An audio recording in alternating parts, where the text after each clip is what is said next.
Rolling to the desert, conference is lit. Pros in HFES, we come equipped.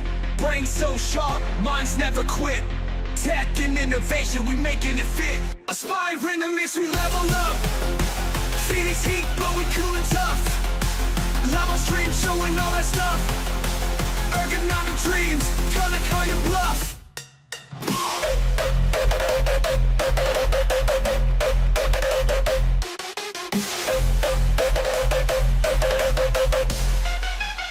System designs that break the mold. Research so fresh, data pure gold. Education for days, new stories told. Techno beat drops, watch it unfold. From the labs to the streets, Phoenix now. Human factors, hustle, we shred the pow. Software to solve, precision plow. Heart of a lion, conference vow. Virtual reality, augmented space. Biogenics, tight is the race. Future right now, no time to waste. Aspire beyond flames, feel the pace. Ergonomics, we level up. Phoenix heat, but we cool and tough. Livestream showing all that stuff. Ergonomic dreams, gonna call your bluff.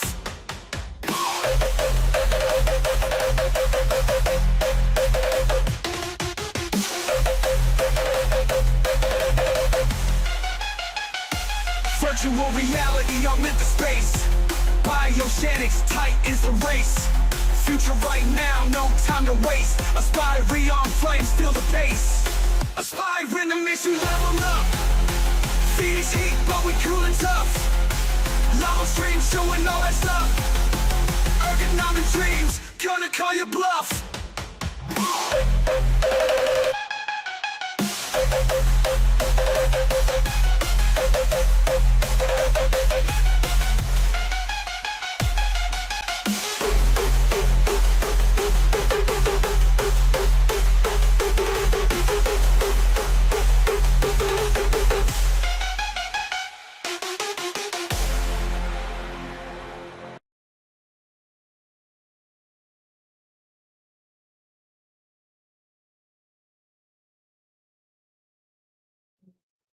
Okay, I think we're going live. Let's see. Let's just make sure everyone's here. Yeah, there we go. Almost everyone's here. We're still waiting on Heidi, but that's okay. So let's just go ahead and get started. Hello and welcome everyone to the live coverage of the Human Factors in Ergonomics Annual Conference, Aspire, here in warm Phoenix, Arizona. My name is Nick Roome, and I'm sitting here right at the Arizona Biltmore Hotel and Resort with longtime friend of the show, Mr. Frank Lacson, who's been helping me nail down everything this week. Frank, hello. Wow. Hello and hello. That intro, wow. Just thank goodness for editing. Wow. Ergonomics, something pow. And I couldn't do this alone. I could not do this alone because both Frank and myself are so drained, even though my energy right now is probably betraying that fact. We are so drained. So we have fresh people who have not been at the conference all week to help us keep it together. I'm sitting, well, Barry is sitting across the pond over in the UK, Mr. Barry Kirby. Hello. It's great Hello. to be. How are you doing? Great. How are you? I'm good. I've got a question. Yeah. Maybe because I can't remember things. What does ASPIRE stand for? It's a new name. What's it mean? Great question. Great question. Advancing systems and practices through innovation, research, and education. And it looks like we got Heidi on the line. So let me bring Heidi in. Wait, hang on. Let me just get the thumbs up. Is Heidi giving me the thumbs up? We'll see here. Thumbs up. Okay, great. And now we have all four of us here. Let me just get the situation. Okay, there we go. Heidi, hi. Hi, Jesus, you are on fire. You need to simmer down. Did you happen to see the intro? No, you know. Okay, great. I'm glad because it would have really thrown you off. So Heidi Mehrzad, welcome to our live wonderful. coverage. Great. Just wonderful. Why would have thrown me off? What'd you do, Nick? Oh, we asked Gen Z to make an intro that the human factors community would never forget. And It sure was something. All right, so please help me welcome all of our esteemed colleagues and guests here. Let's before we jump into everything though, let's just go over a few ground rules for today's coverage.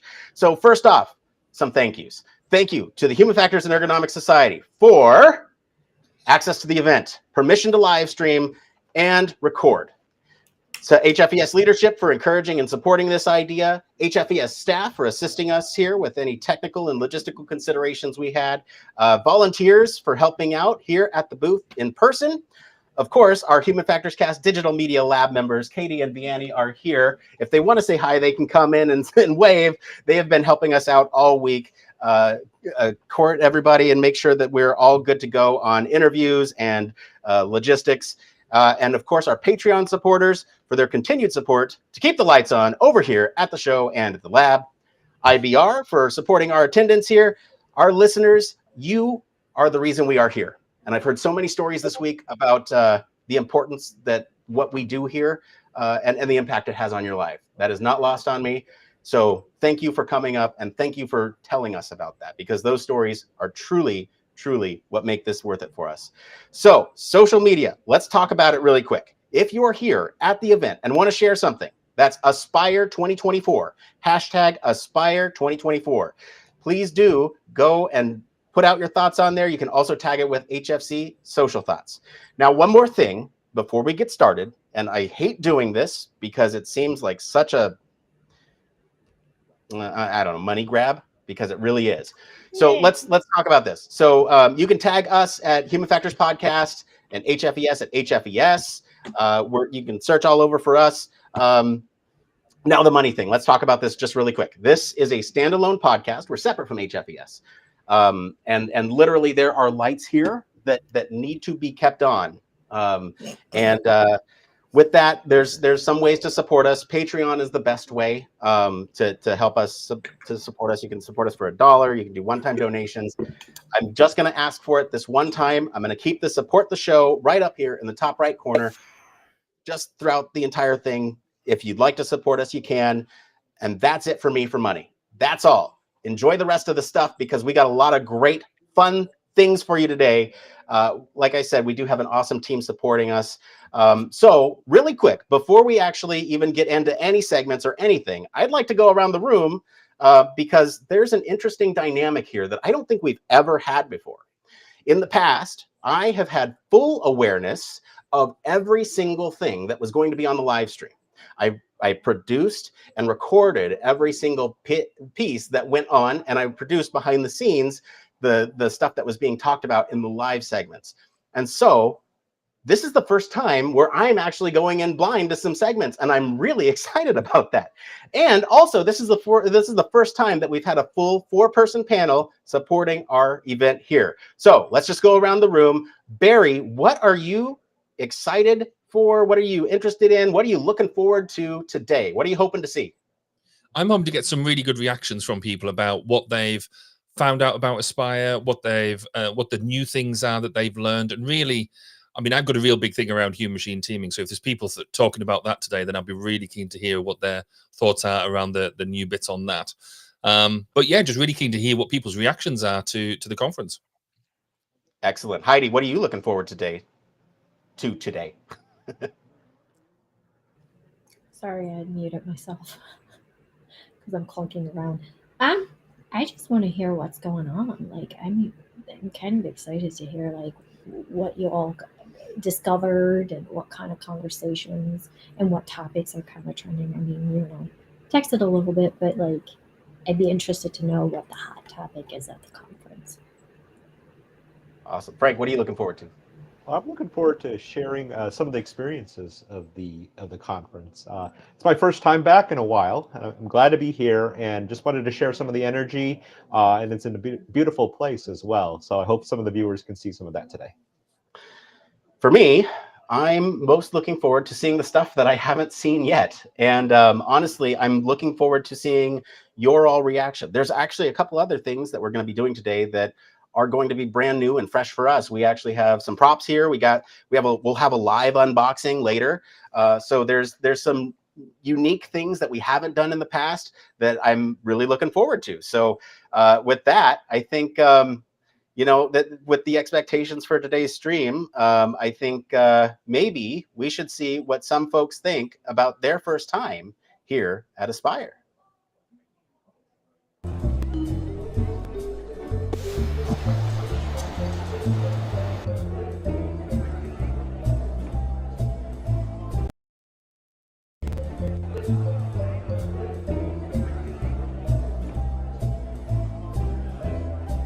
And we're back. I'm sitting here with Alex Wong. Alex, welcome to the show. Thank you. So Alex, for folks who may not be familiar with you or your work, can you give us a little bit of an introduction? Yeah, I'm Alex. I'm currently a junior at the University of Southern California, studying industrial and systems engineering. Then I'm also doing my Master of Public Policy at USC. So it's this interesting combined program, but I took a human factors class my sophomore spring, so last semester, and I started working on a research paper for that class. It was a human factors kind of based investigation of a train accident in Chicago a couple of years ago, and that's kind of blossomed into a bigger like rail safety research project that I've been working on with my professor at USC, and she was the one who kind of told me to submit an abstract to HFES and come to the conference. So that is why I'm here. Oh, so they got you. They got you. Yes, yeah. Great. So Alex, you're here. This is your first time here? Indeed, yes. Okay, great. And so we don't actually have the perspective from anyone that we've recorded so far of sort of what the experience has been like from a first-time student's perspective. So I'd love to hear, you know, what is new about the conference to you? What's it like? Yeah, I think one thing that was really interesting that I didn't expect when I first came here was that there are so many people here who are like psychologists, or otherwise non-engineering people.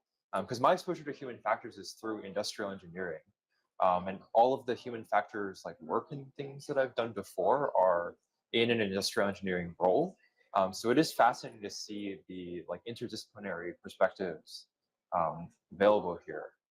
And then also like just how widely applicable human factors is. I like industrial engineering because there's so many things that you can do with it, and it's really cool to see that human factors is applied in the military, in other defense sectors, in transportation, in usability, websites, technology, things like that. So super interesting stuff that I've seen so far. Yeah, it's like wherever there's a human involved, we're Exactly, there. We're there. Humans are everywhere, right? Yeah. So what's particularly interesting? What kind of interesting things have you seen while you're here? I think I'll shout out two of the sessions that I've been to. So one yesterday was surface transportation one. It was about barriers to electric vehicle adoption. I'm very interested in transportation, particularly like public transit and electrification and connected vehicles. So that was like already kind of up my alley, but there was a lot of talk about like all the challenges with making electric vehicle charging really accessible, different behaviors of electric vehicle drivers compared to internal combustion engine vehicle owners, things like that. And the super cool thing was I drive an electric vehicle in Southern California.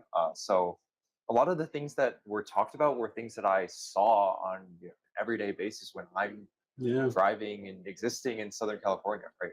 Like one of the things that was talked about was the pretty abysmal reliability of electric vehicle chargers. I think it was like only 75% of the EV chargers were working at any given time in this study that a professor conducted. And in my experience, like sometimes I go to an EV charger, public EV charger, and they're just not working, which is, it's not great, especially considering that California is trying to get to 100% EV very, very. And then also like another thing that was discussed was like the fact that EV drivers tend to brake a lot more aggressively than internal combustion engine drivers, and also accelerate a lot harder than ICE drivers, which makes sense because EVs can deliver a lot more horsepower and torque than your standard gas vehicle, right? And I mean, I've noticed that since I've switched to an EV, like I will like slam on the gas, and like go really fast, like merging on the freeway, I feel like I've become a little bit more of an aggressive driver. That's super fascinating that the research supports what I see in real life. I'm telling you, those surface transportation sessions are like sleeper hits. Like I could go on and on and on about like the width of road lines and the length of road lines and the signs and the signage and the font and everything. Like it's insane how like detailed you get in city planning and all that. It's sleeper hit. And in another life, I am a systems or not a. I'm a surface transportation girly. And then so I guess, what are you excited for in the future? Are you coming back? You going to be here next year?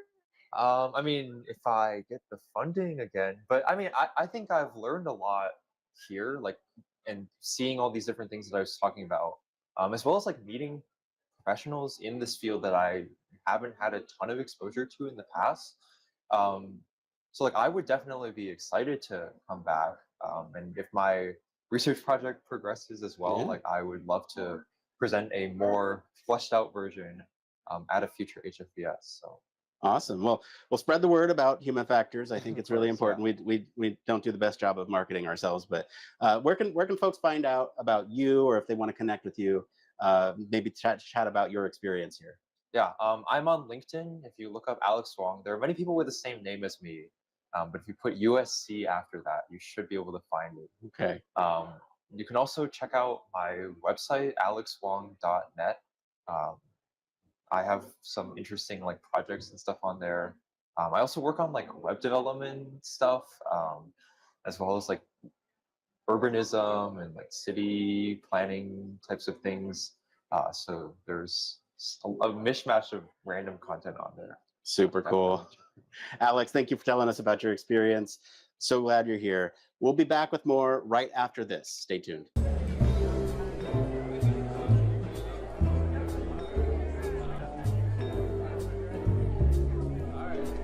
Hello, and we're back.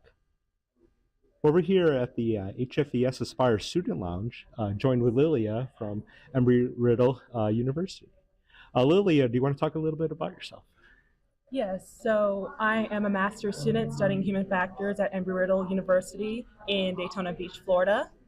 And I am here for the first time presenting a poster tomorrow about air traffic management, students learning about stress management techniques. Okay, that's great. And so for Daytona Beach, did you bring some of the cooler weather? Maybe a little bit humid over there, but still not as warm it is out here. It's been kind of a heat wave going on here, at least for my. Oh yes, yeah.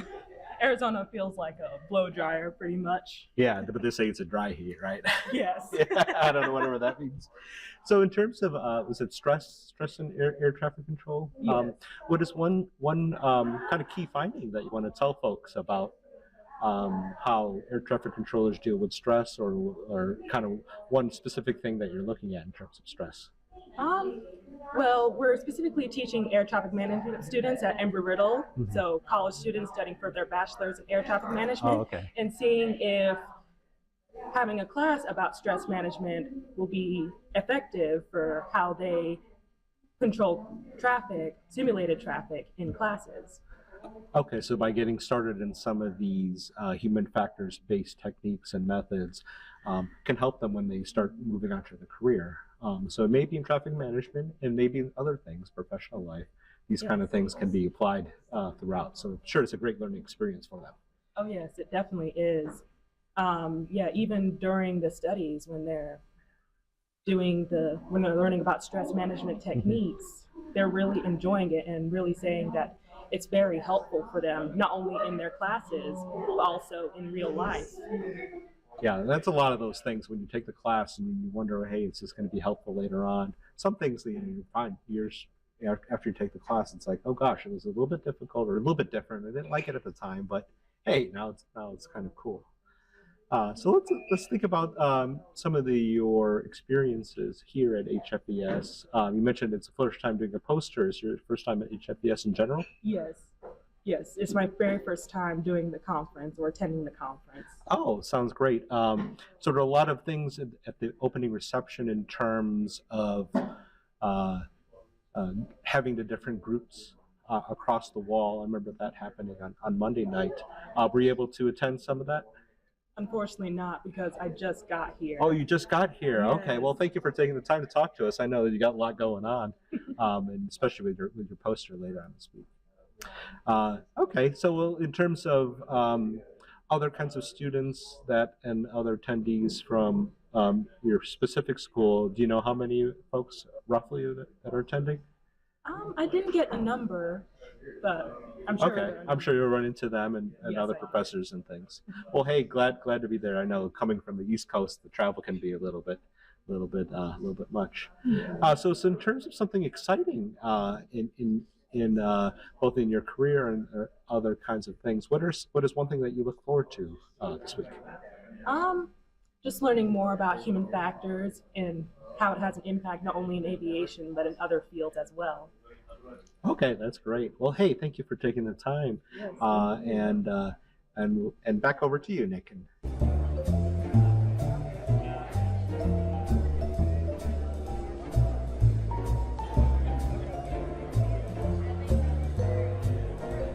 And we're back. I'm sitting here with Algelia Burton. Algelia, thank you for being on the show and coming to talk with us. So for folks who are unfamiliar with you or your work, could you just give us a little bit of background about who you are? Okay. Well, yes. Hi, everyone. As was stated, my name is Algelia Burton. I am currently a human factor engineering professional. I work in the aerospace industry. So just mainly right now working within like design for maintainer work, focusing on building digital human models to ensure that products we build fit the human. So do that day in, day out. And also I'm a part-time graduate student. So yeah, balancing work, full-time work and grad school. Oh, you're doing it all. So you're here to talk because this is your first time at HFES. Yes, yes. So tell me, how is it? What are you finding interesting? It's been great so far. I think this is my first conference where I've been to more so lecture style. Most conferences are like workshops, so it's just one setting, not like a workshop with 3 different presentations within. So I like that setup. Is really different to be able to get different perspectives. So it's been a great experience. I've mostly been in the healthcare track just because that's where my graduate school work will lean towards. So just getting a foundation of what's going on and what may, pique my interest to start looking into more. Yeah, you got an interesting perspective, someone who's both in working and in graduate school. And so, are you finding anything particularly useful to you? You're kind of looking out throughout these sessions? Well, I would say particularly useful. I would say just like I said, just the presentation style, what that looks like, the information, how it's being presented, and the flow. That's been useful just for my future reference of how to present information, because I haven't done that professionally yet. So that's given me good perspective, and even the feedback that's given to the presenters, that's helping me with how I can present future work, not only for my job, but also in my graduate school. So. You meet any cool people? I met a few cool people, yeah, especially in the sessions afterwards. So it was cool to meet one of the professors who had several students in one of the sessions I was a part of presented, and to meet the professor right afterwards. So that was cool, and just speak with them briefly. Also met a emergency medicine doctor who focuses on human factors. So looking forward to me furthering that connection as well. So yeah, it's been good. Gotcha. So you're here. This is your first time. Are we going to see you next year in Chicago? Or hopefully, Chicago isn't too far from where I live. That's a train ride. So I would love to be there next year. Would like to have, with all the experience I gained throughout the next year, be able to interact more. So far, I'm more so listening, just gaining knowledge. So next year, I would look to be more interactive, like within the session, be able to understand a little bit more of what's happening. Great. But right now, I'm just soaking it in. Yeah, I know. Anything you excited for next year? Are you looking out for anything particular? Honestly, I'm enjoying the healthcare track. So aerospace stuff is also cool, but I would say no, that in particular, just seeing what just within a year's time how things are innovated and what new technologies and research people are doing. Great. So. Well, thank you so much for stopping by. Where can folks find you if they want to connect with you and learn more about what you do? LinkedIn. You can message me on LinkedIn. That's about the easiest way. Well, thank you so much for stopping by, Algelia. No problem. All right, we're gonna be back with more right after this. Stay tuned. Are you tired of boring lectures and textbooks on human factors and UX? Well, grab your headphones and get ready for a wild ride with the Human Factors Minute podcast. Each minute is like a mini crash course packed with valuable insights and information on various organizations, conferences, usability methods, theories, models, certifications, tools, and much more. We'll take you on a journey through the fascinating world of human factors, from the ancient history to the latest trends and developments. Listen in as we explore the field and discover new ways to enhance the user experience. From the think aloud protocol to the critical incident technique, focus groups, iterative design, we'll make sure that you're the smartest person in the room. Tune in on the 10th, the 20th, and the last day of every month for a new and interesting tidbit related to human factors. Don't miss out on the Human Factors Minute podcast, your ultimate source for all things human factors.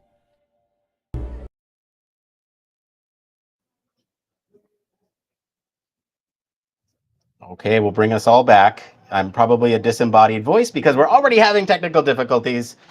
Excellent. So while I try to fix up these technical difficulties, what do y'all think? What's going on?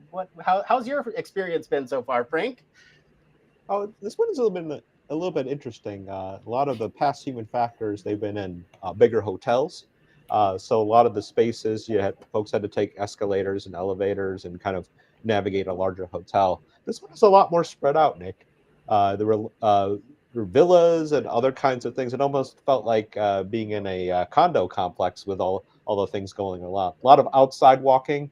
The heat was a little bit much depending on time of day, but as they say, it's a dry heat. But once we got on site, everything was pretty accessible in terms of at least being on one level.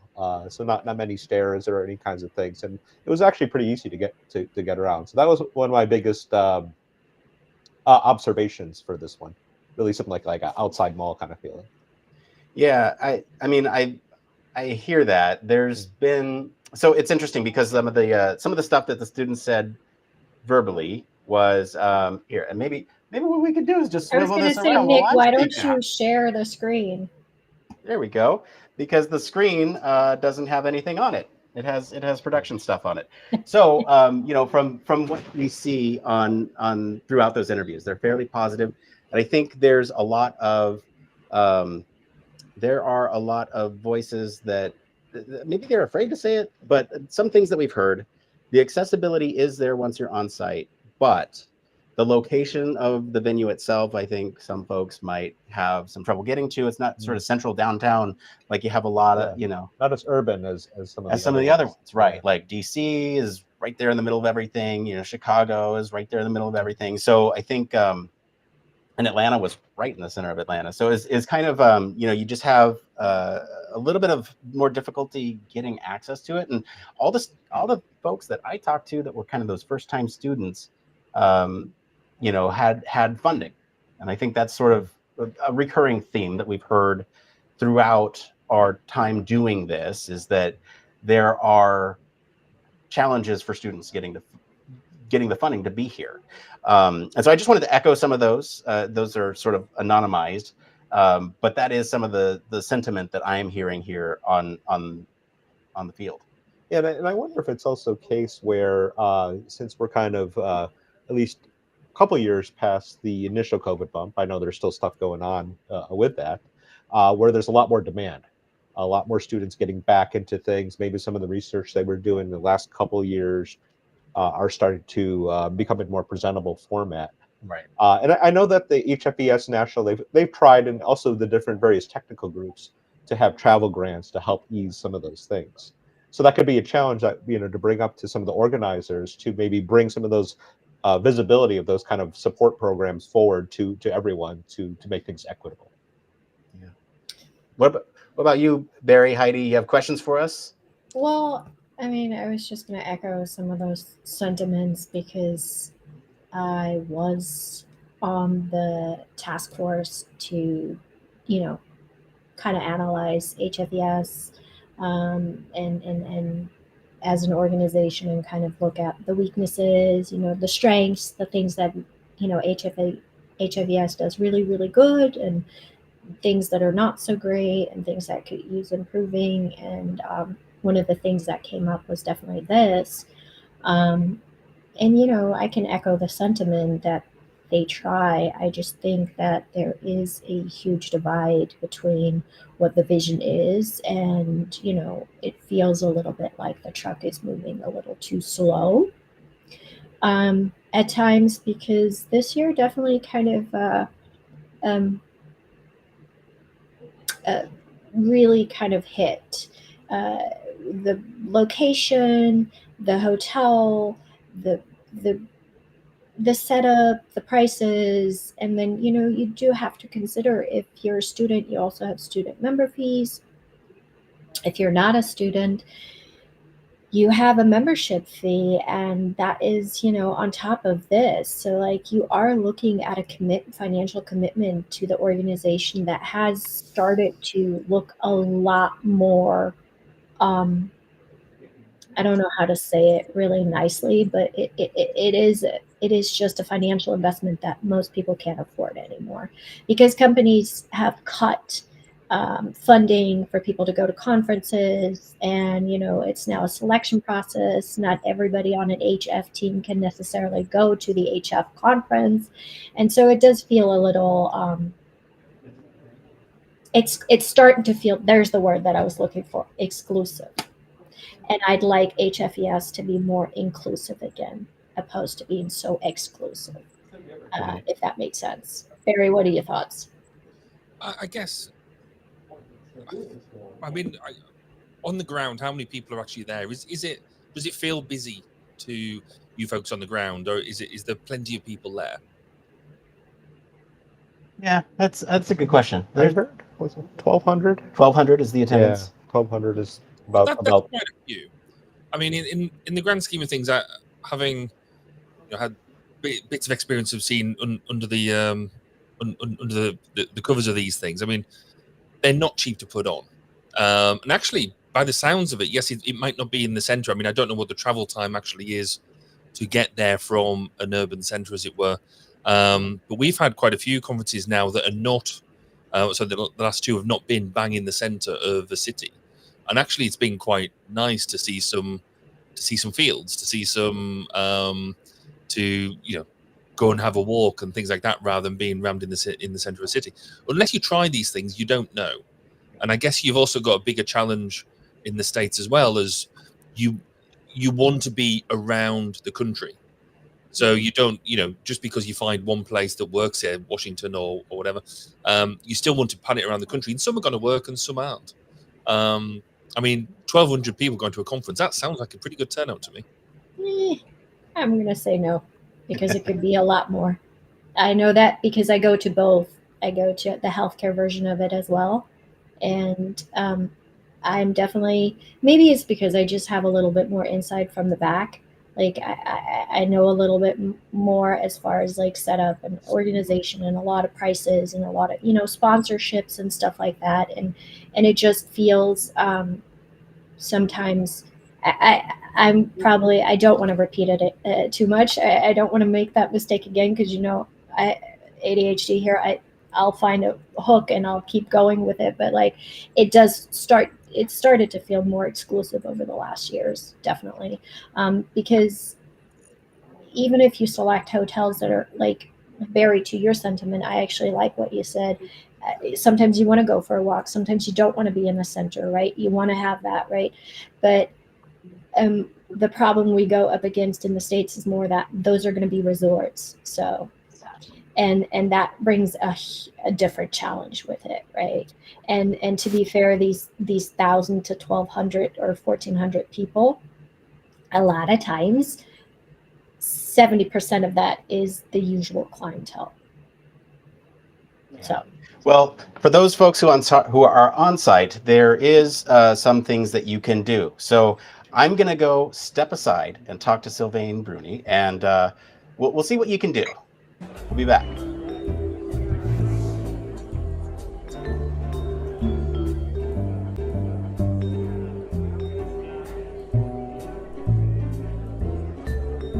All right, and welcome back. I'm sitting here with Sylvain Bruni. Hello, welcome back to the show. Hi, thank you very much for having me.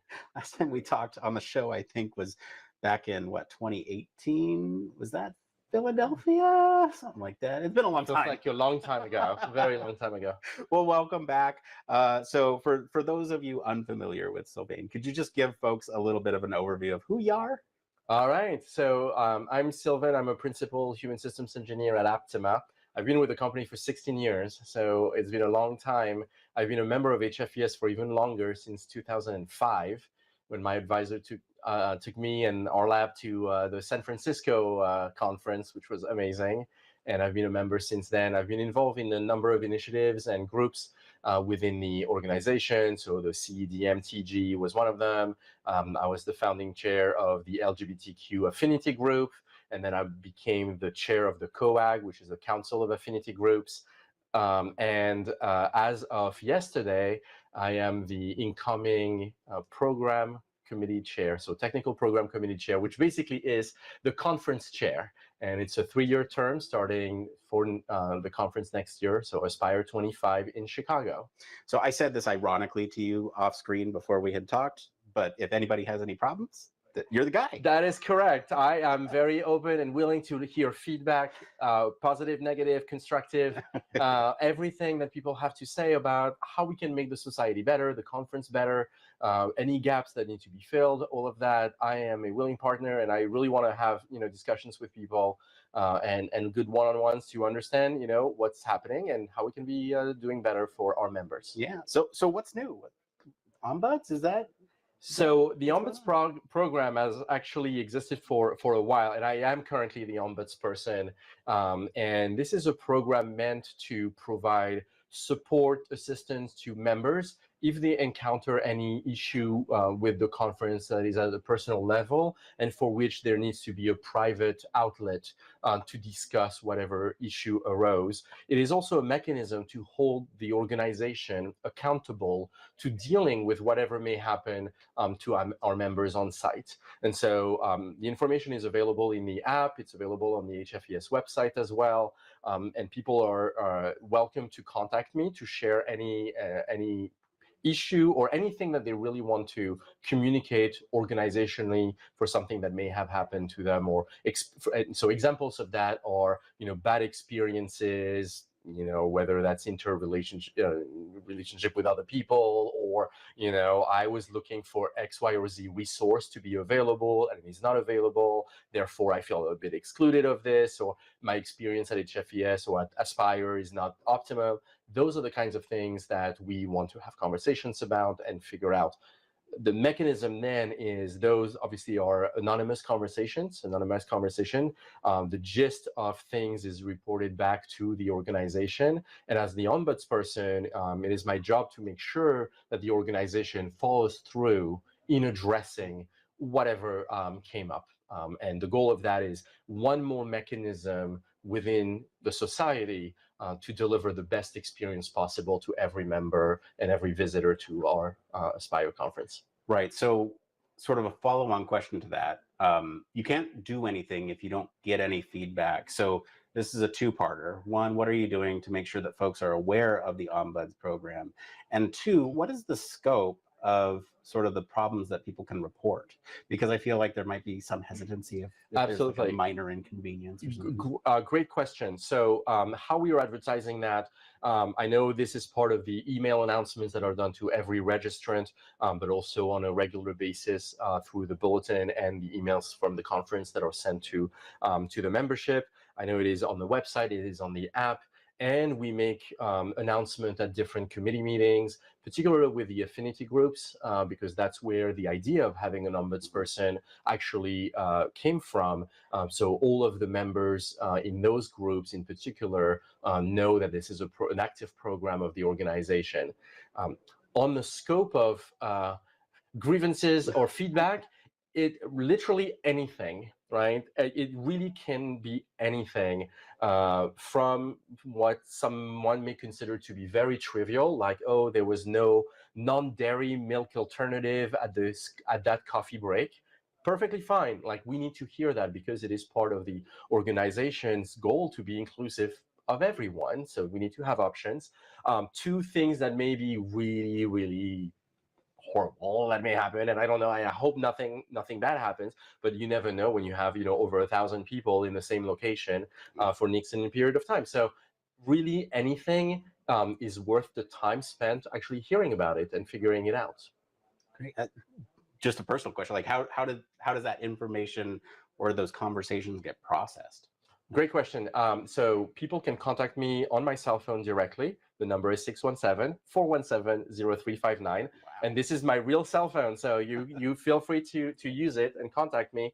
You can text me as well. Often there is also an email address with HFES, or ombuds@hfes.org. People can send an email there, and that will be rerouted to me.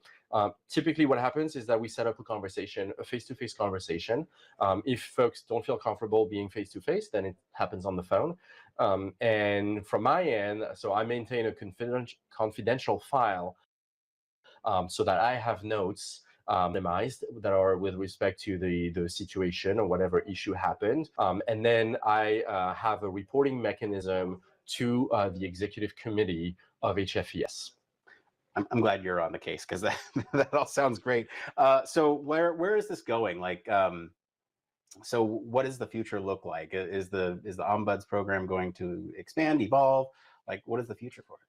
So it really depends on how the members use it, right? So right now, I have been trained. So I've taken training in that field to be able to address you know, engagement with members who are reporting something, and then the process by which this gets then tracked with the organization and the accountability mechanisms that go with that. I have not been very much used.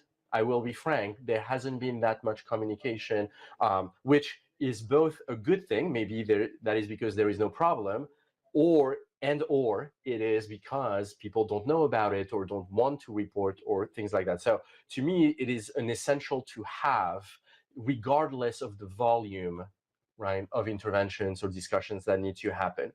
Longer term, I think the future will be for that to be a line item in the budget to actually hire somebody.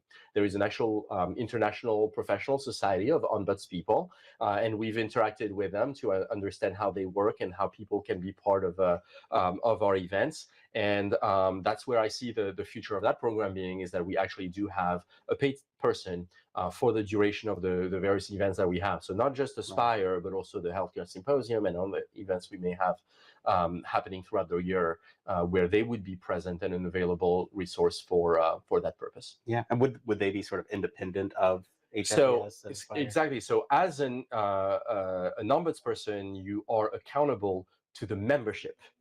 Meaning that the role really answers to the membership, and that's the reason why it all holds the organization accountable to seeing through whatever comes their way. Obviously, I'm going to take more responsibilities within the organization, and so it is important to have a level of independence as well with respect to the organization. But as conference chair, I am not a member of the executive council. I do attend those meetings because I think it is important to know what's going on, but I'm not a member of that executive body of the organization. I'm not an officer either. Great. Where can folks find out more if they want to report something? Or, I mean, you already gave your phone number. Yeah, that's pretty. Yeah. Text me, call me, 617-417-0359, or you can email the Ombuds address. All of that is in the app and on the website. Excellent. Thank you so much for stopping by. Of course, my pleasure. Always a pleasure to have you here. We'll be right back with more right.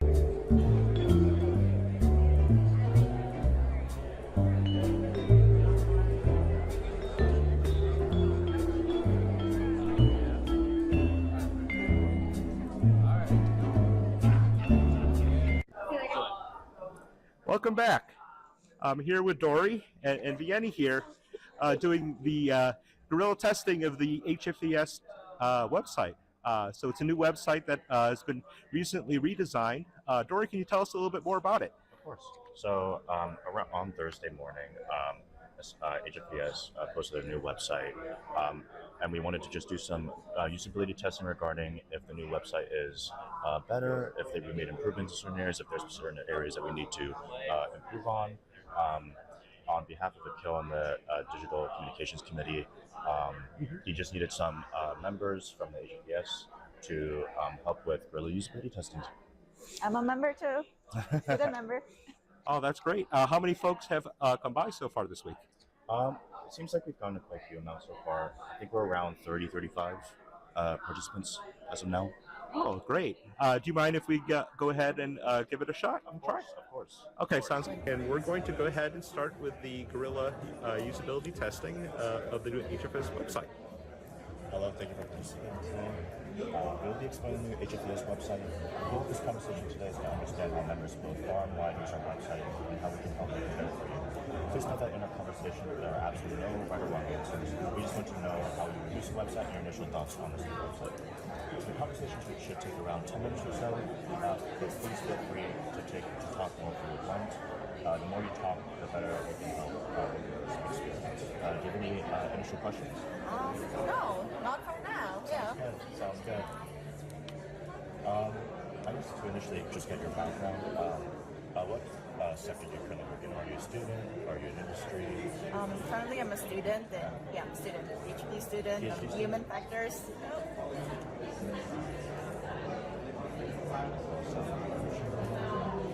And are you an HFES member? Yeah, HFES student member. Student member? And how long have you been a member for? Should be 2 years. 2 years. And have you enjoyed your time so far as a student member? Yeah, definitely. I mean, I'm enjoying the community, meeting new people. There's always something new and interesting going on. So, yeah, it's been a pleasant experience as a member. That's good. That's good. And you'll be using the laptop today for our study? All right, cool. And what are your main reasons for using the website? I guess my main reasons using the website is to look for resources. For example, I think there's like a whole. Sorry, this is the things that I remember on top of my head. Like there's a link on the types of journals that you guys have, the types of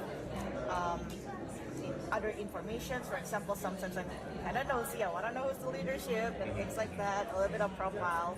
And I'd say my highest activity would be during the conference, because that's where I get all my information at, like, oh, where's the venue, or things, the schedule and stuff, and usually there's an update. I do check the email, but I don't know, just going to the website is a lot easier than browsing through my email. So yeah, that's my main usage of the website. Okay. And do you usually use the website on a laptop, on your iPhone, are there any technological devices you're to this page of this website? I think mostly would be on the phone. That's the first, and second is my laptop. Yeah, I use my laptop a lot. Okay. And in regards to finding journal publications, could you show me how you would go about doing that on the website? This particular website? Yes. Oh, okay. All right. Let me try. If you could start at the homepage.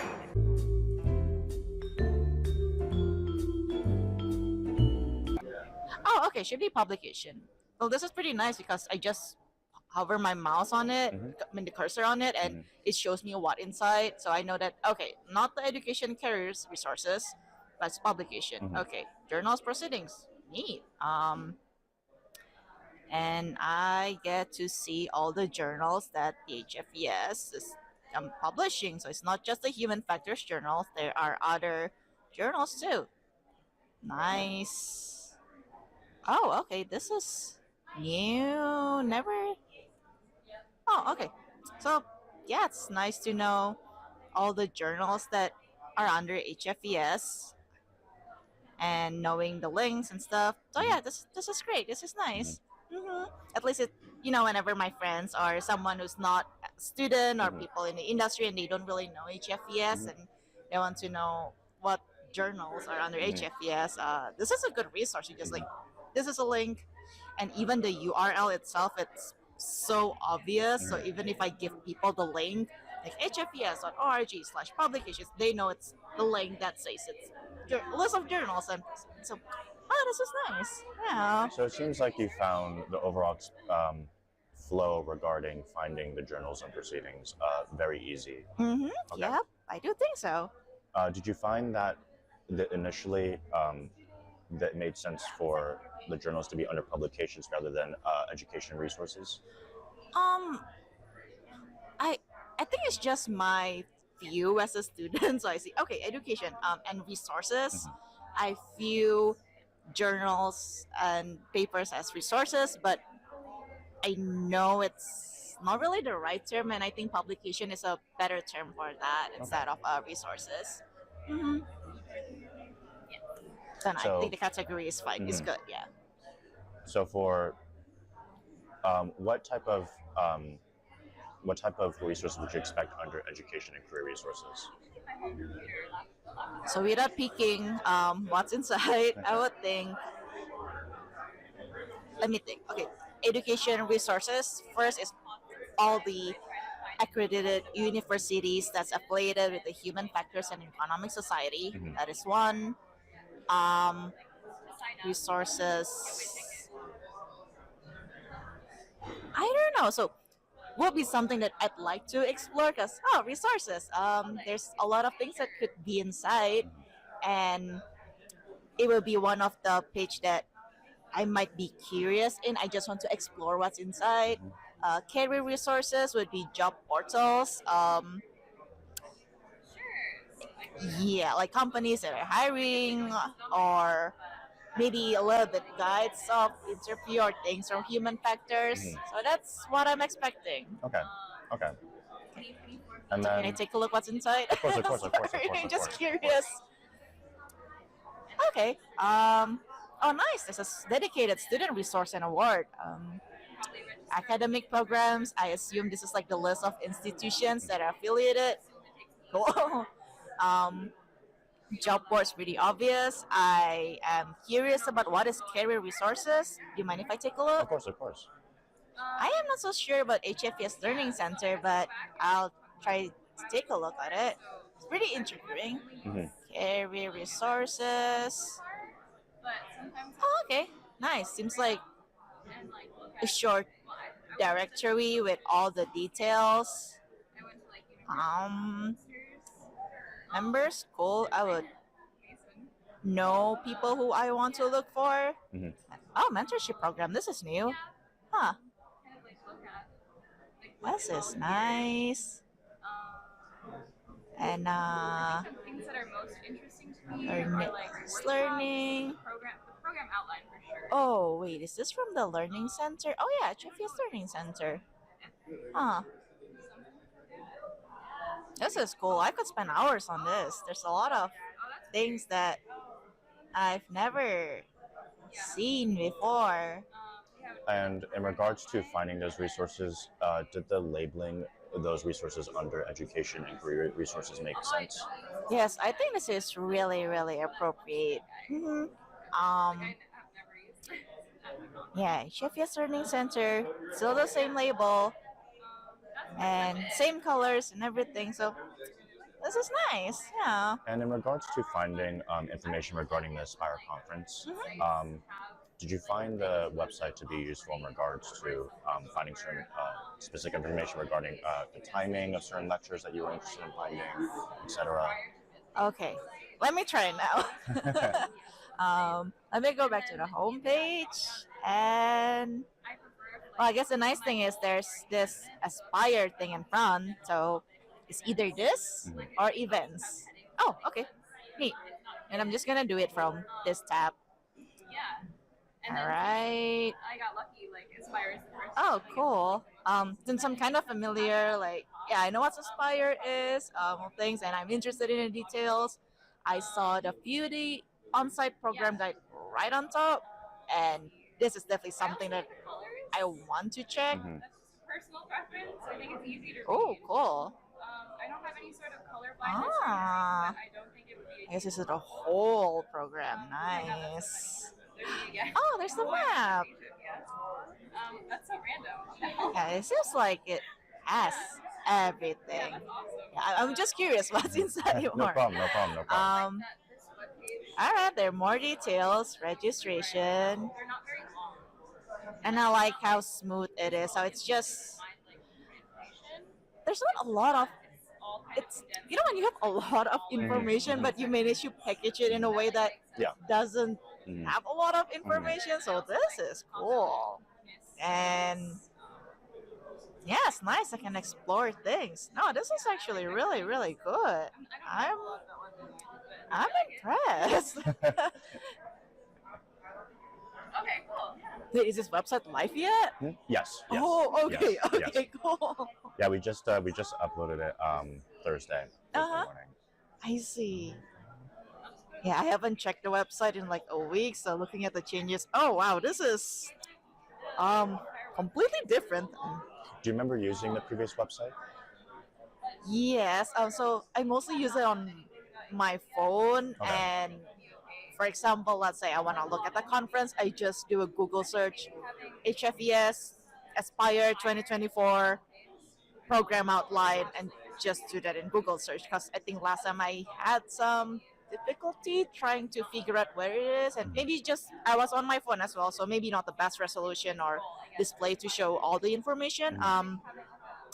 And yeah, that's how I would do it. Google search on what I specifically want, whereas here, at least from my experience, it's all right to just go to the website and look for information there instead of depending on Google to give me the right page that I wanted. So yeah, nice. So I can just hit up hfes.org next time instead of Google search the page.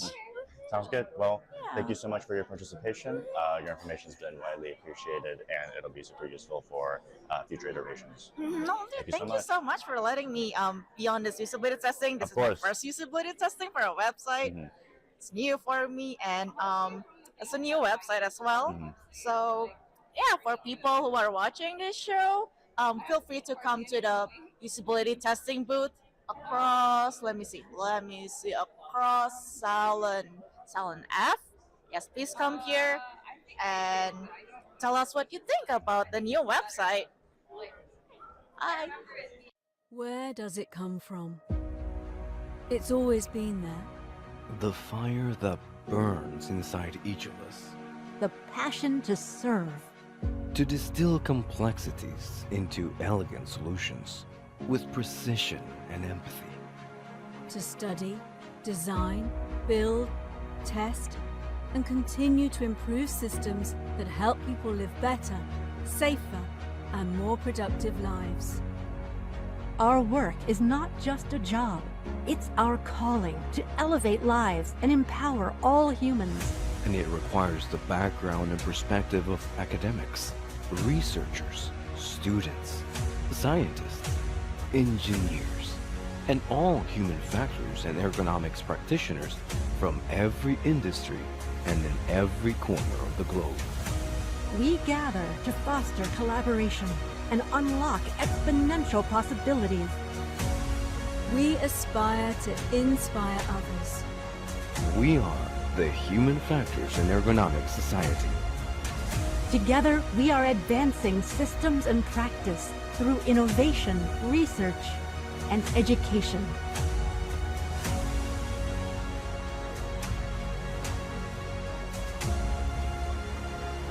What will you aspire to? Join us.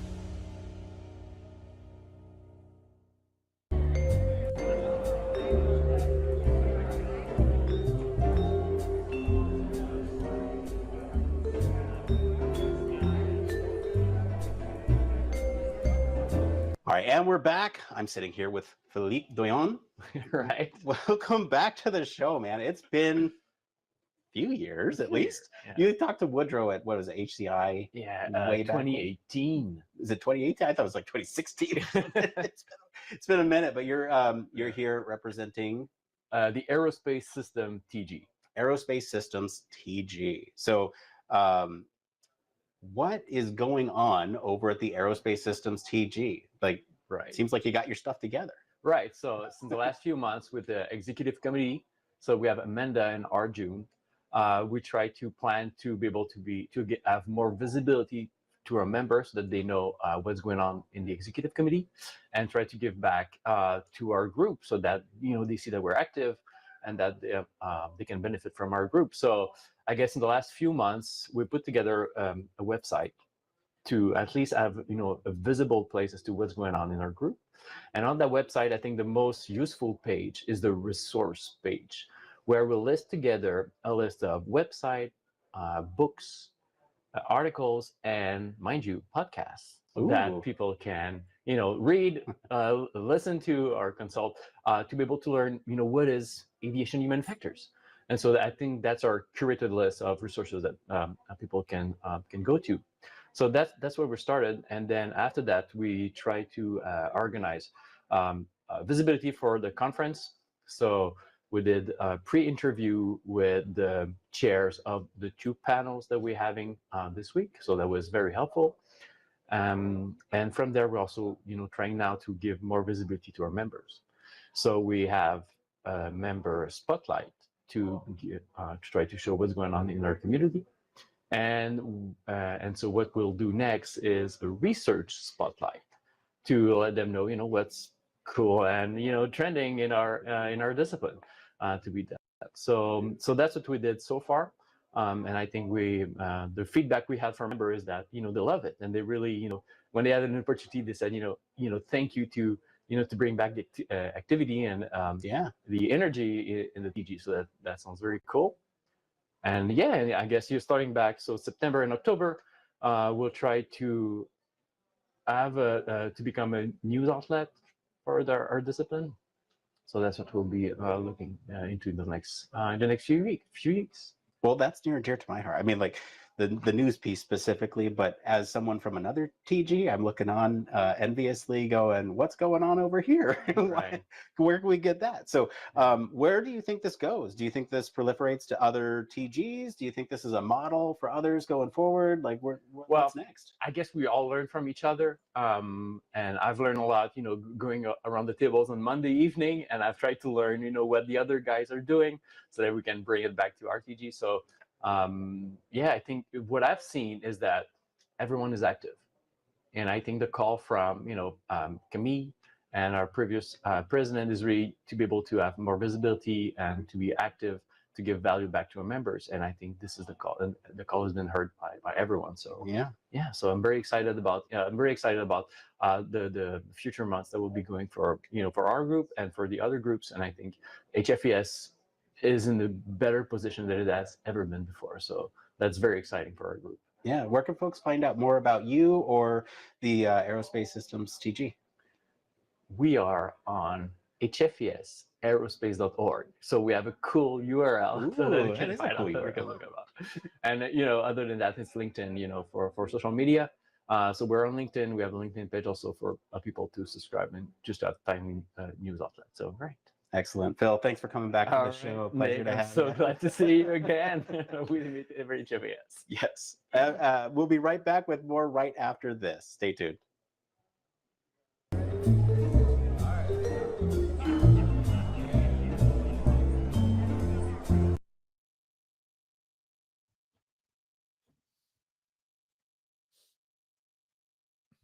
Oh wait, so that was okay, man. Oh geez, look at this whole live stream mess that we're in. Oh my goodness.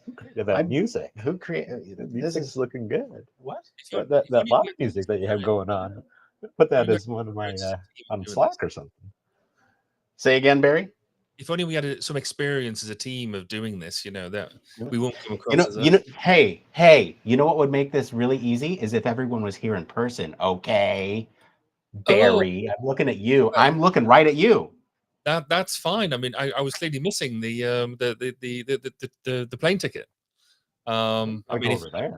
You just linked. Human Factors Europe. Oh, I think Heidi's on mute.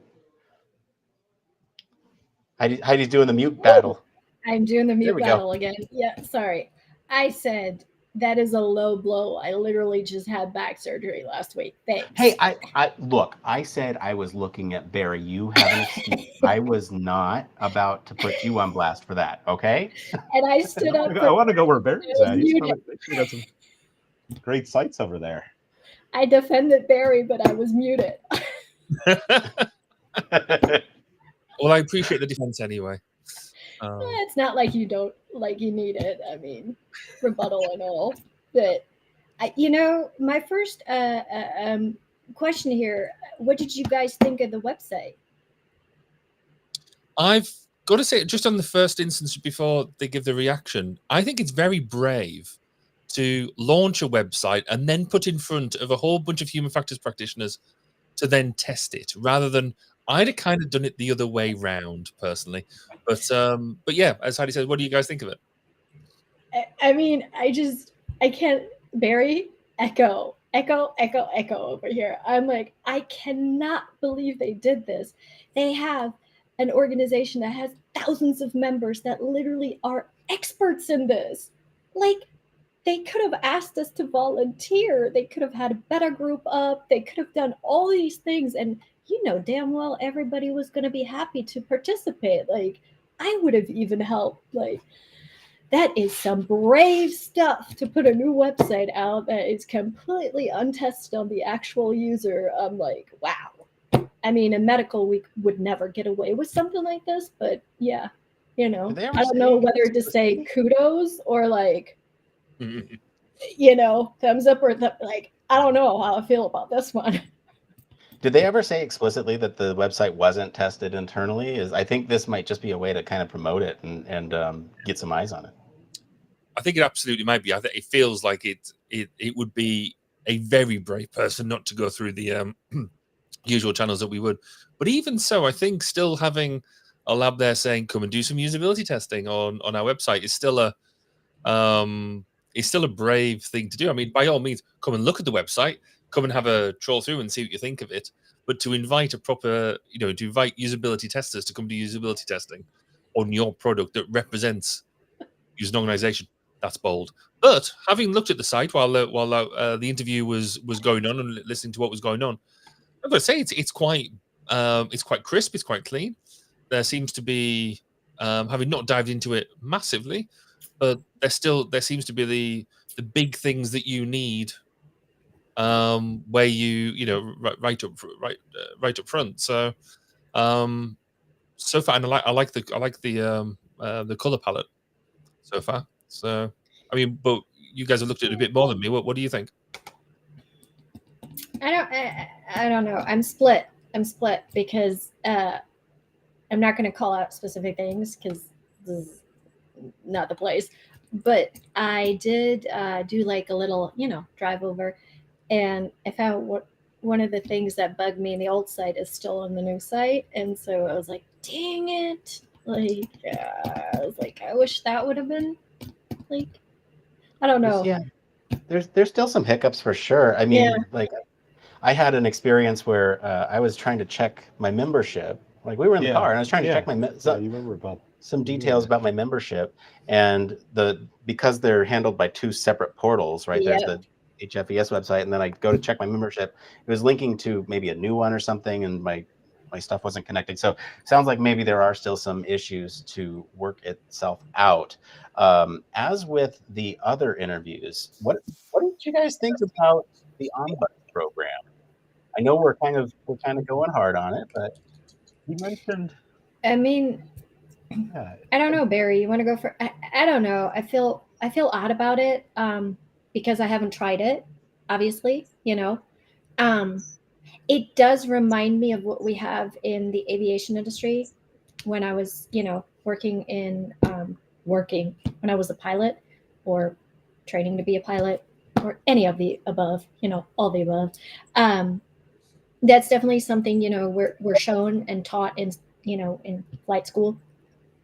And it's kind of that anonymous recording of incidences, right? Events, so that things can be approved, you know, whether it's ATC related, RAM traffic, you know, communications, aircraft to tower, like all of these things, right? But also, I know also from the aviation industry that those reports are also, I shouldn't speak for everybody. I just remember in flight school, like how it was perceived. And even with it being anonymous, people did not want to do it as willingly. Let's just put it that way. And and they hated having to do it because it is cumbersome. So I wonder how cumbersome this is, right? And how anonymous it really is. Because if you think about all the technology that we have nowadays, is anything that we do online really anonymous? So Let me walk through a little thing that happened, because after he was here, I actually sat down with him and communicated some of the stuff that we had talked about at the top of the show. And Okay. then I started getting into maybe some more specific things about maybe a podcast's presence at an event. And so when you start to talk about things like that, I can imagine the data may not be as anonymous when somebody higher up would see it. They go, oh, I know where that came from. But and I will say there are some certain things that I mentioned in there that were personal to me, and it was a little difficult to communicate it. But I think the person receiving that information is just as important as having the mechanism to do so. He was very receptive. He was very intent on listening and sort of documenting the issues. Frank, you were in the room with me while I was doing it. And like I said, some of these things, very minor, down to like a Wi-Fi name that is here that was upsetting because of something that happened last week. So, and I told them that, and that's like, oh, that's actionable. We can actually have the hotel take that website down. So, or that Wi-Fi down. So there are some things that they do have control over, and trying to open up a little bit about that was a little weird. I have rapport with them, and I can imagine how it might be for someone to do, but again, it was a very comfortable experience once it started going. I did a little bit of Google research on ombudsman, or the ombuds programs, and it's available in a lot of different places. And the way that they have it in some of these other domains is it's more of a mediator.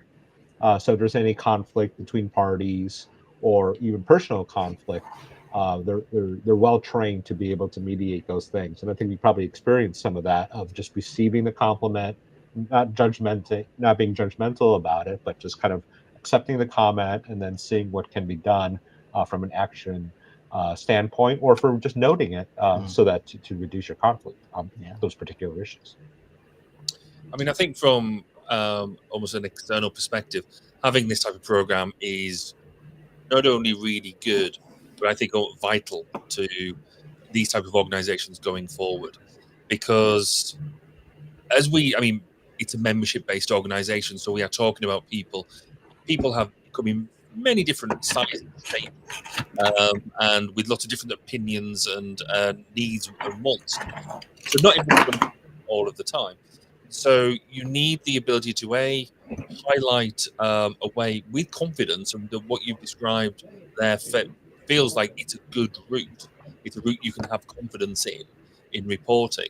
The anonymity about it is important, because you've got to be able to feel you might want to put forward something really quite sensitive, and make sure that is actioned. And it's all part about making a proper just culture, about having the ability to report stuff, and as long as that is then followed up, and you can see the changes that are happening, and also what the organization benefits as a result as well.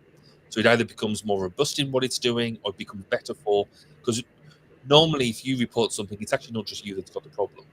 There is probably more people who have either something similar or whatever. So you actually make the organization more strong and robust. And once you use it once, Heidi mentioned the anonymous pilot reporting programs. A lot of the pilots that I've worked with in the past, when we talked about these type of things, like particularly on the flight deck, or particularly a lot of senior people, what they found was the first one or two that they ever did, they were really scared about. They were really concerned about, because they didn't know, they didn't really believe that it was an anonymous system. They didn't really believe change would happen. But actually, that's what's made aviation one of the most safe industries that there is now, is because pilots do report that, and actually the more experienced pilots use it quite vociferously. And having seen a lot of reports, and if we can get to that situation here, and that it's actually not just HFES that can learn from this, it's a lot of other organizations as well, because I've had experience recently of people reporting things to me and having to report stuff and noticing that we don't necessarily have these sort of mechanisms in place. So this, I think, as long as it works and your experiences suggest that it's definitely going in the right direction, then it's great. I would suggest one thing though. He's very keen to give out his number. What is the opportunity for us to ring that now and see if it works? He says probably not the best approach to take. Just that would make some amazing live stream content, I think. It would, wouldn't it? Well, here, how about this? How about anyone who's listening or watching right now live? Why don't you try it if you have anything that you'd like to tell? Right, see if it happens, and then report back on the comments section of wherever you're watching, and see if it works. I'd love to know. Let's take a quick detour here. Oh, sorry. Go ahead, Heidi. Oh, I was just going to say something in response to Barry, and I think that's really good that he brought that up, because it's the culture you're setting that allows programs like these to thrive, right? With him mentioning like the first couple. So if you remember, like, well, you don't. Sorry, I just misconfused you for old co-students in my flight program, but like, it's the culture you work in that will allow you to adapt that, like, thinking of these things to be helpful and useful and overcome your barrier initially, right? In flight school, obviously, we're all afraid of it because it's admitting to screw up sometimes, right? So I will definitely echo what he says. It's like that just culture, that safety culture, right? That it perpetuates. And when it then works, it actually works. So it is interesting to see it in a domain like this. Honestly, I wish we had something like this in medical, but I feel like we are still so far away in medical from overcoming the barrier of, like, I don't want to say anything because I don't want to highlight my organization, my product, me, whatever, our work, whatever. So I definitely want to see how it works out. Yeah. Let's take a quick detour to talk a little bit about format. So we took a little bit of a risk here with trying to go out into the field and take a look at sort of a field report. Was that interesting from like an outsider's perspective to get a new perspective rather than us just sitting in a room? Yeah, I think going and, as I said, treading the tarmac, but not treading the carpet, is a really neat way of doing it. And I think what we found in previous years when we've done this, while you've been there present doing all the legwork, getting people to come to you is fine. But yes, getting almost that idea of what people are doing in their own environment is really interesting as well. I think there's probably a balance to be struck. I think perhaps lynching some people and bringing them into the live stream as well would be cool in the future. But let's, we don't know what the full of what works until you are on the ground, and you know what real estate you've got to play with, etc., and whether people actually turn up. So yes, getting that balance right is good, but it's really cool seeing people in their natural habitat. Well, for sure. And I'd also be interested, Nick and Frank, if you could like tell us a little bit of what new products or like technologies you saw. Usually there's like an exhibit hall with conferences like these. I know last year at HFES, the exhibit wasn't that big, but I'd be curious if you saw anything cool, gadgets, software, application, anything like. Tell us more. We did. Yeah, Heidi, there has never been a more perfect segue. So we got some more tape. Why don't we roll it? That's what you got me for.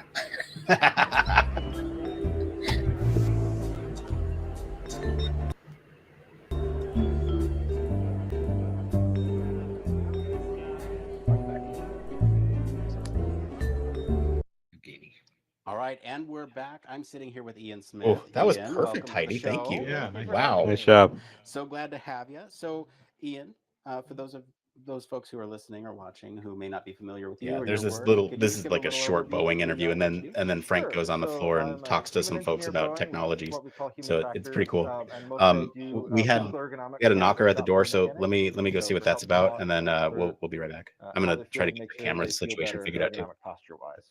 Awesome. So you're Okay. actually a friend of the show. Yeah, this because this one's by extension, because we've had Chris on here many times, Chris Reed many times. this one's 32 You want to minutes. explain your relationship to Chris? So Sure. about half So hour. it's a relatively recent development. He was my mentor for a long time, but now I'm officially his chief of staff on a rotational basis. So for the next couple months, just helping him out in terms of human factors as a strategy level. Chris is a good friend of the show. I hope we can talk to him this week. How's the conference treating you? How's it going so far? I've been really enjoying it, meeting a lot of people that I knew from undergrad and grad school, as well as for long faces I haven't met in a while, but seeing some of the presentations. One of my favorite personally is some of the HARP translation, the human autonomous robotic teaming presentations have been really excellent. So that's good. So what's going on at Boeing? What's exciting over there? Sure. So I'm really excited about the growth that we have right now. So we have a lot of opportunities up and coming for the growth of human factors, or human engineering, as I was saying, and that we are looking to absolutely pursue and grow those opportunities for human factors and human engineering for many of our locations and companies or spots across the world. We're looking to expand, and we're really excited for maybe some of your listeners to come join us and come work for us to protect, connect, and inspire people across the world. Well, aspire to inspire. Yes. Good on you. Ian, where can folks find About out 30 minutes more about left, you yeah. or more about these opportunities over at Boeing? Sure. So I'm on LinkedIn. My name's Ian. No, I I-A-I-N. said yeah, I said So if you 32. spell 3 letters, you won't find me, but I-A-N Smith, that should be Yeah. easy to find. Yeah. And I'm at Boeing. And then for people that want to look for opportunities, it's boeing.com/careers. So that we look to find some of the opportunities that are coming down the pipe. Perfect. Ian, thank you so much for being on the show. Thank you for having me. All right, we'll be back with more right after this.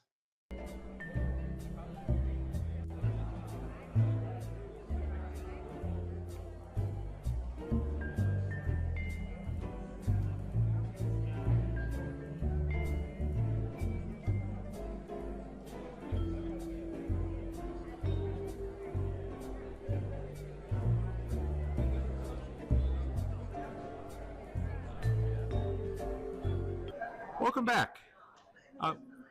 Here with Daniel for 3DMD. Daniel, what do you have us in store for today?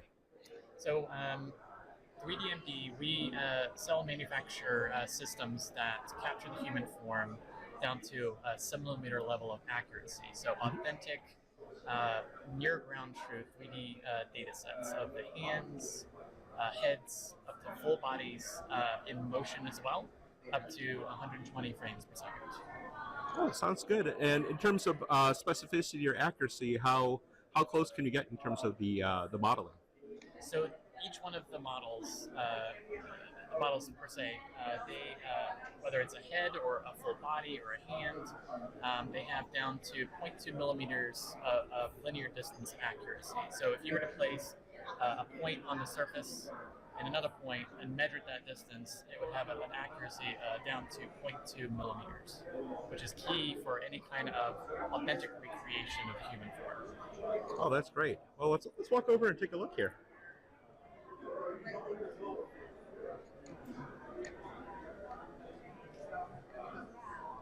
And so you mentioned there are different applications for this kind of work. Can you tell me more about the different kinds of applications? Yeah, absolutely. So you'll see here, these are a lot of, we have over 30 different applications, 30 different markets we sell into. We started in the medical community and developing measurement possibilities for patients or for doctors who were looking to correct patients with cleft lip and palate. From there, we're in a variety of different healthcare organizations, from children's hospitals to teaching hospitals and universities worldwide. With the human factors side, the body scale is really big, because if you have access to a full body data set in motion down to sub-millimeter level of accuracy, the world is open to you in terms of what you can extract out of that data set, whether it's, say, evaluating form and fit for apparel, for any kind of wearable device, or evaluating how the apparel functions. All that could be done if you have access to the Surface 3D data sets that come out of the system.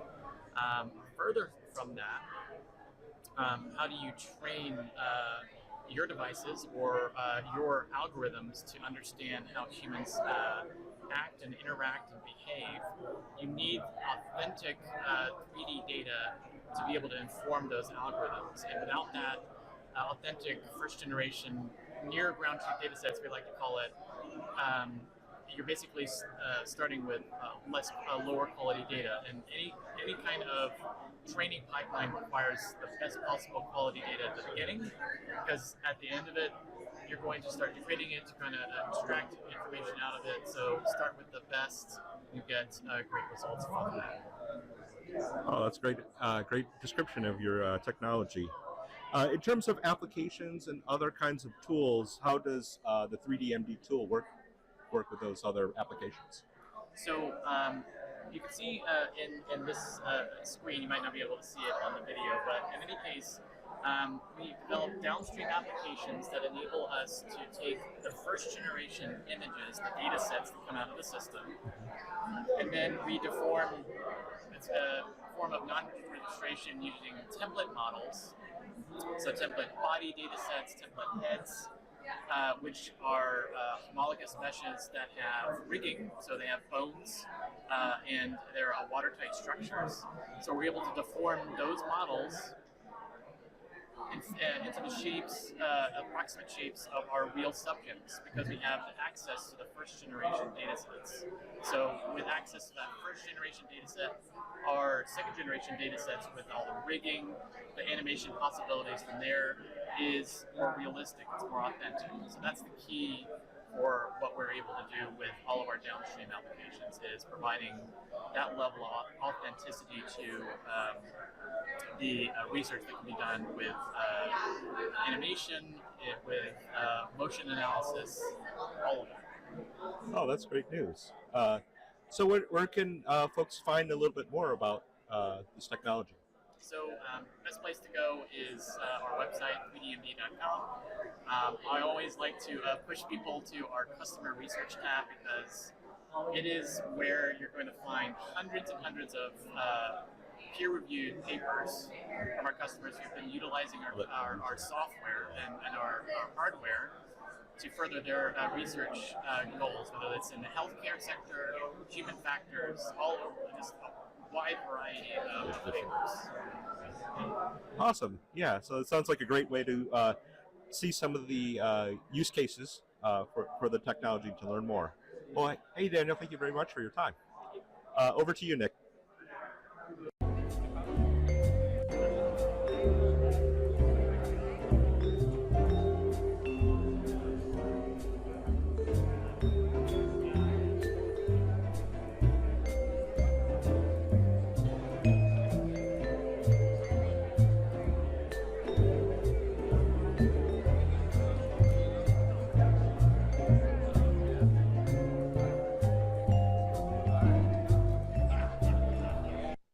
And we're back. I'm sitting here with Ocean Tiagi. Hello, and welcome to the show. Thank you for inviting me. Yeah. We're so glad you're here. Yeah. For those of you who are unfamiliar with you, can you just give us a little bit about who you are and Sure. So I am Ocean Tiagi, and I am an assistant professor in University of Michigan, Ann Arbor, in the Industrial and Operations Engineering Department. I am also one of the faculty, which is a part of the Center for Ergonomics in our department, and my research specialization is in neuroergonomics, specifically understanding neuromuscular fatigue and the role of the central nervous system in neuromuscular fatigue. So when I say neuromuscular fatigue, I simply mean muscle fatigue, but I specifically use the word neuromuscular to acknowledge that muscle fatigue isn't always purely a failure of the muscle. That's fascinating. Yeah, Honestly, yeah. from somebody who Yeah. neuro is like the furthest thing from, Yeah. fascinating. Yeah. So you're here to talk about some new research that you're presenting on? Are you presenting? So my my graduate student, my PhD student, Noorin Mohsen. So she presented a late-breaking abstract, I think it was LBR1, on prefrontal cortex oxygen. I don't remember the title exactly, but it was about, she was discussing about prefrontal cortex oxygenation during fatigue under stress. Okay, and yeah. can you tell me a little bit about what interesting findings did you get from that? Sure. So before I do that, I think I need to explain a little bit about this research space. Oh, sure. Please do. So neuromuscular fatigue or muscle fatigue essentially is classically defined as, you know, the muscle's ability to generate force or its inability to generate force. But when we think of physical fatigue or muscular fatigue in terms of like exercise performance and exercise endurance, that necessarily isn't, so muscle necessarily isn't the only factor that plays a role in your experience of fatigue. In fact, there is a lot of feedback information that comes in through proprioceptive, you know, pathways and through different senses, and then there is a emotional, motivational connotation to it as well. So if you don't need to know more about this like this particular area of work, I highly suggest reading people like Marcora and Noakes. They have done like a lot of discussion and like what exactly is fatigue and what is the role. Then comes the question of what is the role of perception of effort and then cognition in terms of fatigue. So this particular topic has always been very interesting to me. So what I really want to understand is what is the role of the cognitive brain in fatigue? How does it, you know, controls and manages different areas of the brain and the motor areas of the brain because of which you're able to exert force, and then how that might break down in specific critical conditions like under the state of stress, so cognitive stress, or under high level of, let's say, mental workload. So things like that, where there is a interaction of high cognitive as well as physical demand. So what we wanted to understand is how prefrontal cortex oxygenation would break down when, let's say, you are fatiguing under the state of stress, because we know that stress has an effect on, you know, the brain and the cognitive brain specifically, and it you know stimulates the like autonomic nervous system. So we wanted to understand how exactly does this PFC, which is already doing this task of like managing fatigue and regulating your experience of fatigue, how would it function when it is under the state of stress? So that's what we those are the results that we disseminated in our study, where we found out that PFC activation with respect to exercise performance actually went down under the state of stress, throughout the exercise performance, which does make sense because stress was induced by a cognitive demand, and just because it's a cognitive demand, mental resources will be used to, you know, meet that demand, which means now there are fewer resources available for the physical demand. Right. So I'm going to grossly oversimplify. Yeah. Under stress, Yeah. you might experience some fatigue as well. Yes, you do experience of fatigue as well, but interestingly, your feeling of fatigue, so you're doing exercise, and because your brain is almost distracted by this cognitive load that you've put in, and also this stress that it is trying to manage, when you're exercising, your perception of fatigue, it was found that it was actually delayed. And this is for the young, healthy population. We did find that throughout exercise performance, yes, the perception of fatigue was delayed, but they also lost precision in their ability to exert force, which means that when they were supposed to exert force at a certain target level, their fluctuation in that ability to maintain a steady line was higher under the state of stress. So there is this compromise in motor performance because of the distraction. But then there is also this delay in this perception of fatigue because of the distraction. So now what we want to do is, because there are studies that have shown that behaviorally vulnerable populations, weaker populations are affected more by stress, their fatigability is affected more by stress. Now I want to look at what happens when, let's say, someone with PTSD is, you know, getting doing exercise under fatigue, or like how does this you know, relationship of the prefrontal cortex with the motor areas of the brain change with specific pathologies. Gotcha. What can I ask you? Yeah. Like, can you pause it a little bit on perhaps what your findings might mean for an application of it? Like, can we start to Yeah. generalize some guidance around like Yes. don't exercise when you're stressed or something, you know? Yeah, Like, no, so that's a very good point. So I'll start with this caveat that this is more on the fundamental side of things. There's going to be a lot of steps that will need to be taken before it can be, like applicable in certain situations. But essentially, if we can understand how this fatigue is experienced, and if it is perception based, if your experience of fatigue isn't simply that your muscle is getting tired, it's giving you a signal and now you're stopping because your muscle is tired. It's a lot more complicated than that. It's how you're perceiving your muscle to be tired, and in different contextual scenarios that will that would be different. So let's say when you're trying to design a task with both dual like cognitive and physical demands, right?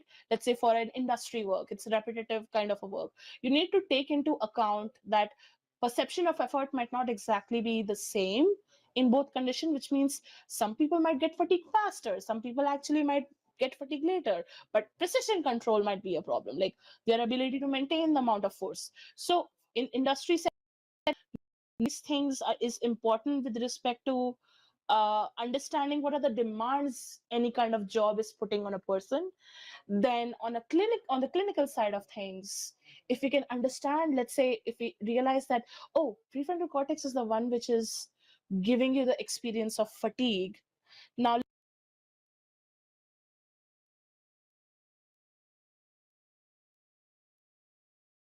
let's say, can I delay that experience?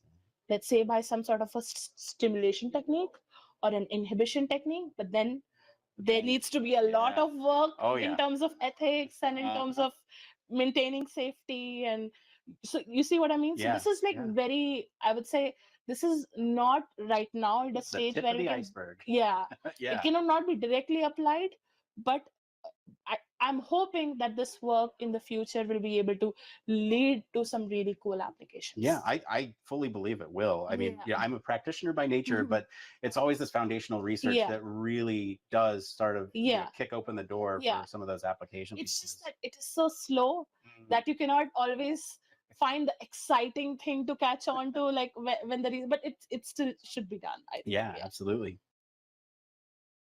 Folks want to learn more about you, where can they find you? So I am still setting up my lab because I'm a new faculty, but you can find me through the University of Michigan website. You can go to the Industrial Operations Engineering department.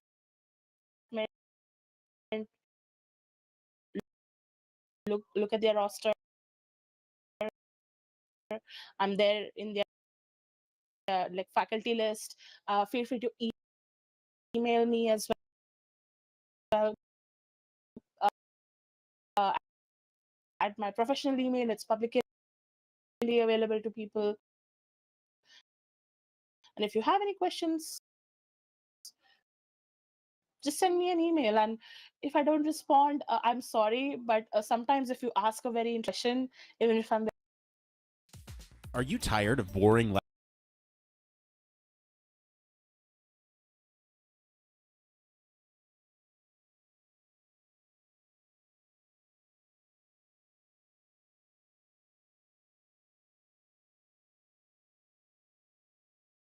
and textbooks on human factors and UX? Well, grab your headphones and get ready for a wild ride with the Human Factors Minute podcast. Each minute is like a mini crash course packed with valuable insights and information on various organizations, conferences, usability methods, theories, models, certifications, tools, and much more. We'll take you on a journey through the fascinating world of human factors, from the ancient history to the latest trends and developments. Listen in as we explore the field and discover new ways to enhance the user experience. From the Think Aloud protocol to the critical incident technique, focus groups, iterative design, we'll make sure that you're the smartest person in the room. Tune in on the 10th, the 20th, and the last day of every month for a new and interesting tidbit related to human factors. Don't miss out on the Human Factors Minute podcast, your ultimate source for all things human factors.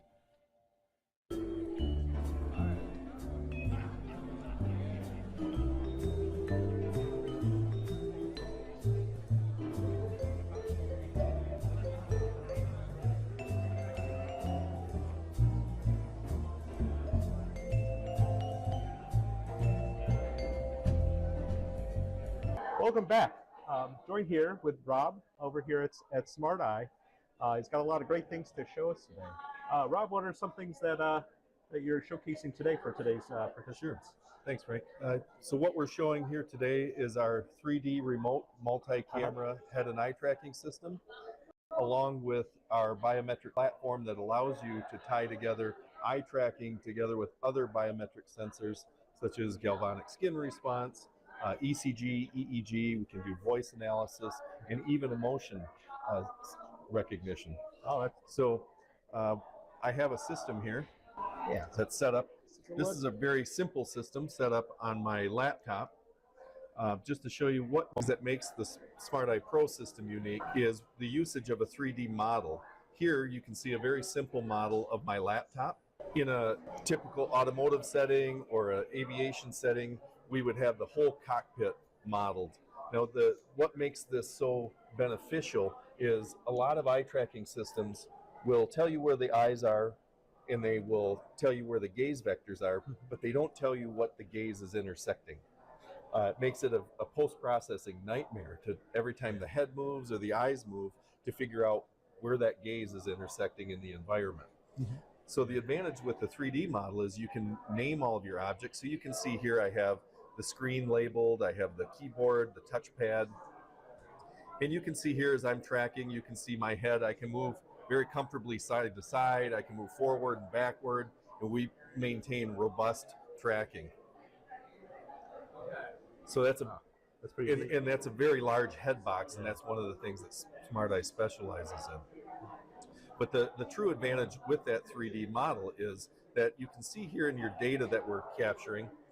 So we timestamp all of your data, and as I scroll down, you can see we provide the head position, head rotations, eye positions, gaze vectors. And here's the real advantage to having that 3D model. So you can see in this line here, if you look across, you read the XYZ coordinate positions, and then you also see where it says screen. That's because my gaze is currently intersecting the screen. Now, if I look down at the keyboard, you can see how on the data it changes. So now it says keyboard, I assume it says touchpad, back to keyboard, and then back on the screen. Oh, so you name those properties, the zones? You name all of the objects within your environment that you want to track on. And how has it changed in terms of the time it takes to do all this setup since you've kind of started at Smart Eye? Sure. So when I first started, we had some very large cameras. I think they were like 0.3 megapixels. Now the cameras, as you can see, are quite a bit smaller. These are fantastic for tracking in compact and complex environments as well. Work in automotive testing, so in simulators, in vehicles. We do testing in aviation, so we do a lot of pilot training, pilot monitoring activities. So it's really opened up a lot of doors for us. We even do tracking in control rooms, air traffic control, things like that. Oh, that's pretty neat. Yeah. And if you continue to scroll down some of the data, you can see we provide over 175 measurements up to 120 times a second. So you can see like eye opening, blink velocities, pupil diameter, and then you get down here into the facial positions, and then we can even now do emotions. So you can see here, we're tracking, if I smile, you'll see joy taps out at close to 100. Oh, wow. Smile. Look at that. Smile. And even things like disgust. So if I go, oof, I make a sound, or make a face like, oof, oof. You can see it's captured. Oh, disgust, yeah. Disgust is lighting up. Right. So we can capture those emotions real time within your testing. And then we can continue down in all the facial features, and then we can get even drowsiness levels. So we use the Karolinska sleepiness scale. Okay. We report out everything from 5 to 10. So here you can actually see I might be a little bit tired today. So I was up quite early this morning, so you can see I'm already measuring a 5. Now, if you look at the screen above here, what you'll see is this is the iMotion software by Smart Eye. The iMotion software allows you, it's a biometric platform, that allows you to tie together head and eye tracking together with things like other biometric sensors like galvanic skin response, ECG, EEG, voice analysis, things like this. So you can get a deeper understanding into human behavior and performance. And you can see the iMotion software directly imports the SmartEye Pro 3D model as well. Here we're doing gaze overlay using a camera placed behind the driver. And we calibrate those to the SmartEye Pro system with that camera image so you can see a direct overlay. Here we're showing some of the gaze trails, some of the fixations, and so forth. Here a deer actually jumped out in front of me, and you can see the spike in galvanic skin response. You can see my heart rate increased. So it really provides a deeper understanding into human behavior and performance. All right, well, that's pretty neat. Some really good applications, driving simulators, other kinds of simulators. I can imagine there could be some, depending on the amount of specificity that folks want to have some kind of usability applications and other kinds of things. Sure, sure. Awesome. Well, hey, where can we go to find more information? The website, those kinds of so things? you can go to our website here at www.smarteye.se. Oh, okay, great. Well, hey, thank you very much, Rob. I appreciate it. Thanks for the time for talking. Technology in our world is evolving at a phenomenal pace, and keeping up with what that means in the human factors world can be challenging. That's where Human Factors Cast comes in. Human Factors Cast is a weekly podcast that highlights and breaks down stories that are chosen by you, the Human Factors community. Each week, a panel made up of human factors practitioners, UX specialists, and engineers sit down to discuss a weekly dose of knowledge that keeps you up to date with the latest areas of interest. New York State is giving out hundreds of robots as companions for the elderly. Buttons in cars are safer and quicker to use than touchscreen. A prototype just achieved a major milestone that actually fits the description of a flying car. The show provides perspective based on experiences from different domains and different industries. We even cover some of the hottest conferences in the field. On this episode, we're recapping EHF, Ergonomics and Human Factors Conference, Neuroergonomics Conference, Human Factors and Ergonomics Society, UXPA International, the International Symposium on Human Factors and Ergonomics in Healthcare, and we have the best guests. I'm joined today by Chris Reed, Micah Inslee, Farzan Sassin Gohar, Joe Keebler, Peter and Gabby Hancock. We have a dedicated community of listeners that engage with the show and contribute to the topics discussed. Join me, Nick Roome. And me, Barry Kirby. Every Friday morning when Human Factors Cast drops on YouTube and your favorite podcast directory. And remember, it depends. And we're back. I'm sitting here with Natalia Rusivigoja. Hello, welcome to the show. Hi, Nick. Thank you for inviting me.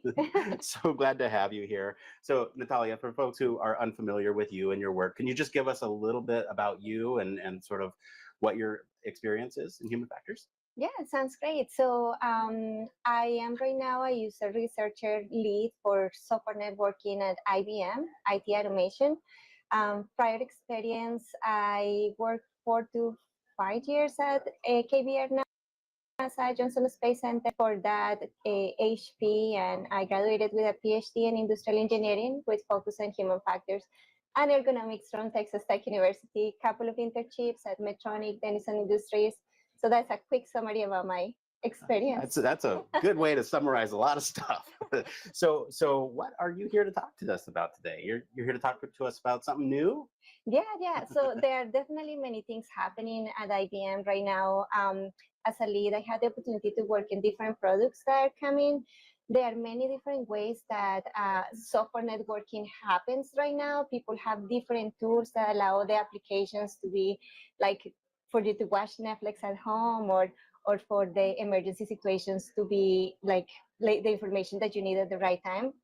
So there are many systems that allow you to do that, but there is no one system that allows you to see everything in one place. Mm-hmm. And we are looking into this application management centric solutions where you can see everything that is in your network, security, firewalls, everything in one place. And also the opportunities that it has with AI components, trying to facilitate decision making and be more proactive in the optimization of the different routes that might be needed to get the information that you need when you need it. Okay, yeah. So kind of consolidating all this various information in one place. So what about that is particularly exciting, innovative, interesting to you?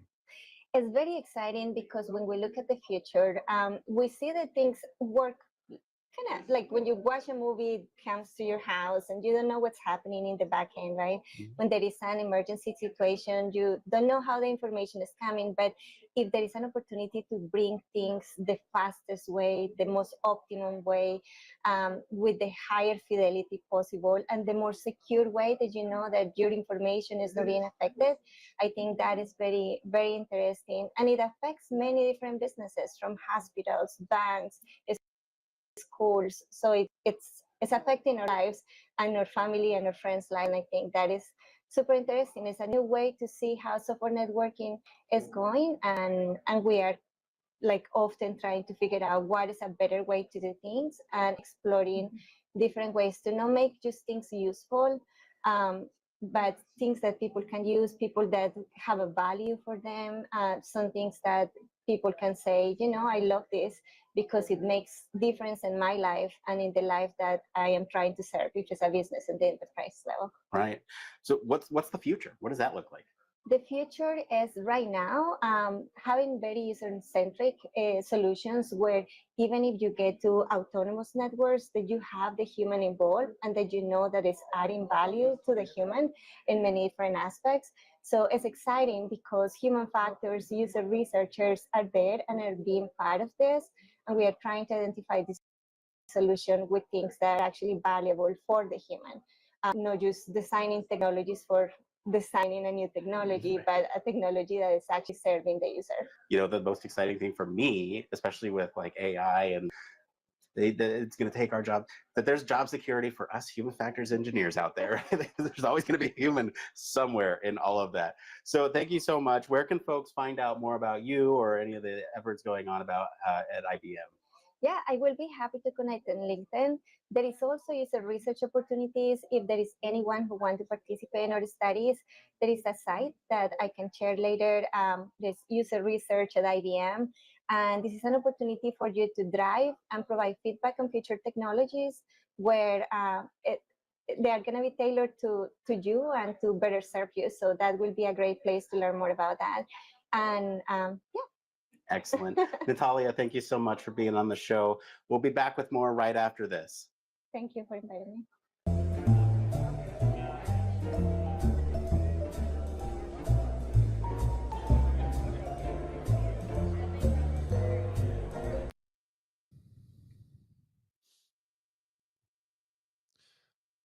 Well, I think it's just us, Heidi, because I think we're just going to hear disembodied voices in the background because of the technical issues that we're having there on camp. I don't know, ground zero. Yeah. Could we talk just a little bit about it? Because here's what's actually happening: is a session just got out. Normally, we have the luxury of having a hard wire right into the internet. And so what is happening right now is a session just came out, and I think what's happening is it's stressing the Wi-Fi that we are connected to. So I'm going to rely heavily on Heidi and Barry to carry this next segment. So over to you while we troubleshoot on our end. Well, I think I've troubleshooted it for you. It's because you don't have a hard wire. If you had a hard wire, you wouldn't have a problem. There you go. That didn't take that long. But no, I mean, it is one of these things. We were talking about the organization and the setup earlier. This is, I guess, where some of the you go to a conference center and you kind of expect things to be, you know, this is almost it's a basic need now, isn't it? When you're doing this type of thing, that you need to have enough competent Wi-Fi to handle everybody coming out of a session and going, messaging their friends, what you're meeting up for a coffee, what session you're going to, and for things like this, because there'll be an AV system there as well. They'll be doing lots of coordination. So to have good Wi-Fi, to have good internet access and not just rely on Wi-Fi, you'd think that'd be standard. But I think one of the things that came out really strongly from that we were talking about, Heidi, was eye tracking. We spent a lot of time talking about the smart eye that was shown, and it's interesting seeing how that technology has evolved, and how you can use it. So I don't know what we're talking about. Some of your experiences of using eye tracking and how you think this is a bit different. So, what were your thoughts on that?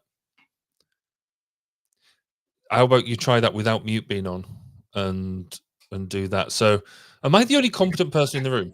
I mean, really, have we got to the point? Okay, let's not badger me here. Like, I'm trying to have the Zoom up for us. I constantly, remember to mute us there and then switch over, but I keep forgetting to then turn my sound back on over here. So, but yeah, I think the smart eye, what kind of triggered our conversation when we were watching it together.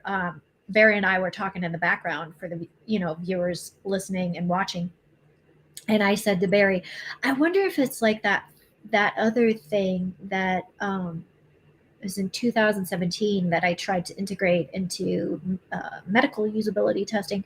And I said to Barry, I wonder how useful it would be, because in medical usability testing, you don't necessarily always have a screen that you're looking at. So how would this work if you have a physical product and the participant is like looking down and you're just capturing the head, the top of the head of them, and then as we're watching the segment, all of a sudden you see the guy demonstrating that it's viewing a hard object basically, and it was showing like a sketch of the laptop, and then it was showing the 3D crossover, how it was tracking the head, and you could see the shadow of the head of the person using the laptop.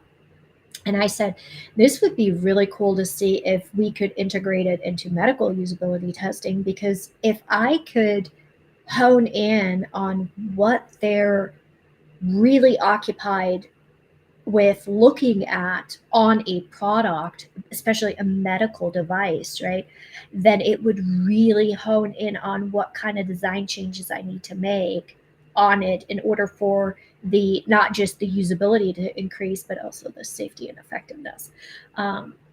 No pun intended. Yes, pun intended. Of course, pun intended. That's subtle. I like that. Subtle as always. But Barry, what did you see that was most interesting for you to see the updates? Because I will echo what you said. Like it seems like it's moved much further. Like we can do a lot more. It has a lot more capabilities now. Yeah, I mean, I've been using eye tracking. I think probably for the best part of 20 odd years, in terms of sort of copy design, evaluation, and seeing then how you had to have such a fixed head window for it to go in, whereas what they were sort of implying here was it's such a broader ability to do, so you can capture a much broader range of information, and intent, gesture, and things like that. So that's really, really cool. Where I worry sometimes, I mean, everything now, you look at any sort of, a lot of research papers through, and a lot of research papers are there going, we used eye tracking for. And so I've gone through this bit of worrying that it's cool to have, therefore we should do it. It's a thing that everyone should do. Whereas I think with this, it feels like some of that technology is getting a bit better. But again, I mean, let's not hog it all with the eye tracking. There were some of the interesting bits there as well. So it was interesting seeing like the 3DMD stuff where they're doing the 3D modeling of basically limbs and things like that. So it's good to see that sort of technology evolving as well. And I think I think in the round, how important do you feel it is to Aspire to have an exhibition of technologies? Do you think it's actually in everyone's interest? Do you think people actually go away from that thinking I'm going to go and buy one of them, or do you think it's just this look where technology's got to? I think so. That's really interesting you bring that up, because it's something that I would love to talk about more sometimes, but I feel like it's kind of disappeared a little bit. I think that's why, when I did the amazing segment introducing of the technologies and the transition, but that is something that I didn't even need to be prompted to. I always am interested in these exhibits because when I think back, when I was a student right out of grad school, I'm not going to give away the year. Check out my LinkedIn if you're interested. I remember going to HFES annual, right? Not the healthcare version. So it was still this one that we now call Aspire. And I remember seeing products that I actually ended up getting my company, whoever I worked for at that moment, to purchase so we could improve some of our things. So I remember one year we bought a software that allowed us to do better usability setup for video recording, right? I mean, I'm kind of dating myself, but yes. And then one year, actually, that was the coolest. I found a patient dummy, if that makes sense. Yep. But it was specifically for cardiac, so it had all these setups so you could pretend as if it was a cardiac patient, which at that time, I mean, I was in the cardiac space for a long time. I was in, electrophysiology, cardiac arrhythmia, and, Medtronic, Biotronic. Like, I've worked for the big ones when it comes to cardiac stuff. And I always wanted to see if that was possible. And I remember when I worked at Medtronic, we were literally building wooden skeletons to simulate chest cavities. And when I saw this product, I was like, oh. And so I'm kind of sad that has kind of dwindled down to almost nothing. Now these exhibits at these conferences barely have any vendors there. And for me, that was a part that I was always very excited about. And when I think about now who is at these exhibits, it just feels like it's a bunch of consulting agencies who are trying to sell their services. And I'm guilty of that too. I mean, I've been a sponsor. I've been an exhibitor at HFES Healthcare trying to sell my consulting company services. But at the same time, I miss the physical product. So I definitely think this is something that should come back. Yeah, I think so too. I mean, we've certainly in the UK side of things, we don't generally have a huge number of people exhibiting. We have a bookshop generally. You can always go and buy a good book, but in the grand scheme of things, the number of actual exhibitors, and it's difficult, isn't it? Because it's not. Whilst there is a number of people there, it's not a massive audience. But as you say, if you've got personal experience of being able to go and look and see something and say, oh, that would be really cool for me to use, then it's almost incumbent on us to try and get some of these people to come and exhibit and show us their stuff and prove that there's a good business case to do that.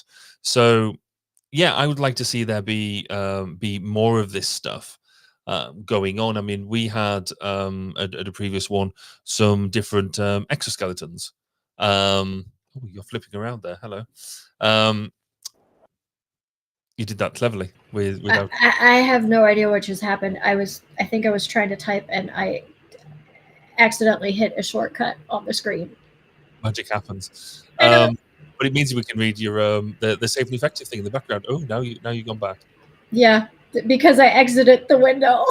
I don't know how I even did this. Just in case, if anybody was under any illusion that this isn't live, you're now well and truly there. You know that this is for real. This is what we're doing. So, because you know it's live, then you can also know to comment and ask your questions about what we're doing. So, no matter where you're listening through this, be it on YouTube, be it on LinkedIn or wherever, put comments in because we get them all here and we can answer the great questions that you put, or just laugh slightly inanely at the comments that you put there, reflecting on what we do. Yeah, I mean, well, yes. Thank you, Barry, for bringing that up. I was wondering, where was the interaction of people? Like, I got so many messages that said, I'm looking forward to this. I can't wait to watch. Da, da, da. Where are you guys? Where are your questions? Where's the interaction? Come on, liven it up. I mean, we can't be, that can't be a blanket condemnation, because we do have some interaction here from Neil. Neil Gainey has been commenting and saying hi throughout the live cast so far. And Nick and Frank have decided to turn up. Yes, I think we've recovered. We Was had it a catastrophic system failure over here on our end, and thank you for covering. Situation normal, everything's okay over here. How are you? So does catastrophic failure mean we ran off for a pizza? Is that I saw the photos on I don't know whether you put them on LinkedIn of an awesome cheesesteak sandwich that you were having yesterday, and it's one of my favorite things that I've never had a proper one of because obviously I've never been this over one it. is proper. Yeah. But I good love ones. that's one of the things I would come back to. Two good ones. That's the thing. So Okay. as we see that everybody move their cameras around, are you beautiful now, gentlemen? I think the echo is interesting. There we go. At least visually useful, right? Okay. Great. Someone want to give me some sort of segue into academia? What's going on? Well, we were just about to say, just before you rudely interrupted us. Oh, Exactly. A lot of the technologies and things that are being utilized, particularly things like eye tracking, get you really. It fails on me. It fails on me. I have a gimbal right here, and it fails on me because there's sorry. Apologies for the shaky cam. Yeah, how about me and Barry just continue? I was going to say, stuff here. We were getting along so well, and then you just get these amateurs come along. I mean, Barry, come on. We were having a fascinating conversation about technologies and exhibitors. But All right. You know what? How about this? We'll take a quick Gen Z break, and we'll be right back. Okay, let's do that.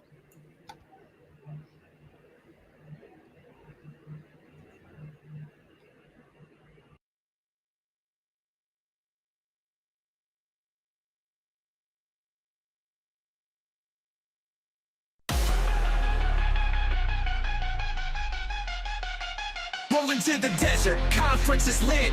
Pros in chef and me, we come equipped. Brain so sharp, minds never quit. Tech and innovation, we making it fit. Aspiring to mix, we level up. Phoenix heat, but we cool and tough.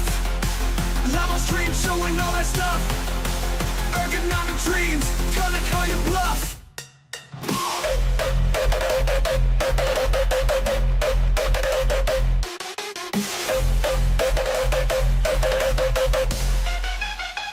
System designs that break the mold. Research so fresh, data pure gold. Education for days, new stories told. Techno beat drops, watch it unfold. From the labs to the streets, Phoenix now. Human factors, hustle, we shred the pow. Software to solve, precision plow. Heart of a lion, conference vow. Virtual reality, augmented space. Biogenics, tight is the race. Future right now, no time to waste. Aspire on flames, feel the pace. Ergonomics, we level up. Phoenix heat, but we cool and tough. Livestream showing all that stuff. Ergonomic dreams, gonna call you bluff.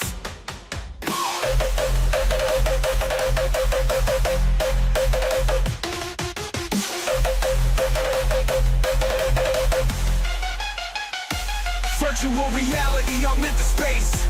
Biogenics, tight is the race.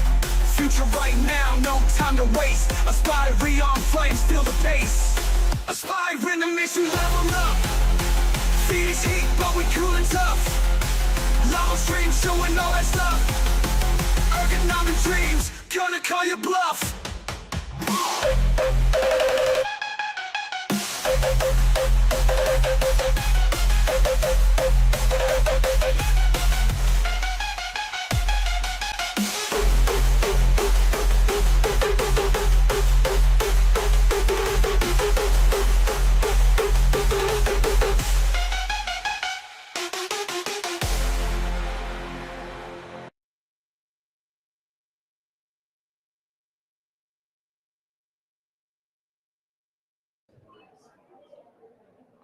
Okay, hopefully, maybe now.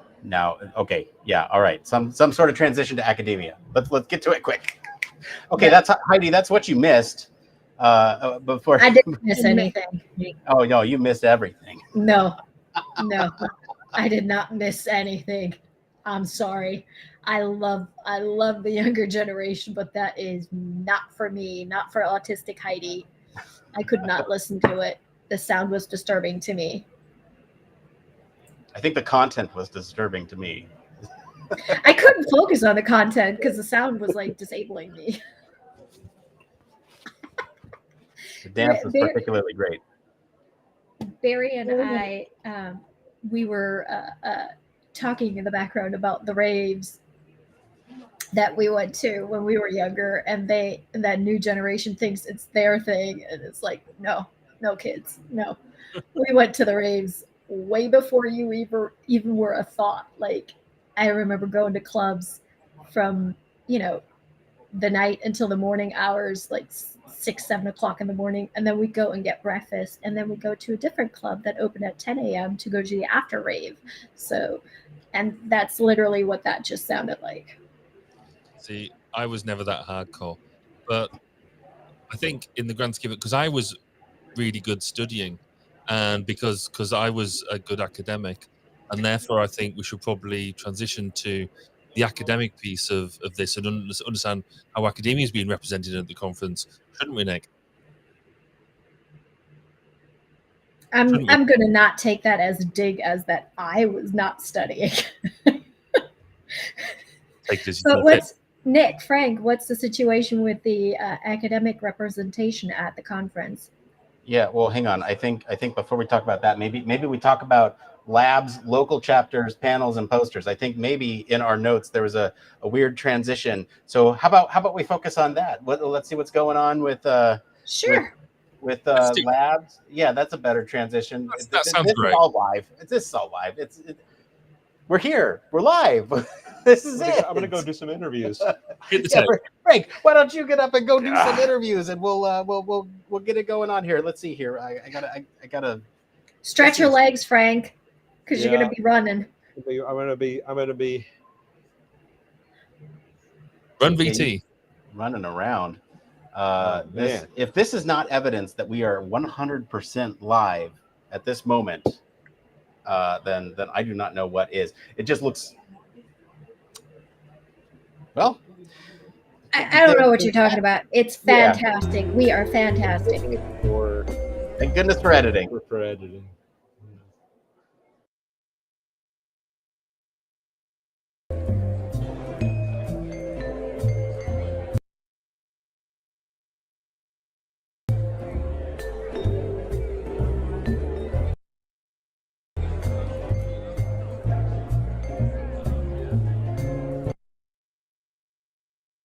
And we're back. I'm sitting here with Christy Harper. Welcome back to the show. Thank you. Thank you for having me back. It's always fun to be here. You're one of our favorites. We always love having you back on the show. So for folks who might not know you, who might not be familiar with your history, you want to just introduce yourself? Sure. So I'm Christy Harper. I worked at HP for many years, and now I own a consultancy called End-to-End User Research. At HFES, I am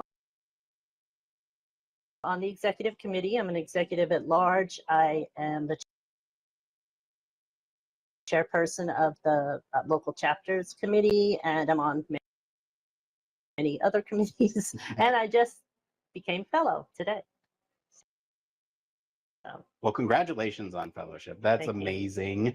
So let's talk about what's new, interesting, and exciting for you. There's a panel that you mentioned. You want to tell me a little bit about this panel? Yeah, so I think this year we decided to do something a little bit different.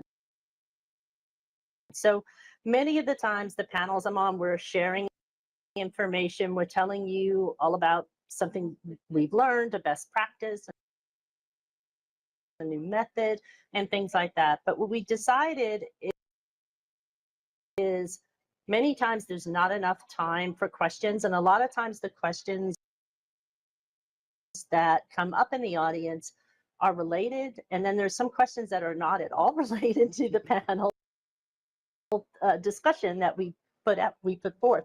And so what we've learned is that a lot of times they just want to hear from people in industry. They say, okay, you're practitioners,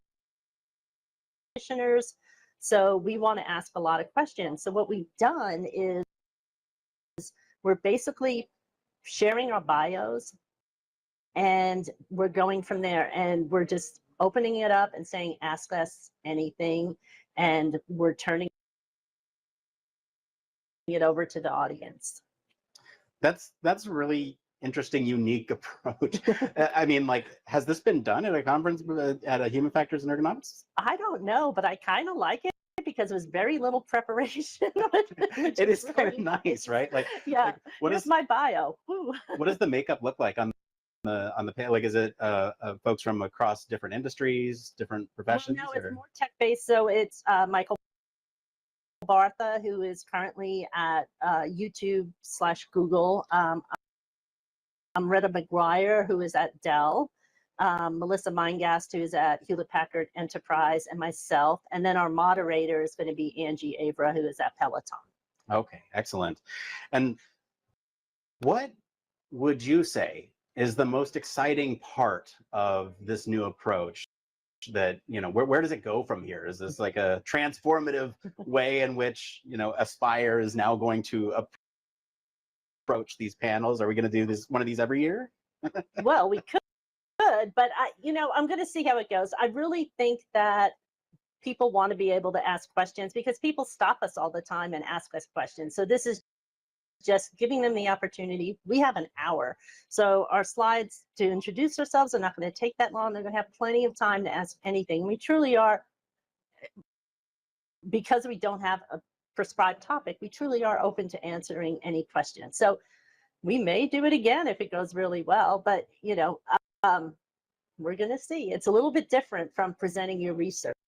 So yeah, it's kind of, in some ways, a little risky if you don't have a whole lot of audience participation, but I'm also interested to see how it goes. So where can folks find out more about you or about the panel if they want to know how it went? Well, they can always reach out to me, but I would encourage them to attend. It's Thursday at 3 o'clock, and you can find more information in the program or in the app. Obviously, people know you can reach me on LinkedIn. I'm pretty easy to find, and I'm pretty good about getting back to messages. So, Christy, thank you for coming back. We always love having you here on the show. We'll be back with more right after this. Stay tuned.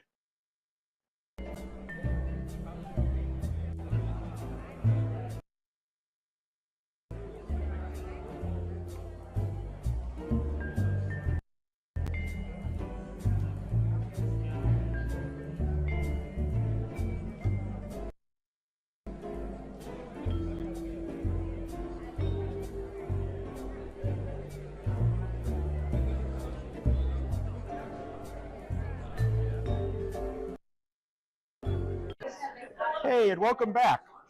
Frank and Vianney here with John and David from Texas A&M.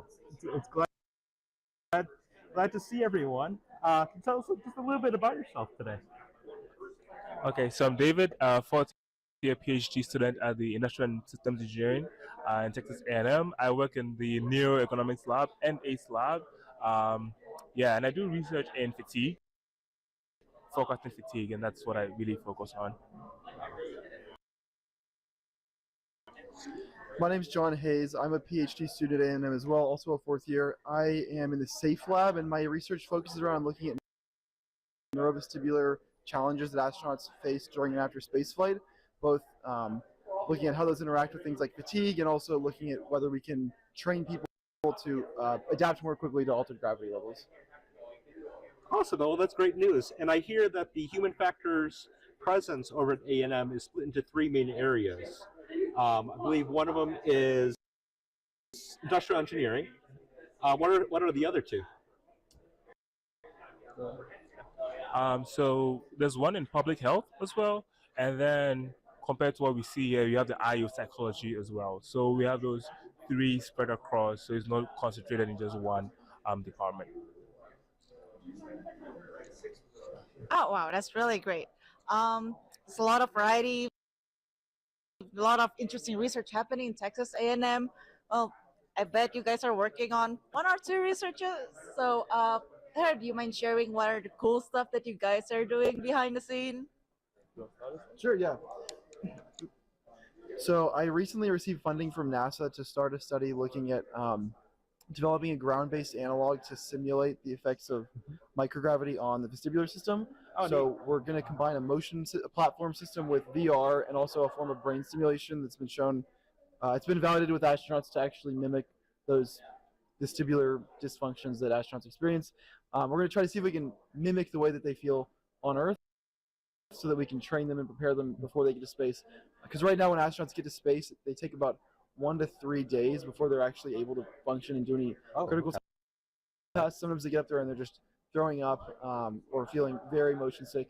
So we're hoping we can reduce that time by training people on Earth so that once they get to space, they're able to adapt more quickly to those altered conditions. Yeah, that sounds great. And it looks like these kinds of problems are the strength of being able to have a multidisciplinary program. Take a look at a problem and approach it with different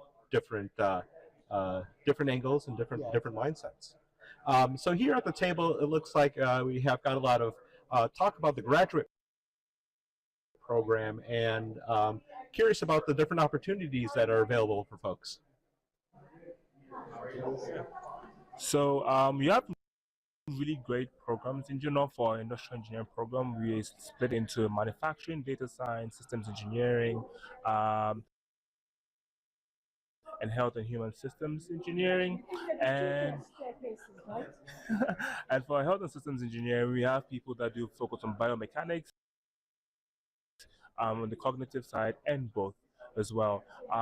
For our master's program, we have a couple of classes you take, and then you specialize, and then take a few more. For a PhD, you take about 4 major main classes, and then you're free to choose whichever other disciplines you need to take. So for me, I took my 4 major classes for my qualifiers, and then after that, I've taken a lot of classes in data science because my research is in forecasting, and I think it was a great department. Over my years, I've always been funded. The department has given us travel grants. So I think so far it's a great program. It's a great department in general. I feel well supported, and I don't think I've ever had much questions on things over there. Well, that's great news. And earlier we talked to some of the folks in the student chapter. So there's a lot of great support in terms of combining the professional service, the student chapter, with some of the research, and then this is a little bit more of the outreach. Yeah. So in terms of something exciting, what is one thing that you all look forward to for the rest of the week? So I'm giving a poster presentation tomorrow. I got through my lecture this morning, and so that was kind of a nice relief to get that off my back, and now just get to enjoy the conference and really go to talks. And then I'm giving a poster tomorrow, so that'll be fun. Posters are always nice to kind of talk to a lot of different people and get feedback and stuff. So, yeah, I'm also looking forward to relaxing a little bit in this nice resort, going to the pool, and networking with other people at the conference. Yeah, I think same as well. It's been this is my 3rd conference, right? And I think coming here as a 4th year, it's very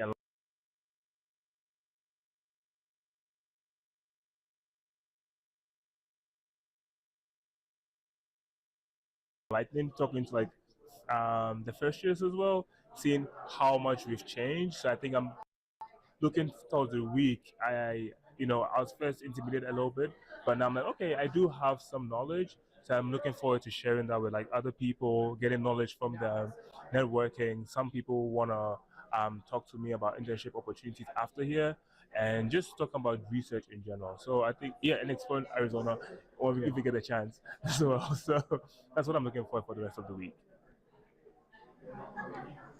No, that's great. So you mentioned about like meeting with a lot of people, like, talking about research in general. Sorry, my background is also I'm doing research, so I'm just quite kind of interested what kind of interesting research opportunities that you get from Texas A&M. Like which field and what topic, what you are doing, and how do you feel about it? So I can start with a few people. So we have like Dr. Ferris, who does a lot of like multi-sensory inputs. So audio, tactile, visual, how to combine it, and how people can work in in complex settings. So those are things that are interesting that you could join and do. We have like Dr. Sahabi as well, who does a lot of driving research, also like amputee research, right? So people get like new devices, prosthetics. I think people don't realize there's a high workload in using that, right? So she does a lot of great research doing that. Dr. Curie Gregg, she's an astronaut. John works under her. They do a lot of space stuff as well. Dr. Zhang loves biomechanics, but you can talk more about that space stuff because that's really cool. Yeah, so like I mentioned, I'm doing research in kind of the neurovestibular area, but the lab also does work in biomechanical modeling for landing. So looking at injury, looking at injury risk when astronauts land under different seating configurations, and how you can design seats in spacecraft to reduce risk. And then also, I think the lab does some work in like safety engineering and other things. What's cool at A&M also is like there's a lot of collaborations between departments. So I know we've collaborated with people from the kinesiology department, people from the health center, also like people in psychology. So there's a lot of cool collaboration, also mechanical engineering. So there's a lot of collaborations between different departments, which, like you mentioned, is one of the really cool parts about our field, is that we kind of get our fingers into a little bit of everything. Talking about collaboration, let me shout out my own lab. With ACE Lab as well, we do a lot of like remote censoring as well, and like diabetes and diabetes as well. Talking about collaboration, we collaborate with the Houston Methodist Health Center down there. So there's a lot of work in nurses and surgeons as well to help in the operating room and all that. So it's not just within the school, but outside the school and helping the community around us. Well, awesome. That's great news. Looks like a lot of good opportunities, a lot of different research projects going on, and a lot of folks at A&M. So if you're here at HFES, come by and say hi. For those that are online, we've got lots of good information and websites to find more about the Texas A&M program. Well, hey, thanks a lot, and thank you again for your time. And over to you, Nick.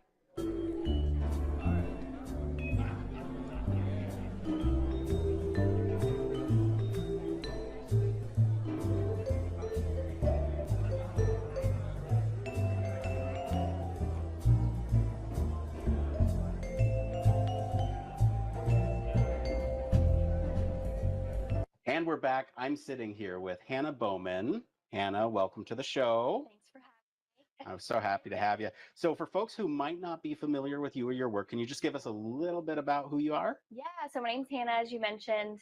I currently work at Amazon under the devices team. Yeah, all things Amazon Echo devices. That's me. All right, cool. And there's another piece about you that is sort of relevant to the conversation that we're going to be having today. So you're actually the local chair president? Chapter president. Chapter Yeah, local chapter.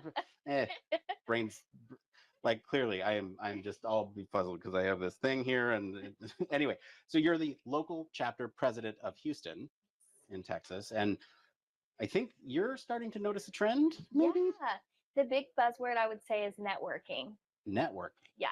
Tell me a little bit about what's going on. What are you noticing? Yeah, so as most people probably are familiar with, COVID that happened several years ago. What, can you tell me what's COVID? COVID-19, this crazy vaccine that everyone hates. So basically that took, spiraled a lot and took a lot of the networking away, and which is really important, right? As you're going to these conferences, as you're being transitioning from student to industry or professional scope of work, networking is really important. Who you know, what you know about, and during COVID, we lacked a lot of this. I think even this conference was virtual for a couple of years. This is my first time back since COVID. So welcome back. Yeah, thanks. Because it's just like the networking is so important, and we're seeing that. So with the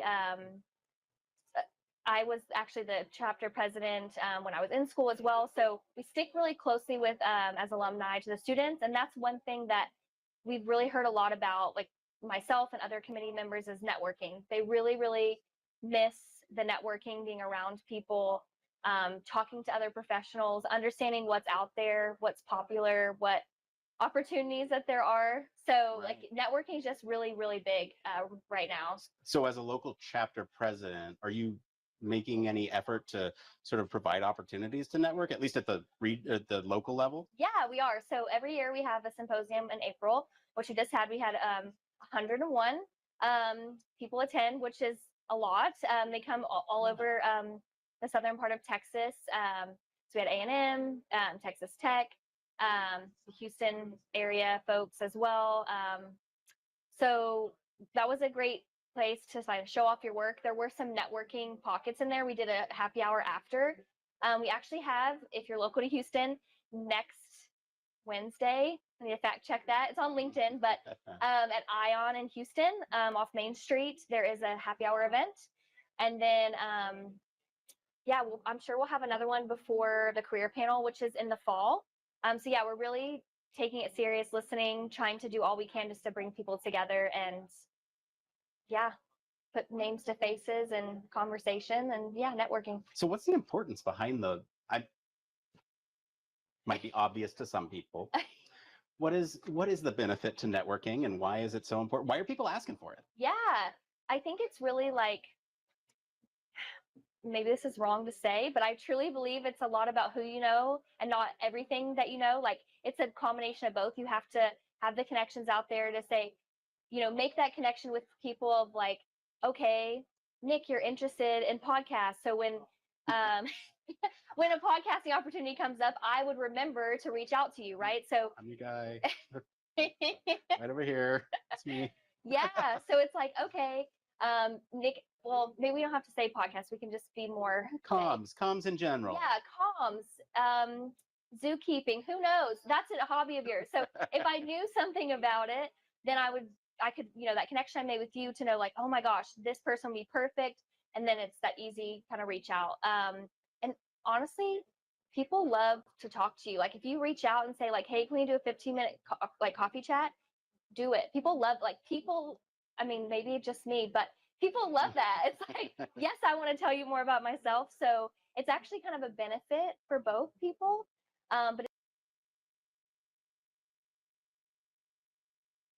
it's just, I don't know, really important, especially in industry. It's all about collaboration, teamwork, getting to know each other. So it all kind of feeds into that. And it's just, yeah, really, really important.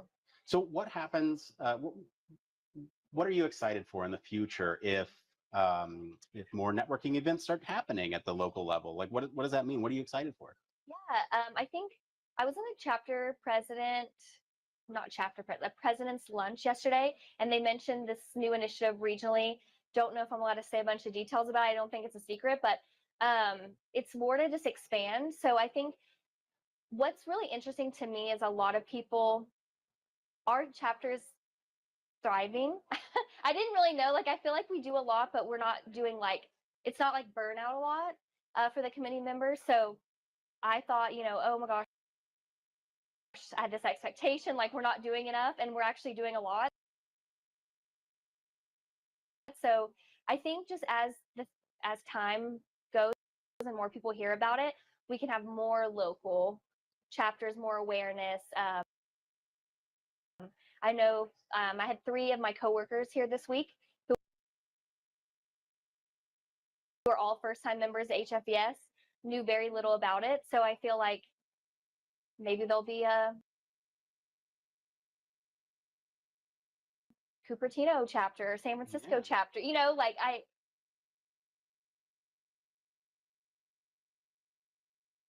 I'm not sure if it exists or not. I didn't see anyone there at the lunch. I'm not sure everybody, all the chapters were represented, but yeah, just more awareness, growth, becoming bigger and better. Yeah. If people want to talk to you, if people want to have that 15-minute coffee chat with you, where can people find you? LinkedIn is the best place. I feel like I'm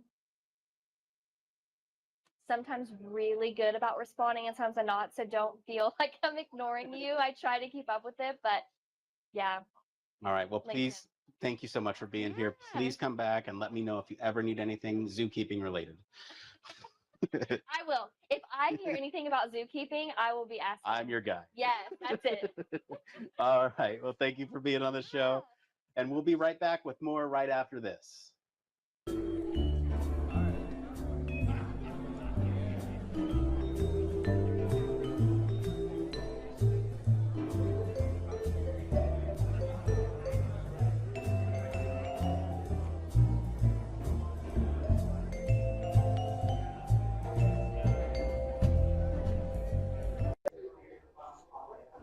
Hey, hello, and we're back. We're here with Garrett from Texas A&M, talking a little bit about the ACE Lab. We're here taking a look at some of the posters and having quick interviews with folks from there. Garrett, do you want to tell us a little bit about yourself today? Absolutely. So I am a senior undergraduate industrial engineering major from Texas A&M University, and I've been a part of the ACE Lab for about 2 years now. And my primary research, if you want to, I guess, refer to the poster, is with remote health. Remote monitoring and health performance. I particularly do a lot of research within the telehealth area, specifically remote patient monitoring and adherence characteristics and what barriers patients and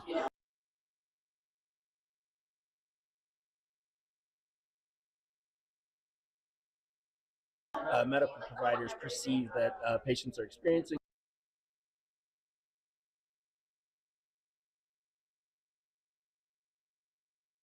Preventing them from participating in remote monitoring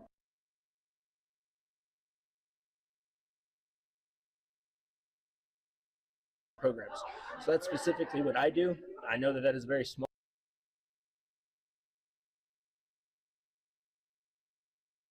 portion of the lab. There's various other areas within the lab, including areas within the oil and gas industry, as well as other health areas such as telehealth, mental health, or just healthcare in general, and even more that other individuals within the lab can speak on themselves. Well, that's great news, and looks like a lot of exciting things going over here at the Applied Cognitive Ergonomics Lab. Absolutely. In terms of something that you found interesting this week, whether it's other kinds of posters or the presentations, what are some things that you found that have really caught your eye in terms of this year? One of the biggest things that stuck out to me for this conference is that there is a lot of debate going on between where healthcare is moving, if it's going more with AI or if the human should still be within that system. That's something that's been very interesting to me because that's it's a lot of the stuff that I deal with right now, is if it's going to move from go into more with AI or if that human interaction is still going to be needed and whatnot. So that's something that I look forward to seeing where it's going to go in the coming years. Oh, that's great news, Garrett. And in terms of some of the automation research that's been going on years past, some of these applications will bring on some of those serious questions. So I'm looking forward to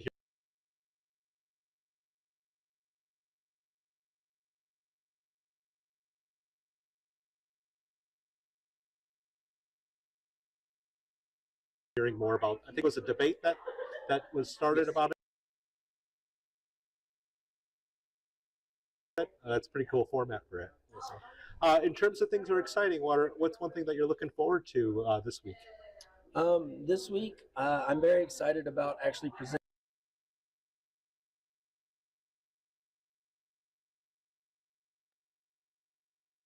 my own personal poster. Again, this is for the lab.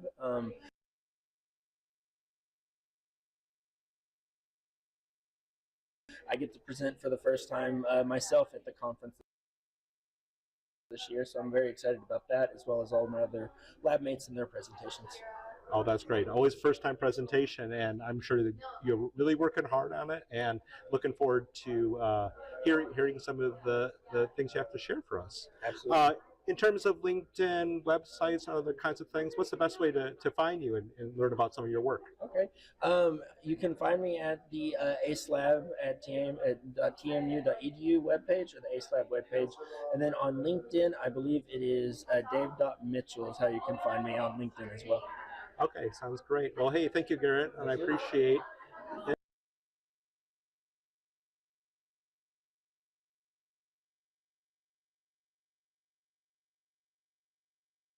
And looking forward to seeing more work from the fine folks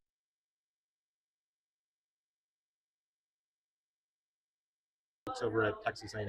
Thank you. And then I guess if I can note, we are also looking for students that are interested in joining as well. So thank you. Okay, sounds great. Yeah, for those that are listening out there, a lot of opportunities over at the ACE Lab. Great, thanks. Bye for now. Spacecraft, railway locomotives, nuclear submarines, healthcare, jet aircraft, these are all examples of highly technical systems and organisations, and all have one particular thing in common. They all involve humans. Humans who want to do amazing things and are using technology to achieve them. They all have something else in common. They have amazing people ensuring that the users who are involved can do what they need to do, are safe when they do so, and have the optimum user experience. These people are human factors practitioners, and on 1202, the Human Factors podcast, they talk to me, Barry Kirby, about what they do, sharing their career paths, highlighting their ideas and best practices, and fundamentally raising awareness of our discipline.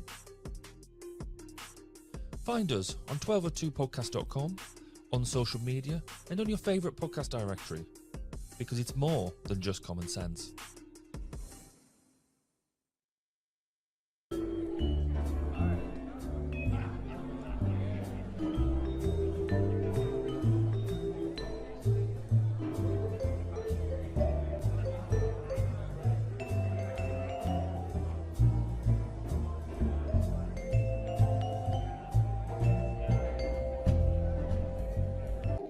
Thank goodness for editing, right? Huh? Thank goodness for editing. Yeah. Okay. And we're back. Joining you here from the Student Lounge is Sahar and Amir. Yes, sir. This is from Texas Tech, I believe. Yes. Absolutely. Okay, how are you doing today? Tell us a little bit about yourself. Well, I'm a second-year master's student at Texas Tech, and I'm the president for our student chapter. And Amir is our webmaster, so he does a lot of the posting on our website and our social media accounts. Yeah, and I'm also just starting my second year now in the master's program here at Tech. Okay, so speaking of social media, what are the kinds of venues that you use to portray some of the information about the student chapter? Okay, well, we've got a Facebook page, an Instagram. It's HFES TTU. You should give us a follow, Yeah. keep up with our activities and maybe our research that's going on. Yeah, shameless plug. We've also got a website that seems to be our main source of communication. We have like a blog there. We're posting pictures of the events that we're having. We have monthly webinars with guest speakers. Some of them are alumni from our university. Some of them are just other professionals in the HF area. We have recommended books, podcasts, including this one. So that's probably the best place to get a hold of us. Okay, so it sounds like you did a great job of getting the website and giving information and other kinds of things. So our theme for this year is things that are new, interesting, exciting in your journey. And I hear there's some new news that happened in terms of the student chapter itself. Do you want to care to share that with everybody? Yeah, so this is our 16th year with gold 16th, status. wow. Yeah, so we've been doing a pretty good job for the past 16 years. I feel like our student chapter is doing a really good job with not only placing people in the field, but also just giving us new experiences and opening doors for us with different HF fields of research. Well, that's awesome. That's great news. And so 16 years gold status, and I'd imagine there's some criteria that you have that a chapter needs to hit in order to receive gold status? What are some examples of metrics and criteria for the gold status? Well, I believe we have to have a certain amount of general body meetings, like, the boring stuff, but we also have events that we give back to our community. Like I mentioned those earlier, those monthly webinar sessions that we have. We have funding for students who are going to be presenting at events like this and other HF-related events. What else? Yeah, so a big part of our student chapter is to give back to the community. So we do a lot of volunteering events. So we volunteered at animal shelters, homeless shelters. We're also thinking about doing an outreach activity with local high schools and middle schools where we do like a small project with the youth, and we do the leading on that so they can not only have exposure to the human factors field, but we can also have an opportunity to be able to lead them on a project. Oh wow, that's great. And the nice thing about community service and these kinds of student chapter activities, and it prepares you for the world outside of your studies. There are a lot of good things that you can learn in your classes and things, but this is a great opportunity to develop soft skills, work with, kind of working through different goals, and also serving the greater community.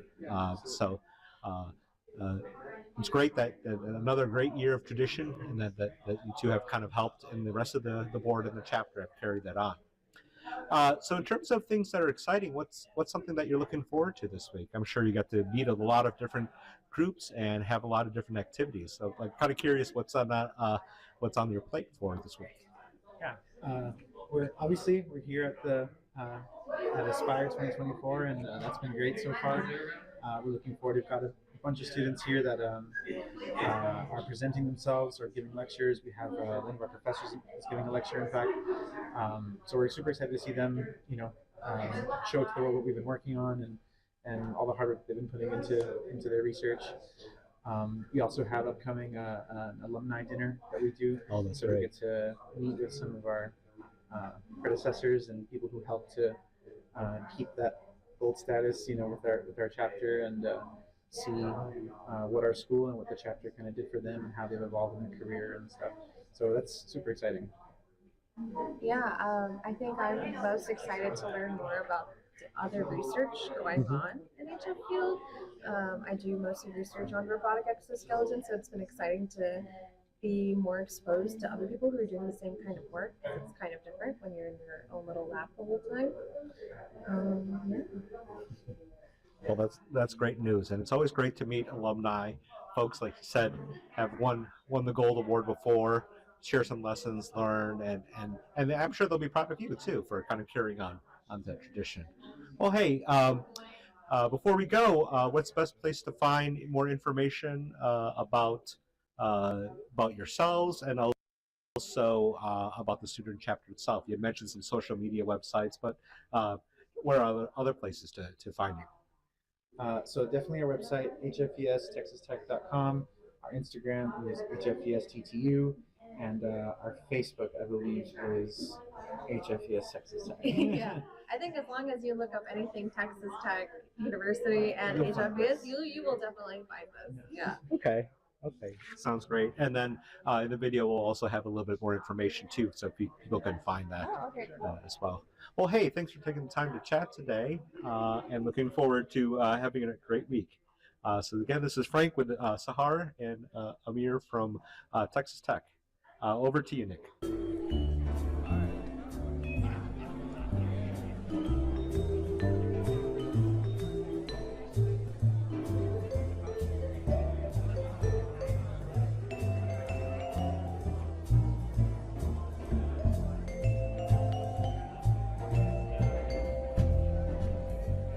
I'm here at HFES Aspire 2024, and I'm at the poster session, the first of two that we will see over the next 2 days.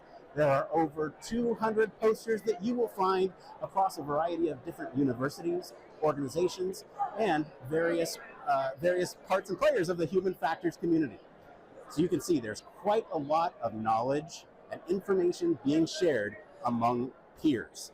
There's a lot of stuff going on here, from every various poster that you can see on the wall to all the people exchanging information across these networking events. This is why you come here to HFES Aspire. Out there, where we'll go in just a minute, you will see the various school laboratories and organizations here with their various, we'll go through this one, that's okay. You'll see the various laboratories and goings on with the human factors community. So you can see Purdue, Pat Lab, Michigan Tech, Neological University, School of Public Health. There's everyone here and more at the HFES Aspire 2024 poster sessions.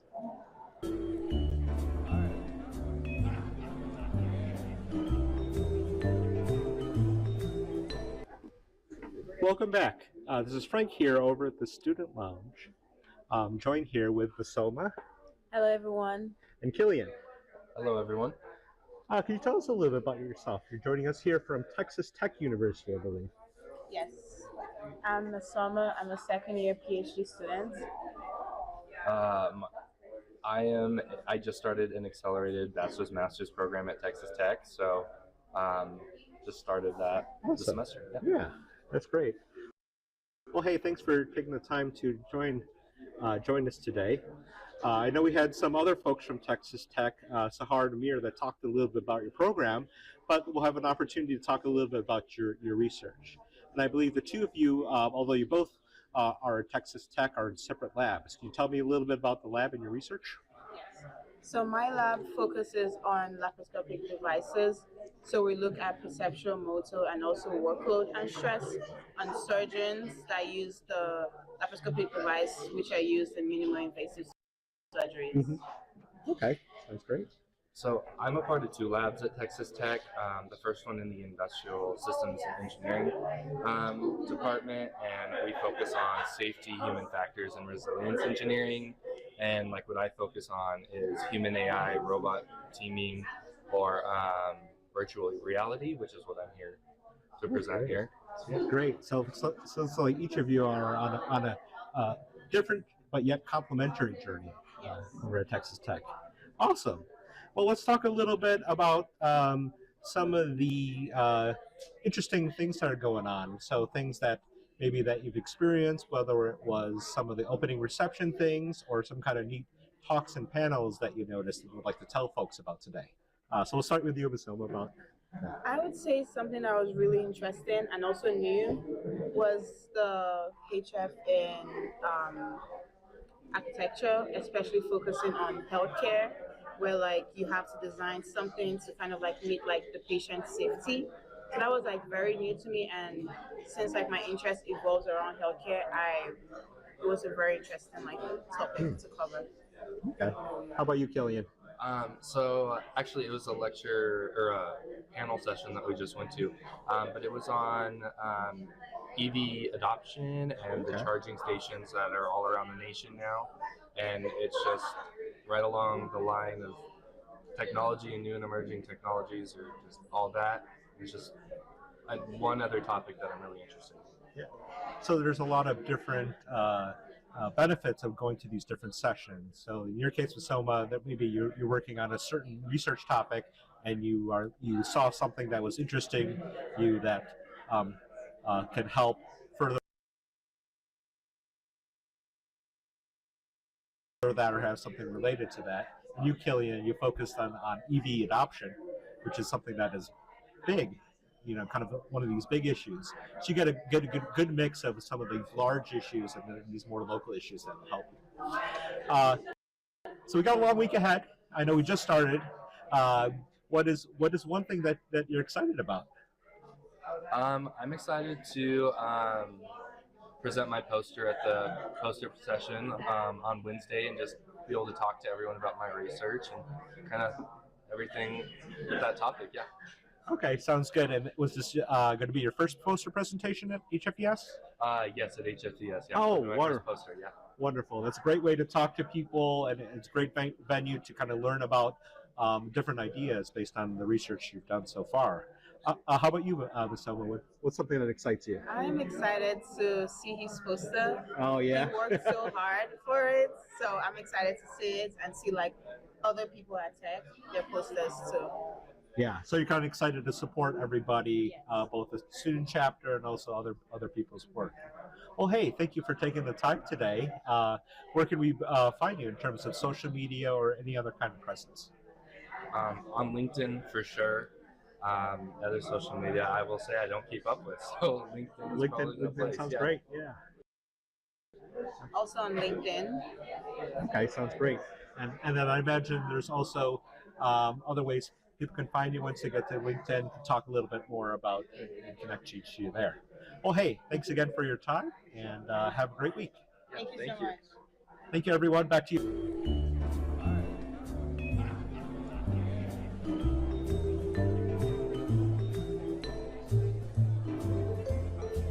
And we're back. I'm sitting here with Angie Avra. Angie, welcome to the show. Hi, thank you. Angie, could you tell the people about yourself? Absolutely. I'm Angie, as you said. I am a senior user research manager at Peloton Interactive, which is, you may have heard of it. Some people refer to it as a bike company. I actually lead research for the app in our gaming division. And I'm a participant here at the Human Factors and Ergonomics Society conference. Awesome. So you're here at HFES to be on a panel, right? Yes. Could you tell us a little bit more about the panel? Definitely. So the panel is called Beyond the Classroom. And specifically, it's a group of people who have worked or currently work in tech. And we're talking about methods that we didn't necessarily learn in school, but that we've since been asked to apply in our day-to-day lives at work that have driven impact and that we want to share, especially with students, but just with the entire community, these different types of methods that you may be called upon to use. Right. So I guess my question would be, are these like just completely different methods that folks may or may not have known, or is it modifications? Is it all the above? I think they're methods you'll have heard of, but may not be covered in like a standard curriculum. So I give you some examples. I'll be talking about jobs to be done, which I think people have probably heard of. We're also talking about Kano testing, competitive analysis. Someone from Amazon Kids will be talking about multi-generational product testing. So when you have two users, an adult and a child. And we'll also be talking about remote participatory design. And so some of that, like remote participatory design, is sort of like participatory as design you may have learned, but now there's this new element of it being remote because a lot of our work has moved to remote. How does that change things? And some of them are maybe just more techie industry, the Kano survey, the jobs to be done, but they're still being called on to be done by researchers. Right. So what is sort of interesting to you about this panel, and why is it important that we sort of talk about this? Yeah, I think there's a few reasons. One, I know they mentioned today in the plenary session that there's 500 plus students here. I first came to HFES's conference as a student, and there's a lot of, you're going to school, you're trying to prepare, you're putting these things on your resume, and I think we just want to let you know that there are other types of methods. And part of that is not necessarily to say, hey, I should have learned this in school. It's not that I feel like this was missed, but maybe just to acknowledge there's continued learning, and you may be asked to do something you haven't done before. You may have to find resources to do that.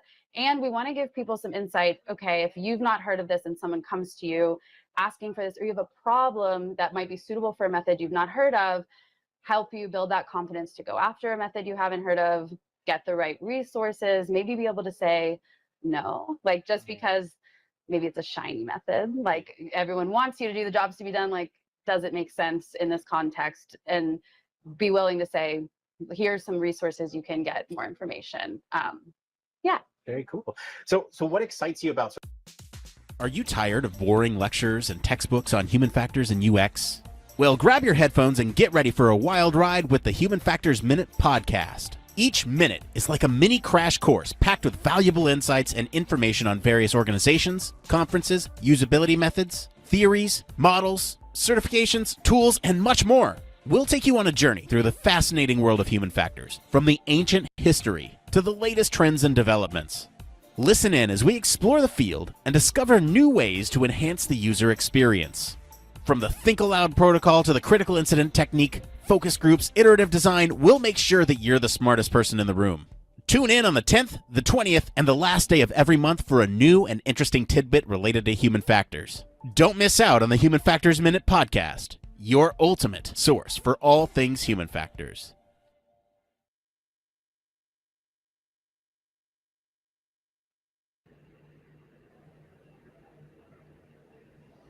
And we Well, yeehaw! Wasn't that a rootin' tootin' segment from Texas? Wow, that was sure a lot of folks from Texas. But yeah, no, I mean, it was really funny when we were looking at all the stuff that kind of fit well together, that it was all Texas folks. So yeah, Frank is currently chairing a session. That's how these live shows work. Sometimes people go, sometimes people come back. So what did you all think of all the stuff that you just saw? I was particularly impressed with your going through the poster session and how you managed to get such a professional looking drive through the through all the posters and see what they had there. I thought it looked like a lot of good fun. So he's just now disappeared. So that's okay. Barry, he don't want to talk to you. Well, I mean, that list is long and distinguished, so you know that. Hi, That's new phone, who dis? New phone, who dis? I had to reset the shot. Again, gonna reset the shot one more time. Give me one moment. We'll give him one more chance. Okay. Yeah, it's okay. We're not hanging about or waiting or anything like that. No. No, you're supposed to carry the show. You're supposed to Well, if carry you keep it. interrupting us, we can't. We have been Okay? for the past 3 hours. So Yeah. Oh. yeah, that's true. Anyway, Heidi, what did you think of that?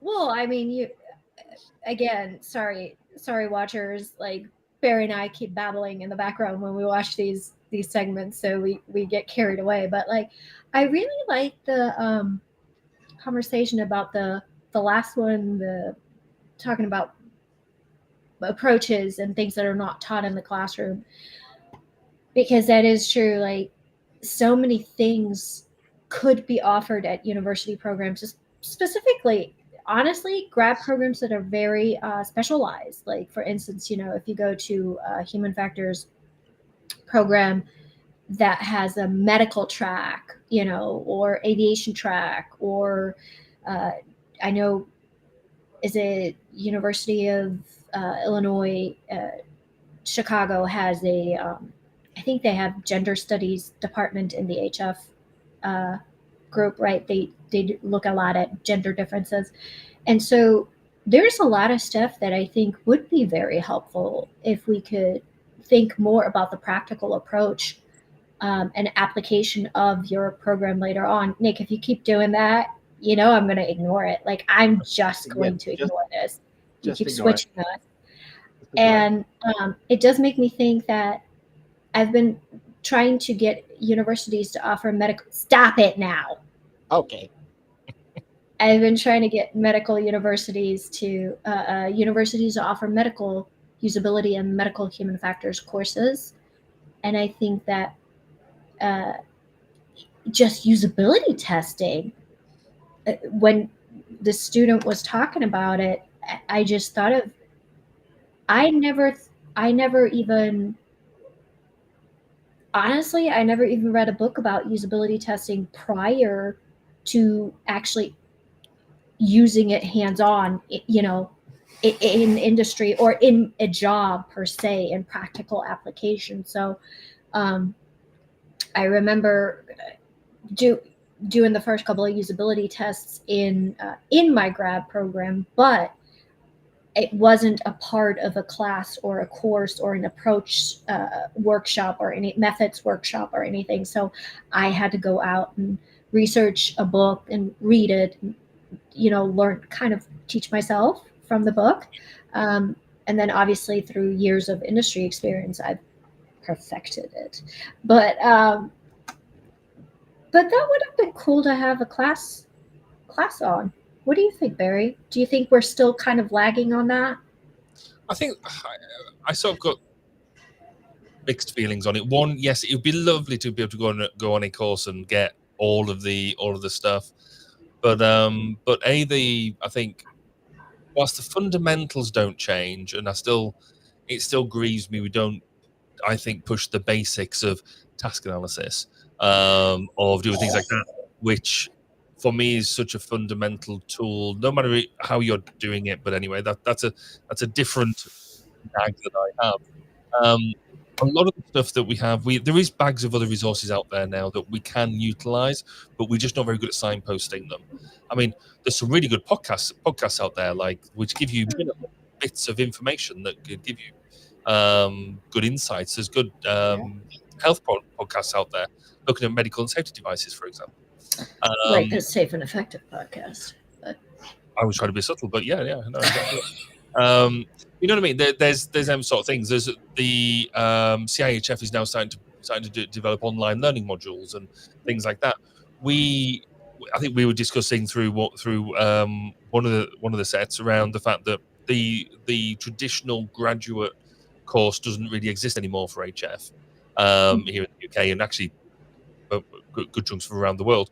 You might get the modules, but you don't get a full bachelor's HF qualification the same way as you used to. And so we have to do things differently.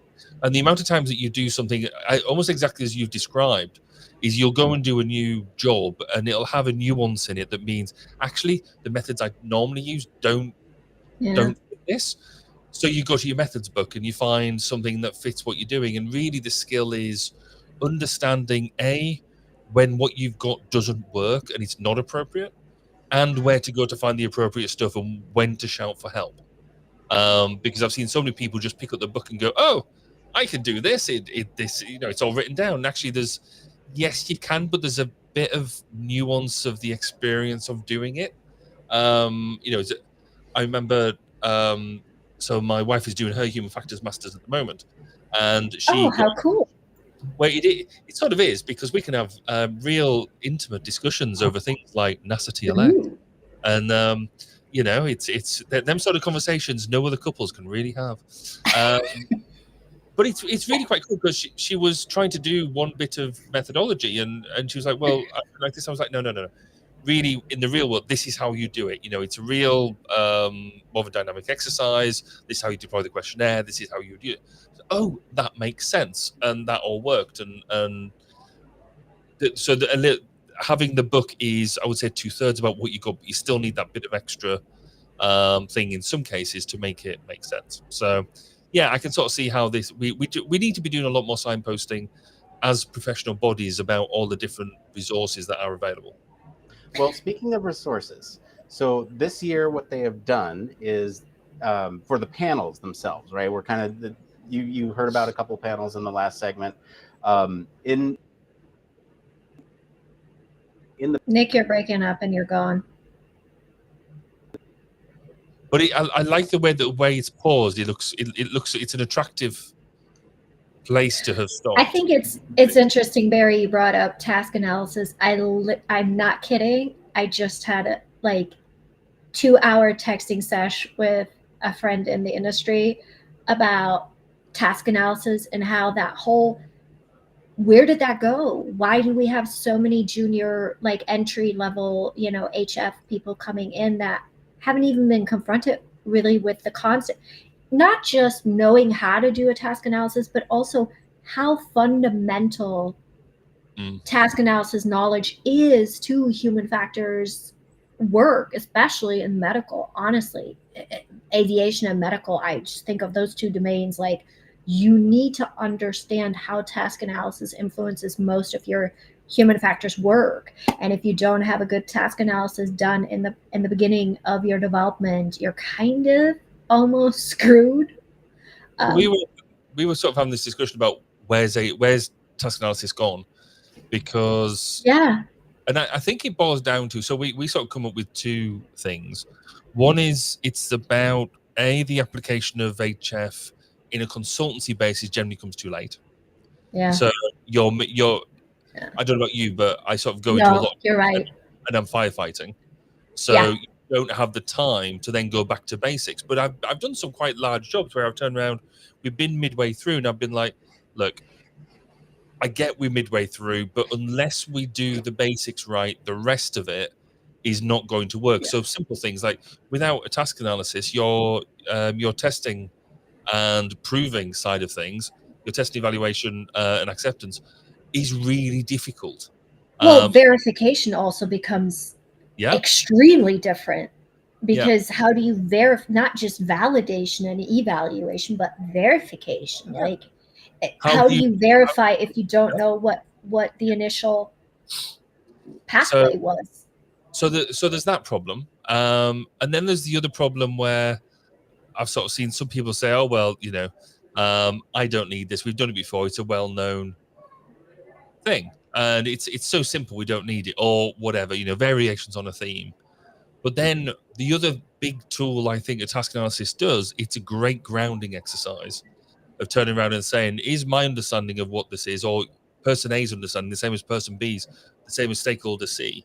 And you know, you make them work. And it's just such a, no matter how you, there's an element of fashion as well. So just doing, I mean, I'm a traditionalist. I think you can't go wrong with a good old hierarchical task analysis. HTA, you know, HTA, baby. But then I saw some people suggesting that in the medical domain that actually HTA doesn't work. It's not sophisticated enough. And I'm like, well, if Who it's all says that? well, we had a debate. But I was like, well, you know, at the end of the day, yes, there are possibly more up to date, better ways of doing things. You know, the cognitive task analysis. There's lots of other ways of skinning the cat. But if HTA is what you've got and it's what you use, and you can actually lay out what you're doing in a way that is communicable and agreeable, then it's going to work for you. If you've got another task, if you've got a methodology that will do the same thing, fantastic. But actually, most people understand an HTA. I'm going to go ahead and say something really kind of,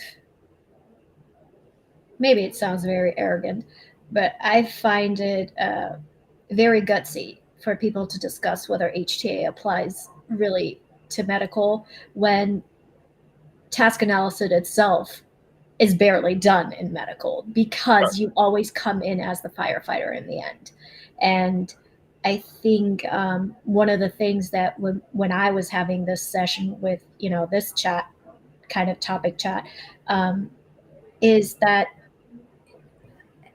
I truly, truly believe some of the fundamentals of human factors are disappearing because of how human factors is applied these days, especially, I mean, granted, I'm speaking very specific from the medical industry view, right? But I really struggle with it because what people do when they ignore, like you were explaining it so well, Barry, it's kind of like this thing, if you don't have the fundamental task analysis, right, you're missing so many pieces. And yeah, you can try to come in later and say, oh, we don't need it at this point, but then you get to a point in the process and you're like, yeah, now we're screwed because we don't have it. And one of the things that we were discussing when I was talking to my friend about it was people have forgotten how much task analysis is linked to safety, to risk analysis, right? And so, you know, and this is the one time I'm really not trying to do a pun on safe and effective, but the risk benefit statement that you have to do at the end of at the end of your development, the residual residual risk analysis that leads you to the risk benefit statement that allows you to move forward and ask, you know, basically FDA for approval and submit your file. That comes out of your risk analysis. Well, your risk analysis comes out of your task analysis, and well, not risk analysis. Your risk analysis comes out of your URA or your, you know, if you do UFMEA, but that comes out of a task analysis. How do you build a use-related risk analysis? How do you build that out of not having a task analysis? And that is where this weird trend in industry came in, that we're now using IFUs to build risk analyses. So you're doing retrospective. You're doing it backwards. Well, if you do it backwards, then how did you evaluate the risk if you already have the IFU? Like, it is so fundamentally linked to the task analysis, and that is why I think I probably found that part very interesting when the student was talking about the classroom approach. I mean, I think honestly, human factors programs should also teach risk analysis, safety analyses, right? And most fundamentally good and very well structured human factors programs will have a safety class and safety aspect to it. But risk management and product development is very different. And I think that would be a really, really good class to take in a grad program to prepare you for the concept of how products are developed from a safety and effectiveness standpoint, you know. I think one of the things I really like about doing these live streams is our ability to take something and go off on a complete tangent. Yeah, I love it. Quite a complete tangent. I tried to segue us back when you said you're cutting out. I tried to segue us to the next segment, and then you went off and did a whole 20-minute conversation, which is great. It's great. It's a great conversation. Yeah, but what I'd be really interested in now is understanding what sort of research is being done and what sort of research is being presented. Is there any way you could maybe show us some of that, Nick? Slick, Barry. Maybe play a video or something on. I don't know, a video just handy. Yeah, I can do that.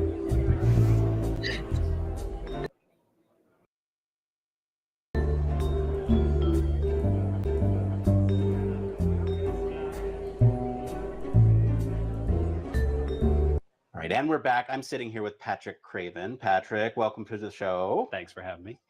Patrick, for those who are listening who may or may not be familiar with your work, can you tell us a little bit about who you are and what you do? Yep. So I've been working in the human factors area for 20 years now. I had my graduate training at Penn State, as well as University of Edinburgh. I work for Lockheed Martin. And I also have served as a director on the board of certification in professional ergonomics, the BCPE, and I've been doing that for 5 years now. Excellent. So you're here to talk about maybe a trend that you're noticing in human factors? I think many of us are noticing, yes. Yes, I am. So I think one of the things that that we've all noticed is that systems are getting smarter, more capable, but at the same time, they're getting more complex. No. So, you know, think about, you know, in my parents' generation, which is, you know, I'm dating myself here, right? But many years ago, right? Automobiles, somebody could work on their own car, repair their own car. Everything is digital. You need a computer hooked up to the car when you maintain it now, for at least for modern cars. And oftentimes they'll even put like a cover over the engine, like, you know, only experts go in here to work with the vehicle. So, you know, automobiles, Apple's coming out with, you know, increased like AI capabilities, which will, you know, provide new things to users, but it also makes the overall system harder to use. And like, what's going on? How does it get my information? Where does that get stored? Is it safe? You know, so more complex systems. There's, you know, in the military, kind of in my field, right, proliferation of unmanned systems and sensors. So all this is creating a system that is really difficult for humans to conceive of and to understand and to kind of have a good mental map about how it all works. Yeah. So what's particularly interesting about this trend and sort of where it's heading? So I know it's been used before, but you know, trust I think is a big part of this. So you know, over trusting or under trusting. Over trusting, and you have accidents with, you know, automated capabilities in vehicles, right? You know, I have an older vehicle myself.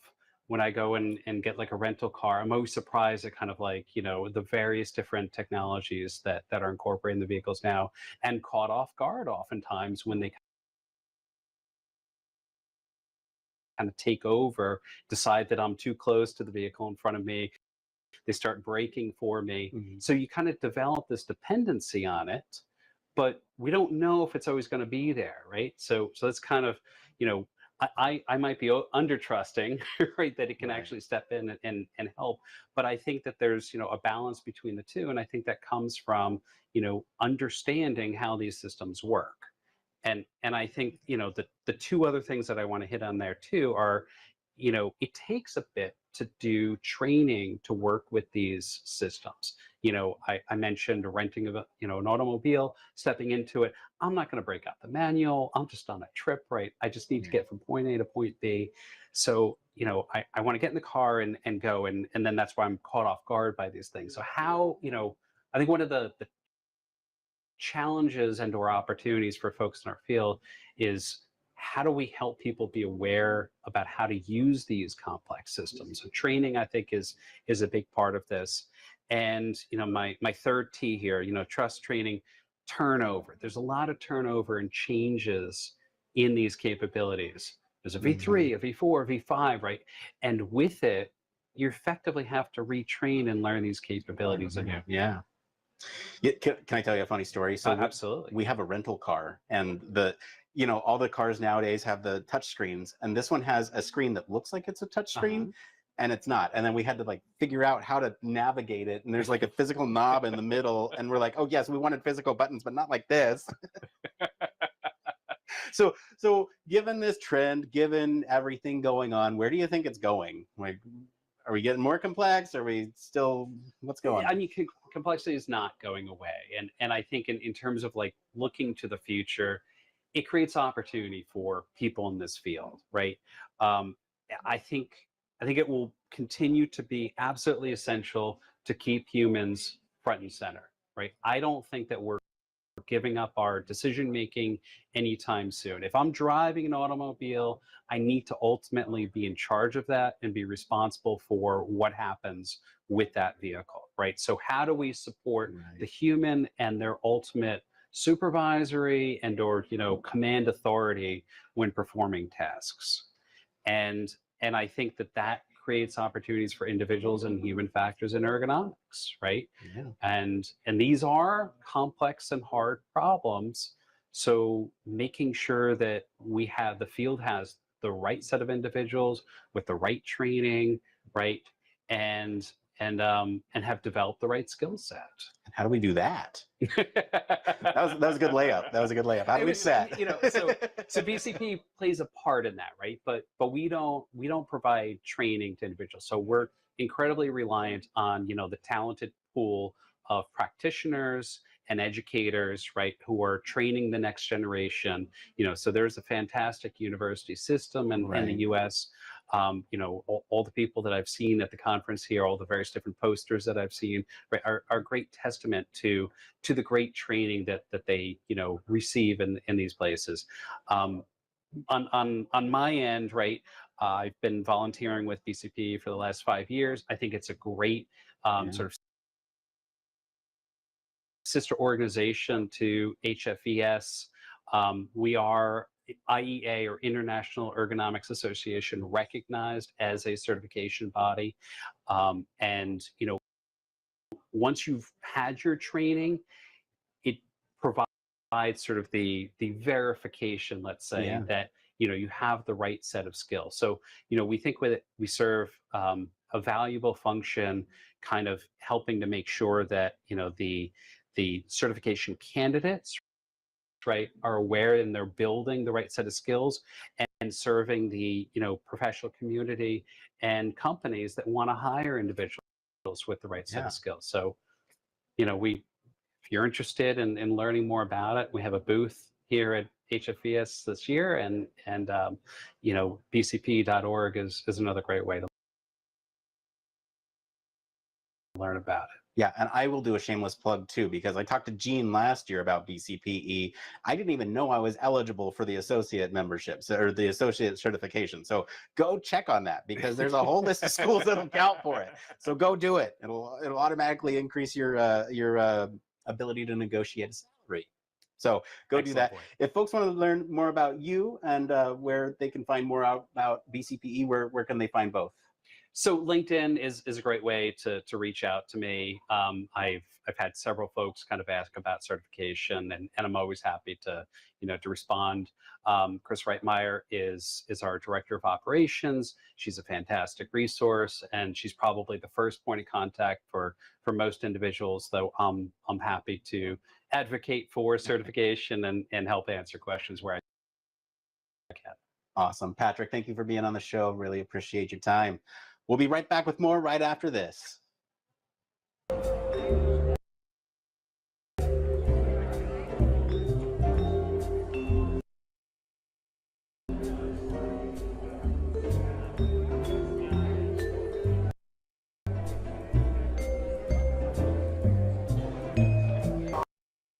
Welcome back.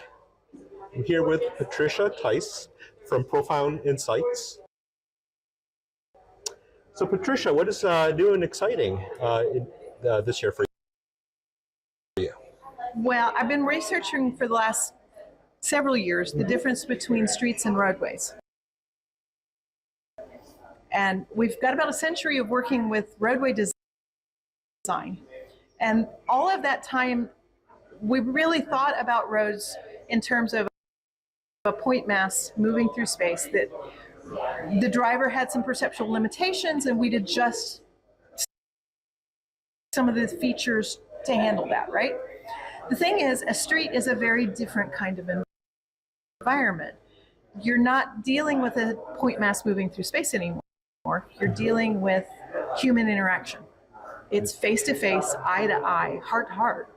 And people drive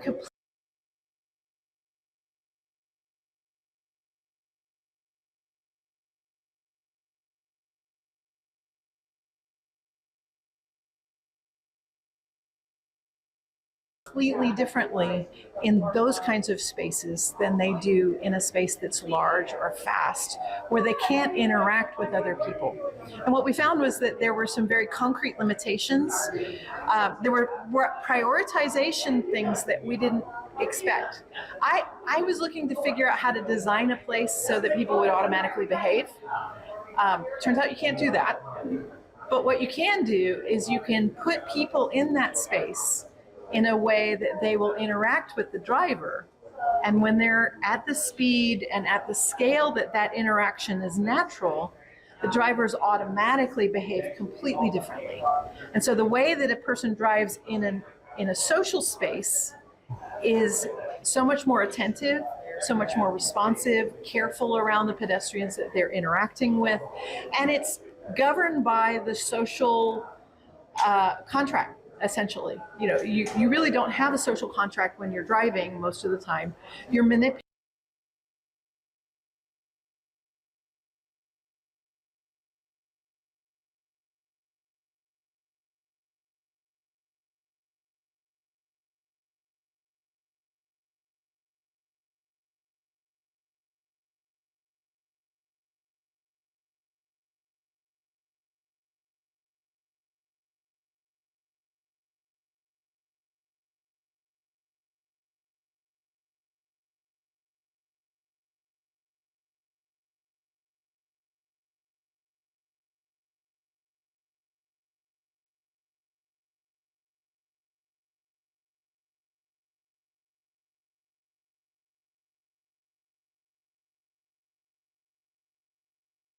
a large tool, a large machine around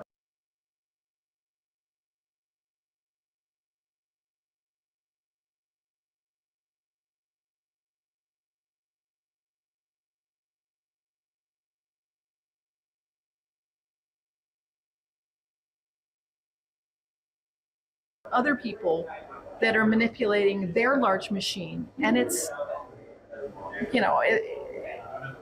you treat those other machines with the same amount of care and responsibility that you treat any inanimate object. You're going to cuss at it, you're going to yell at it, but you're yelling at the car, you're not yelling at the driver. Yeah, it's interesting that you talk about the difference between streets and roads. And I'm just thinking, as you were describing that, a personal example. For me, it's Costco. Absolutely. If I'm driving like Costco, and I probably drive like a street, is that the right term?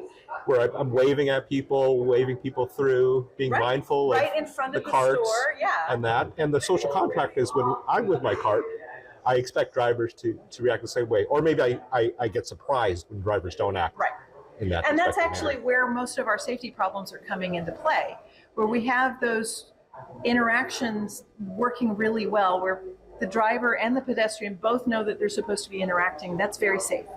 When the driver and the pedestrians both know that they're not supposed to be interacting, equally safe. Where there's a mismatch in those expectations, where the pedestrian expects the driver to pay attention and watch out for them, and the driver is incapable of doing so, that's where we have all of our crashes. And so we have a place that looks nice and wide and open, and the pedestrian thinks that the driver should be able to see them, but the space is too large to actually see anything going on.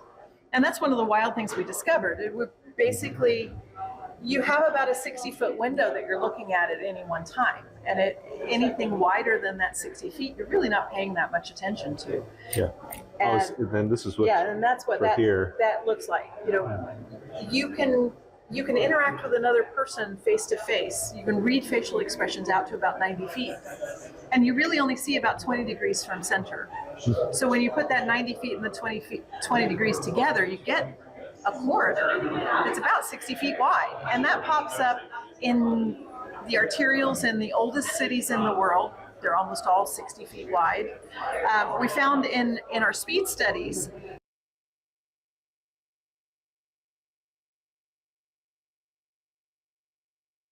that when the tunnel that the driver sees gets bigger than that 60 feet, all of the 85th percentile speeds below 30 miles an hour disappear. You can, if it's narrower than that, it's no guarantee that they'll go slow. They might go fast, they might go slow. A lot has to do with whether or not they're going to interact. If it's wider than that, you don't get anybody going slow. You've pushed yourself out of the game.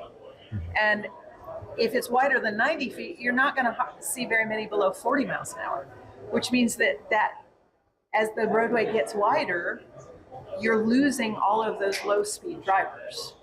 And we expect that just because you change the sign, people will change their behavior. And they do. Statistically, it's a very strong effect. You know, it's a P equals 0.000001. There is a change. But for every 10 miles an hour that you change the speed limit, you get about a 2 mile an hour change in the actual speed. So yes, you do get a change. It's just not very big. And it may not be all that helpful, because then you get some people going fast and some people going slow, and then they crash into each other just because they're not going the same speed. So there's a mismatch of expectations in their mental model. Another mismatch of expectations. And so the reason why I had this collaboration poster is because I'm trying to pass this along into AASHTO and the roadway design systems. They've been trying to do complete streets for several decades now and struggling at it. And so we're trying to talk with them about what it looks like, how a street is very different from a road and what that looks like from a design standpoint. The problem is that none of them are trained in any psychology. You have a psychologically controlled space, but they don't know any psychology. So the reason I had the poster is this idea of, okay, I know kind of some of the big things that I've seen that matter, that I need them to understand to be able to manage this space. And I am not infallible. I might have missed something. And so I'm asking the question, you know, are there pieces of this that we really need them to understand that they don't? You know, that's different from roadway design, when you're starting to think about how people interact in a space. You know, is there something they need to know in psychology that they don't currently know? So it sounds like it's a great start to this kind of domain. Yeah. For example, in the past of talking to healthcare practitioners, it took a little bit of while for the human factors enterprise to get into that space, and there's some great strides with that. Right. And so this could be another avenue for. In the past, human factors has been an add-on. It's been something we've tacked onto the major mental paradigm. In a street, the human factors is the core. That is what matters. And so it's a domain for us that we've never had, and it's a domain that they don't know anything about, and they need to. Okay, that's great. Well, this is very interesting, and thank you for taking the time. What is one thing that you're excited about for this week? Oh my gosh. Well, I'm going to be presenting this in a session later this week. I love getting around folks that are playing with brains, and it's always a lot of fun. But I love, a lot of this work is really beginning to transform the way that we do streets. And we have a serious pedestrian fatality problem. Incorporating human factors into that domain may be one of the key things that really breaks open pedestrian safety, bicycle safety. You know, we can talk about automation all day long, and automation will have an impact, but in the long run, a car, whether it's automatic or not, still takes up a huge amount of space and goes very fast and causes problems in the landscape. If we can actually get people to begin being comfortable walking and biking, that is a far more sustainable solution than any technology solution I can think of. Awesome. Well, hey, thank you very much for taking the time today. You're welcome. Where can folks find you? LinkedIn, other kinds of websites? I am on LinkedIn. My name is Patricia Tice, and I also have a blog on Substack called Profound Insights, and I've been posting basically every week, and we talk about street design and how to create spaces that people actually want to be in. Oh, great. Well, hey, thank you, Patricia, for fighting the good fight on street design and Stroads. One day at a time. Oh yeah, Stroad elimination is the next major roadway topic. You know, how do we actually begin to decide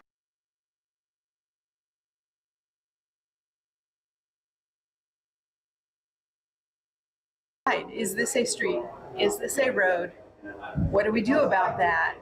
And get out of that very uncomfortable mismatch of expectations that Stroads really represent. Great. Well, hey, thanks, and have a great week. And looks like you'll get some great feedback, and looking forward to seeing your talk. I appreciate it. Thank you. Thank you.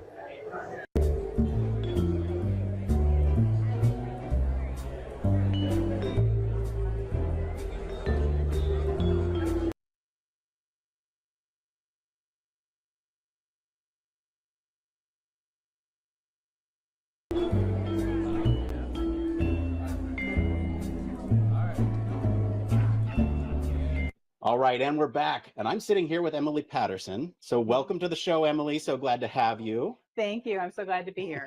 So Emily, you're here to talk about some research. Can you tell us a little bit about your research? What are you working on? Absolutely. So I am a professor in the College of Medicine at Ohio State University, and I am leading a collaborative for AI in healthcare.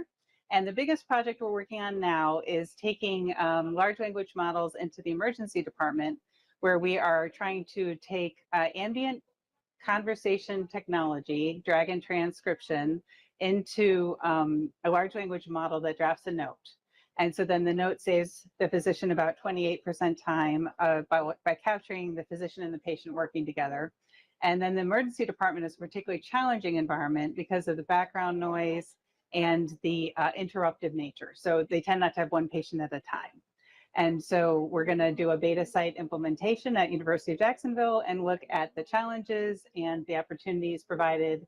This is already taking off all over the country in primary care, but it's a more challenging embed in the emergency department. Right. So I'm going to grossly oversimplify here by saying ChatGPT is summarizing interactions in healthcare, right? That's fair. Okay, that's awesome. So what is particularly interesting, or what is interesting, or what do you think other people might find interesting from this line of research? Yes. So one of the things we're trying to do is, from sort of an implementation science perspective, lay out the top problem at the site bottom up from the resident physicians. So 51% of the resident physicians at the site want to leave academic emergency medicine in the next 1 to 2 years. And they just started their careers and they just committed to it. So there is a huge burnout problem. 83% of them are reporting symptoms of burnout. And so this technology is extremely exciting because it's been shown to reduce burnout in primary care. So it's something that we can potentially do to save these doctors who are leaving the field. And so that's tied to a national initiative to reduce burnout with physicians. And therefore, we think we have a real chance at implementing because we are combining the top problem at the site with a large national problem with a technology that has been shown to make a difference in a slightly different setting. That's awesome. So where do you think this research is going? What are you excited for in terms of the future, where this is going? Well, I think eventually we can start having the AI critique what people are doing wrong. So we start off with listening to what they're doing, then we create summaries that they can see, then we create summaries that integrate with structured data that is in the chart, and then we start saying, we think your diagnosis might be wrong. We think your treatment plan might be wrong. And I do not think that that is that far away yet, maybe 5 years from when we can start doing this. That's interesting and a little spicy. All right. Where can folks find out more about your research or more about anything related to your research? So I am on ResearchGate, easy to find. I actually have a Wikipedia page. I created it to make it easier for people to find me. So if you do Emily Patterson Wikipedia, it comes right up. And then that links to all of the various places I'm online. And also on LinkedIn. Excellent. Well, Emily, thank you so much for stopping by. Really appreciate you. And we'll be right back right after this.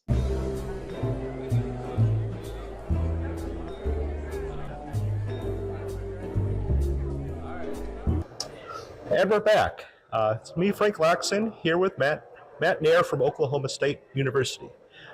First of all, thank you very much for talking to us today. So the format for today's talk, we'll talk about things that are new, interesting, and exciting, both with your professional career and also in some of the research that you're doing. So since the last HFES, what is new in your life?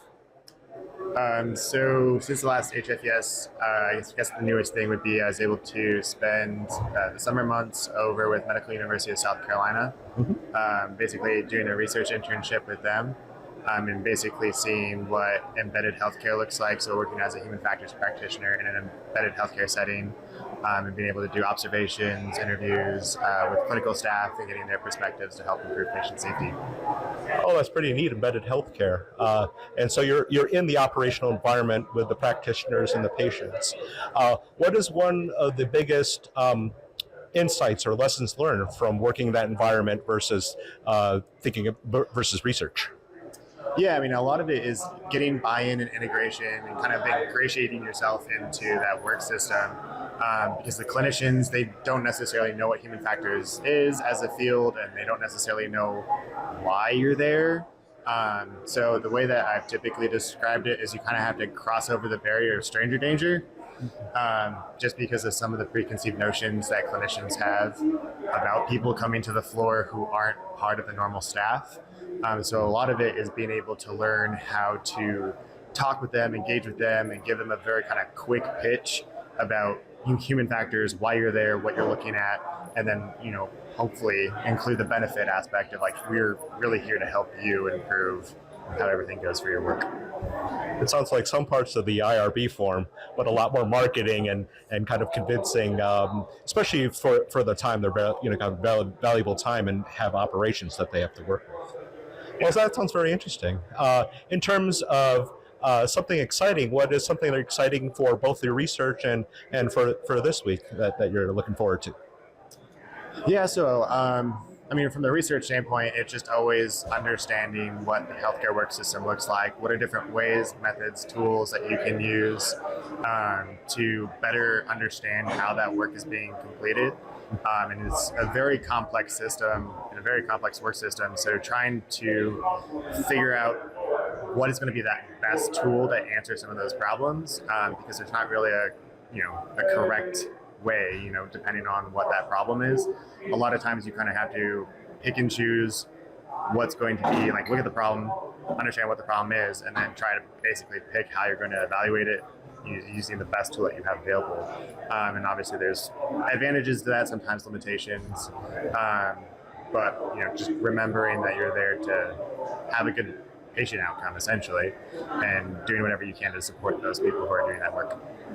Well, that sounds pretty exciting to be able to, during your operational interviews or whatever protocol you have, find opportunities and be able to be flexible and find things. Well, thank you very much for talking today. Where can we find you in terms of LinkedIn, other kinds of websites and things like that? Yeah, so I have a LinkedIn profile. It's just my name. I mean, if you search it, it'll show up. That's probably the best way. I mean, I have probably the normal social media outlets too. So I'm all over. You just kind of have to search for me. Okay, sounds great. Well, hey, thank you, Matt. I appreciate your time. We're with Matt from Oklahoma State University, and have a great week. Thank you.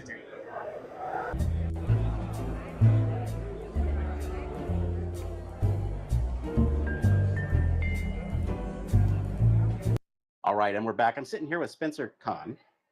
Spencer, welcome to the show. Thank you, So glad to have you. So for folks who are unfamiliar with you or your work, could you just give us a little bit of an introduction? So I got my PhD from George Mason University, represented quite heavily here at the Human Factors Conference. I'm currently the Director of Human Factors Research at Perceptronic Solutions, a small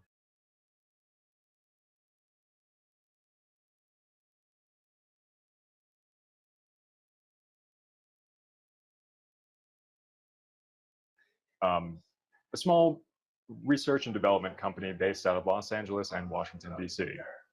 Okay, great. So you're here to talk about ethical AI, is that right? That's correct.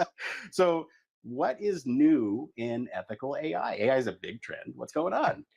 Well, I'm going to quote someone else smarter than myself, Dr. Jeffrey Hinton from, I believe, University of Toronto. He's an expert in AI, has been for many years, and he believes that the state of AI right now is a little bit, I'm paraphrasing him, is a little bit like the state of chemical warfare before World War I. A lot of people at the time thought this was an incredible idea with no downsides. It would make war easy and ethical. Well, we saw how that went, and that gave us the Geneva Convention. He and I believe that that's kind of where we are with AI. It has a lot of potential, a lot of good potential, unlike chemical weapons, but we're probably going to hit a point of a lot of legislation, and it's probably going to take something like World War I to get us there. Yeah. So what's interesting about what's going on with ethical AI right now? I know we had kind of talked a little bit before this about modeling. Is that something that's interesting going on there? Yeah. So the big question with AI is, it has so much capability, and people are throwing stuff at the wall and seeing what sticks with AI, and that's going to have some downsides. But we want to teach AI what it should and shouldn't be doing, and that's going to require some modeling. I believe that requires modeling of what human ethics mean. What exactly do we view as important, and how do we understand the process of what ethical inputs and weights go into us making ethical decisions? Because we have to teach it to do the same things. That's a pretty hefty task. That does seem kind of crazy and daunting, given that there are so many different views and opinions about the world. But there has to be like some sort of foundational, fundamental agreement. We've all kind of got together and said we shouldn't kill each other. And, absolutely. So I guess sort of looking forward to the future, what, given sort of these modeling efforts of human ethics and ethical AI, what do you see as the future for ethical AI and AI in general? Well, the dark version of the future, the version that I think a lot of people are working hard to prevent, is AI being applied to everything wildly without controls, and that's going to replicate some of the mistakes of the past. Others have proposed, well, we've seen in real estate or banking that AI can have some of the worst damages of redlining, the practice of excluding certain racial groups from neighborhoods intentionally back in the 60s. Well, AI is doing accidentally the same thing now by poorly processing the inputs, the flawed, biased inputs that humans give it, and it's been unintentionally doing the same exact mistakes of the past. I think those patterns, if unchecked, we could see that a lot more of those throughout the application of AI across banking, real estate, financial, medical, and military. Yeah. But that's the dark view. Yeah, leave us with a little bit of hope Yeah, here and optimism. A lot of people are already sounding the alarm and are doing a fantastic job of preventing that. We've seen a little bit of the damage so far, but we can get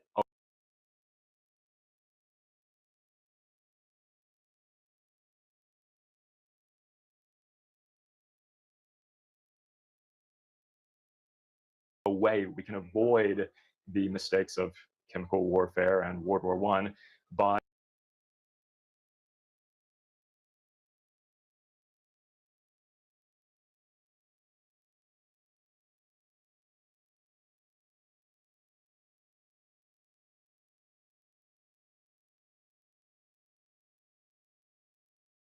aggressively exploring how AI can be controlled.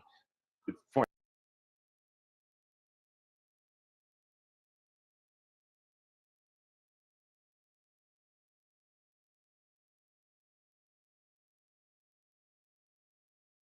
instance, NIST is doing a great job of starting this process. They've created a fantastic framework on AI risks, recently published, I believe, in June of this year.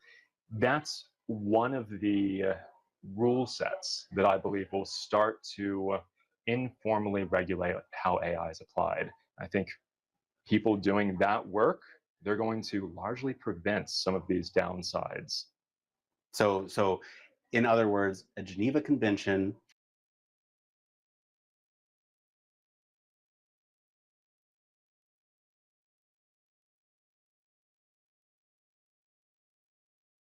of AI in some ways. In a very piecemeal fashion, absolutely. Right. Geneva Convention that came about because of the horrors of war. Well, if we take a proactive approach, like NIST is, like a lot of these other pioneers in AI are, we don't need to have a Geneva Convention because we've prevented those severe downsides. Yeah. Well, thank you so much for spending your time here. Really appreciate it. I know you got a plane to catch. So Spencer, I'll leave with, where can folks find you if they want to talk more about ethical AI with you? Absolutely. You can find me on LinkedIn, Spencer Kohn, Kohn. But we also have a website, Perceptronics Solutions, where we're starting to document a little bit more of this AI work, and I think you'll see some exciting things there in the future. Oh, what a tease. All right, well, Spencer, thank you for being on the show. We'll be back with more right after this.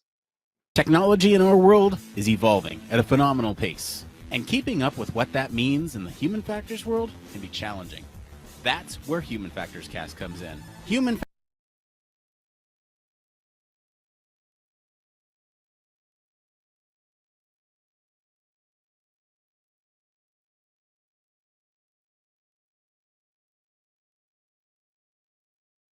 Factors Cast is a weekly podcast that highlights and breaks down stories that are chosen by you, the Human Factors community.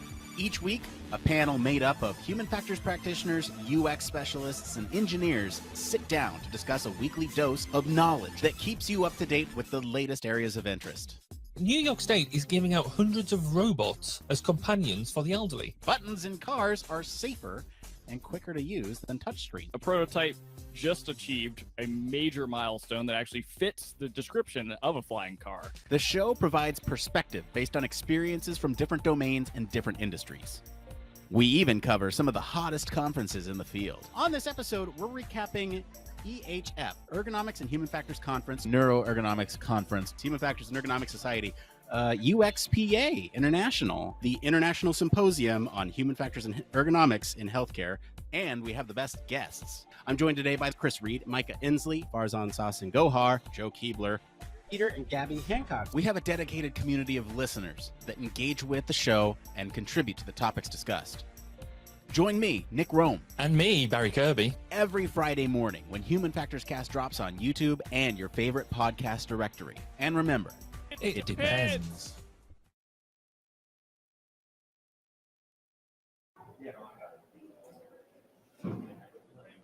Okay, and we're back. Hopefully, if all my buttons are working correctly, I think we are back. I am currently a disembodied voice because we just talked about AI. Okay, we're going to do a little something different on the show, something that we've never quite done before. So I'm actually sitting here in the Human Factors Cast podcast studio live at HFES.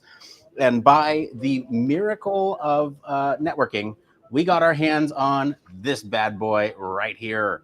So what you're looking at here is the MITRE ELATE evidence-based. So MITRE ELATE, what is that? So it's evidence-based list of exploratory questions for AI trust engineering. So I thought this would be a great opportunity for us to do something that we've, like I said, never done on the stream before, which is somewhat of a live unboxing, if you will.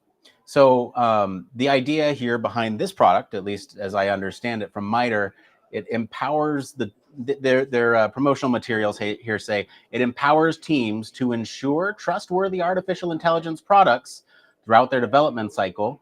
And the tool consists of exploratory questions for teams to prioritize and answer regularly, illustrated by actual incidents involving AI. All right, so shall we do a live unboxing here? Yeah, show me what it's about. All right, so let's take a look. So as we're looking at the box here, you can see on the front, it's got some of the marketing materials. And then on the side, it's got all these nice little graphics in sort of a rainbow pattern here. Sorry, I'm doing everything kind of upside down, so forgive me if there's, and this is live, so forgive me. And then there's sort of these statements back here. Why use ELATE, and how do we use ELATE? So those are there, and then kind of the same thing on the other side. So this is still wrapped up, and let's go ahead and take a look at what's inside. This is exciting for me because I haven't actually seen one of these in practice. So I'll go ahead and take the sorry, I'm doing, like I said, everything upside down. So I'll take the trash away. I feel like I'm watching an Instagram reel. Ooh, that's good. Thanks, Heidi. You're welcome. Let's take a look. So I don't want to damage this. Okay, so on the inside, it looks like we have some text here. And kind of some disclaimer text. It looks like there's some research here by Steve Dorton. And let's see here. How do we use ELATE? It says use ELATE cards during agile ceremonies to prompt critical thinking among developers, users, and stakeholders to generate requirements, designs, test cases, etc. And I'm very proud of myself because I read all that upside down. So let's take a look inside. I'm going to keep unfolding this, and you have, oh, look, this looks like a very familiar logo. What is that? Does that look familiar to you guys at all? Like, is that you've seen before? We were just commenting on. Barry and I just talked about that. All right, so let's go ahead and open this up. So the full spread here, if you will, looks like we have, again, the disclaimer text up top. Off to the left over here, you have some instructions, and then some facilitation tips off to the right. Now down below, it looks like you have some analysis tips to use this product as well. And so I think maybe what we can do is take a quick look at some of the other stuff that's inside. So it looks like there's a quick intro booklet here that presumably will give you a little bit more information. Kind of an overview, instructions, facilitation tips. It's all there. Nice. And then some contact information if you have any feedback. And it looks like there's these different logos here. Look like they're associated with different things. So looks like the light blue is user requirements. The darker blue is data, features, models. The red one here looks like controls and safeguards. You have the purple, which is presenting and exploring outputs. You have the sort of kind of maroon color, understanding AI behavior. The green, work system collaboration. The yellow, testing, debugging, and error handling. And then down at the bottom, you have the sustainment cards. So at this point, I guess I will ask both of you who are on the call with me, is there any particular one of these that you're interested in? It kind of gives you the card count here on the right hand side. Is there anything you want to see? I would like data features. So Steve and I were in the same HF grad program at Embry-Riddle, and I remember the classes we took together. So I would love to see probably data features and models. Data features and models. So that's going to be this darker blue. Or the purple one. Barry, what do you think? Should we pick? What would you pick? I would be going for the presenting and exploring outputs, which is I think Yeah. is the one. Yeah. Okay, so purple or red, purple or blue. So if we agree both on purple, then pick the purple. Let's go ahead and pick the purple one there. So I'm going to set that instructional book off to the side, and I'm going to kind of shuffle through these and look for some purple ones. This is kind of exciting. It's like AI tarot cards here. So I guess let's reveal our fate. Will it tell me the future of my HF relationship too? let's flip over one of these purple ones here. We'll flip it over. It says outside confirmation of outputs. How might users verifying levels of domain expertise assess the correctness of AI outputs and AI performance? What if results are especially counterintuitive?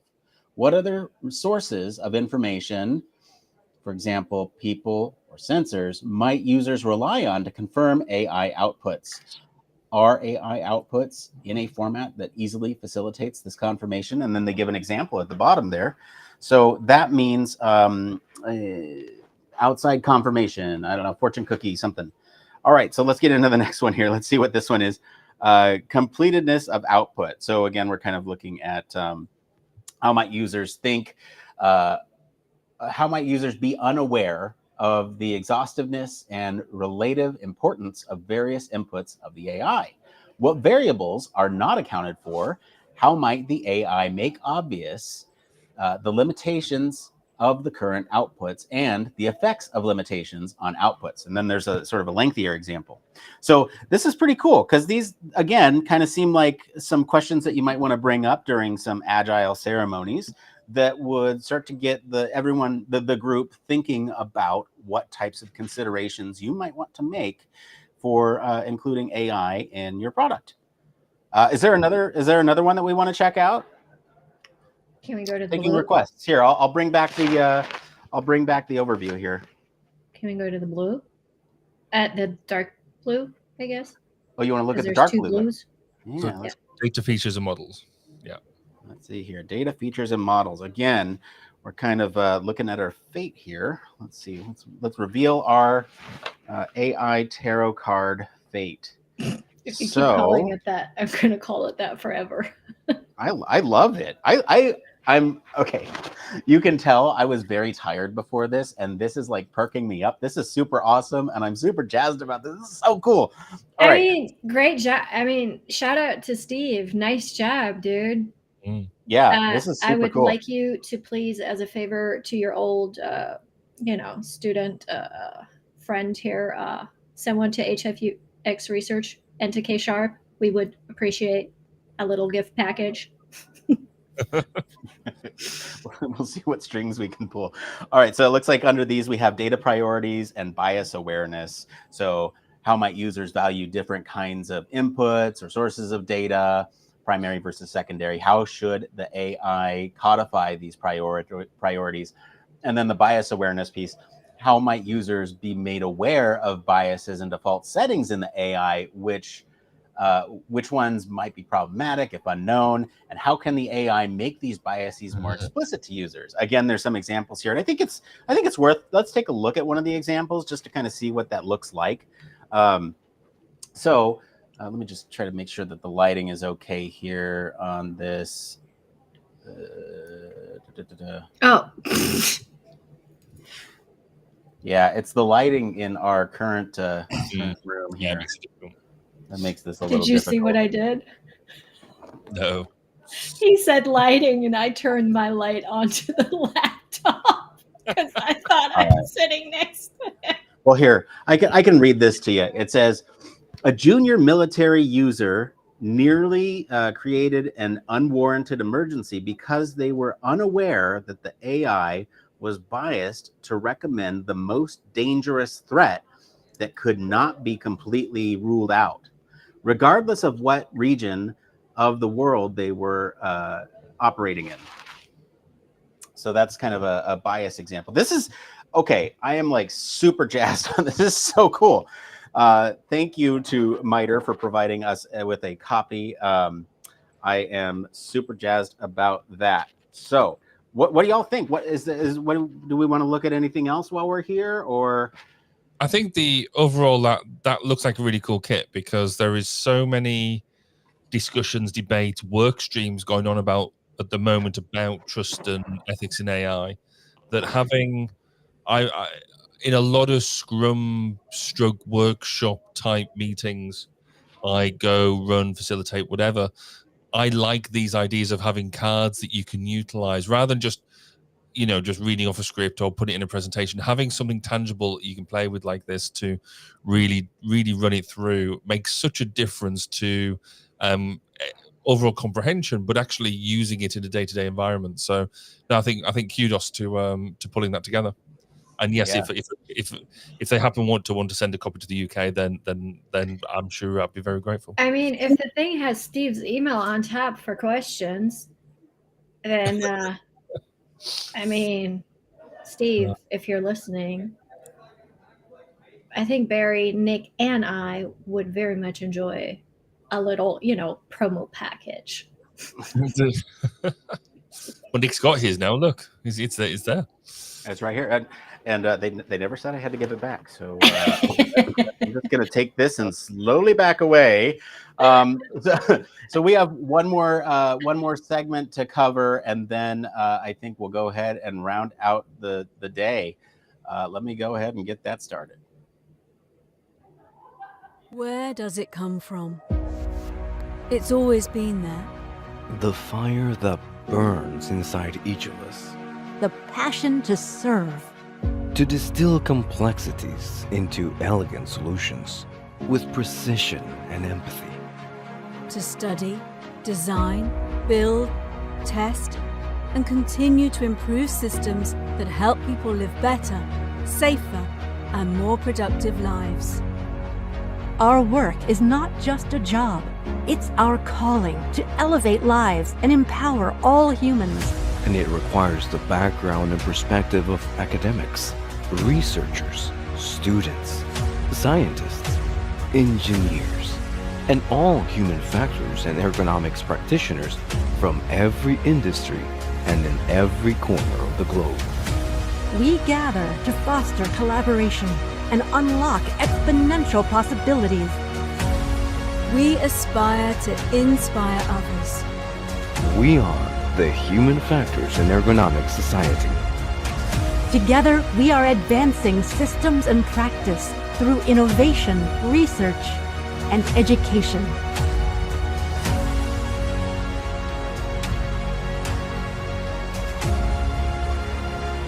What will you aspire to?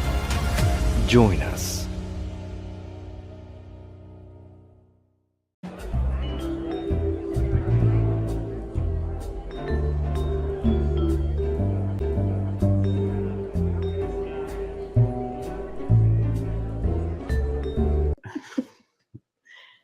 All right, and we are back with a very jet-lagged Rose Figueroa. Welcome back to the show. Thank you. Rose, it's always a pleasure to talk to you. So for those folks who may not be familiar with the show, can you just give us a little bit about you? Because I mean, you got some pretty important roles here at the HFES. Sure. So I am the current Secretary Treasurer elect at the Executive Council for HFES. I actually also serve in the board for BCPE, the board that certifies human factors and ergonomics professionals. And I am a consultant on my day job. And I'm also an adjunct at Clemson. Oh, wow. There you go. So, Rose, we were talking briefly before this about sort of a broader trend in human factors, and specifically accessibility within human factors. And I know this is sort of near and dear to your heart, especially since you just got the Inclusion Award. Am I saying that right? Yes. Is that, that's what it's called? Yeah. So congratulations on the award. Thank so, you. so can you talk just briefly about sort of what you're seeing in terms of accessibility within human factors as a field? Yeah, I mean, of course, we all know in hindsight, right? Like accessibility should be part of human factors, given it's part of, humans and designing for humans. Right. But like trends that you're mentioning, we were actually with a couple of folks from HFES. We were presenting at IEA in South Korea last week or 2 weeks ago. On this exact topic on bringing accessibility to the forefront of human factors and ergonomics globally, right? Like IEA, I'm in here. And there were a couple of things that we discussed, like you mentioned, in terms of the trends. One that I found interesting is that there are actually more considerations in terms of research. Are you considering these when you're designing the studies, when you're analyzing the data? Farzan actually commented that there's a couple of journals that they actually now, I found interesting, they require you to explain the outliers. Oh, interesting. So it's a way that, if you think about it, might come in, right? Like in talking about the inclusion aspect, like why was there a potential outlier that may have been for accessibility reasons, something that it was out of the norm that you may want to consider. So we're seeing the trend of like actually, considering it in the different portions. As well, like the design of the experiments and how you're portraying the data. Yeah, that's a really interesting sort of take, because it's like you can design for accessibility, but then making the research itself. That's awesome. So I guess given that trend of accessibility and inclusion when it comes to the research aspect, what kind of like ongoing impacts do you see that having for the field long term? What gets you excited about the future? So it's actually as you're doing the research and the applications, right? Like trying to now incorporating that from the get-go. I've seen researchers that are making the point of including people from those minoritized communities, that from like the different disabilities communities that the research may affect. So that's the other portion. Like, let's say that now people are doing more research to get more interest and understanding for those specific populations and the effects, but then that they're also taking into account that you need to include that population when you are thinking about it, which is kind of common sense, right? But and how you go about it, right? Like you have people that are from the community that can serve as basically subject matter experts for when you're designing the research, because they're from the community and they're getting the respect and the seat at the table to talk about that from their experiences. And then also, of course, the people that may be within the community that are experts, like the DCI group, right? Like we have a bunch of people with disabilities within that are also experts in human factors, how you can bring them into the table and that you're, respectfully, like they're not just your token like me, you're talking Latina or something like that. It's more like that, like you're respecting their research, their expertise, and their experiences as well. Yeah, I really like the whole conversation around how do we approach outliers, and instead of calling them outliers, trying to include them as part of the entire thing, right? Okay. Well, that's a cool trend. I'm excited for it. You're excited for it. Yes. Where can folks find you if they want to connect with you or maybe chat with you about accessibility and human factors? So a couple places, of course, LinkedIn, easy. You can message me. If I don't respond, I promise I will. You can message me again. I'm traveling a lot lately. But and the next place is I'm actually going to be at IAAPA, which is the Amusement Rides Expo, because I'm going to be presenting on the IDEA roundtable on accessibility as well. And it's all amusement rides in Orlando. And also at the ASTM F24 meeting, because I'm one of the people in the task forces helping with writing eligibility standards and other standards that are now considering this accessibility portion as well, and the human factors perspective from it. Very, very cool. Rose, always a pleasure. Thank you for being here. Thank you so much. All right, we'll be right back with more right after this. Human Factors Cast brings you the best in human factors news, interviews, conference coverage, and overall fun conversations into each and every episode we produce. But we can't do it without you.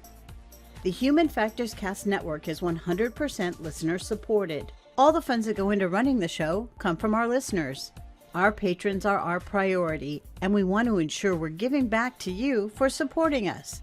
Pledges start at just $1 per month and include rewards like access to our weekly Q&As with the hosts, personalized professional reviews, and Human Factors Minute, a Patreon-only weekly podcast where the hosts break down unique, obscure, and interesting human factors topics in just 1 minute. Patreon rewards are always evolving, so stop by patreon.com/humanfactorscast to see what support level may be right for you.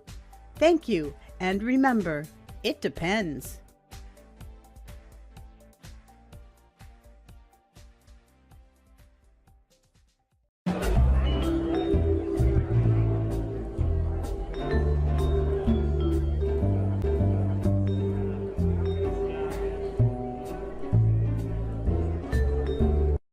I'm so excited to be here with Jules Tripp. Jules, welcome back to the show. So glad to see you. Oh, you are one of my favorite people here, and I'm so glad to talk to you. You're here to talk about... Well, you're looking at innovations and new things in the industry and where we're headed. And what I'm excited about right now is that I've been doing a lot of work with an online community called NeuroQueer, which I'm queer and I'm neurodivergent, and these folks all are. And there's gotten to be this really organic, magical sort of self-analysis and data accumulation that's very informal and not really, it's something that I'm looking to try and formalize, but I think that we all will be in the very near future. And I know it's been a shift that's been happening everywhere. And I think particularly in any kind of tech industry, so many of us geeks are neurodivergent, and to actually bring that into a meaningful relationship with what we're creating and actually making systems that work for all humans. And, and we're all finding, of course, that you make it work for neurodivergent folks and it works a hell of a lot better for everybody. Yeah. So yeah, extremely exciting. So what's like their mission? What is NeuroQueer doing? What kind of new approaches are they taking? Well, so this organization itself really is just about support in a lot of ways. And so we generate different little communities and or, co-working situations where people work on specific things. But the fascinating thing is from that has emerged all of these design concepts and just research ideas, because everybody comes in, and a lot of times very intelligent people that are self-aware, have been doing a lot of research, want to look outside themselves to see what's out there. Then there's not stuff out there that's very reliable or conclusive. And so I keep encouraging folks to understand that they are the researchers, that we are doing the research right now. So I think, nothing formal right now is occurring, but what I keep hearing, and we got people, from all different industries, but this one designer in particular the other day was saying, I've just accumulated all of these stories from all of us, and I know what people do, and I put that into my work, but I can't cite it. And so I think that's going to be sort of the next stage. But one of the most important things and interesting things that's coming of it is, of course, that what makes things accessible is the ability to self-accommodate, right? So if you are a person, for instance, that can't tolerate warm temperatures in a room, and ahead of time that it will be 72 degrees in that room or higher, then you know what to wear. I have a friend that has cooling vests. Right. And they can wear those, and they come into a space and they're fine. So for an autistic person, getting the deets like that means the difference between a comfortable, creative environment and feeling just completely distracted by suffering and having to leave. And so them asking directly to someone, is it going to be warm? Right. Which is how they might perceive it. Is it going to be warm? And the other person's going to be, listen, it's going to be warm. It'll be fine. We make it fine for everyone. It's like, okay, please just give me the degrees and I'll be okay. I can handle it. So things like that, tiny things like that, you fill in all of it's happening more and more in interfaces, right? That we have choices, we customize things all the time and stuff like that. But I think that's really going to expand. Well, that's awesome. And so what excites you about the future? given the expansion, given this role, given how many types of accommodations this type of thing can bring awareness to? What are you excited for? I'm excited to see what people can do when they're not oppressed by having to just live within the status quo, because it's pretty freaking amazing. I mean, every person that I interact with in this space who's been thinking they were crap all their lives and that they didn't know or they didn't understand or they're a weirdo, they're brilliant. They have like brilliant insights to things, and they're not like freaking egotistical about them. They're out there, and that level of sharing, and I'm not meaning everybody has to be neuroqueer, but the idea that you can make yourself comfortable enough in a space to interact as your full creative self that you want to bring to whatever that space is, everybody's going to benefit. Everybody's going to win. Everybody's going to feel seen. And it's not about, power. It's not about power over, at any rate. It's about that accumulated community power, which, I mean, shoot, and we need it now, right? Yeah. There's a lot we need to figure out pretty quick. The planet, there's stuff happening. Well, hell yeah. Jules, thank you so much for stopping by. You're a favorite of mine, and I know a lot of listeners, you're a favorite of theirs too. So thank you for stopping by. Where can folks find you if they want to learn more about neuroqueer, or if they want to just talk to you? Neuroqueer is a space online, and I think it's .org. I'm so sorry. It's a link. I don't know. And I'm Jules Tripp, and I have a little website, julestripp.com. It's not really anything big deal, but feel free to contact me through that, or JE Tripp, Juliet Echo Tripp, TRIPPE, at Gmail. It's fine if you want to get in touch with me. But I love this show. I love what y'all are doing. It's amazing. I just get so juiced by what y'all are doing. Really, it's just amazing and great to see you. Yes, thank you. That's where you. All right, we'll be right back right after this. Technology in our world is evolving at a phenomenal pace, and keeping up with what that means in the human factors world can be challenging. That's where Human Factors Cast comes in. Human Factors Cast is a weekly podcast that highlights and breaks down stories that are chosen by you, the Human Factors community. Each week, a panel made up of human factors practitioners, UX specialists, and engineers sit down to discuss a weekly dose of knowledge that keeps you up to date with the latest areas of interest. New York State is giving out hundreds of robots as companions for the elderly. Buttons in cars are safer and quicker to use than touchscreen. A prototype just achieved a major milestone that actually fits the description of a flying car. The show provides perspective based on experiences from different domains and different industries.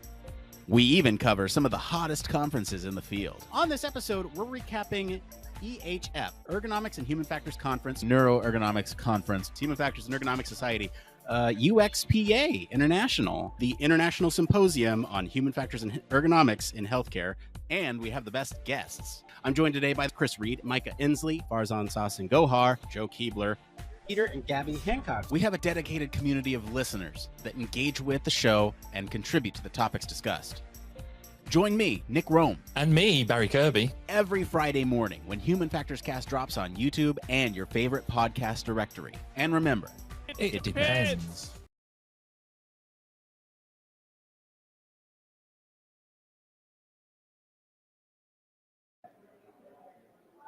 Okay, I'm getting us all back here. I think most of us are here. We're still waiting on one.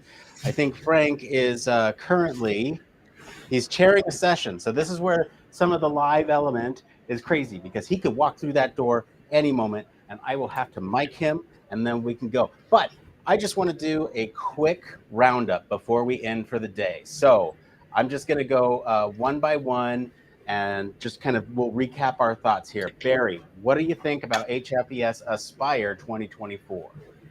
It seems to have been an exciting and wide-ranging event. There seems to have been a lot of things, a lot of different discussions to be had, and fundamentally, lots of people were willing to share their thoughts with you and Frank around what they've been up to, which is great. That the fact that they've been so willing to share, what they've been up to, what their thoughts have been, and what they've been doing while they've been here. So yeah, good job. Thanks. Heidi, what are your closing thoughts here on HFES Aspire 2024? Well, I'll just put it this way. I wasn't there, so I can't tell. but it looks like it was cool. And I'm going to go ahead and go a different pathway here. I'm just going to shout out, thank you, Nick. It was great content. You did an amazing job, Frank, and you were really, really hard at work. And I think it really showed lots of great interviews, great content, really great info. I love the unboxing too. I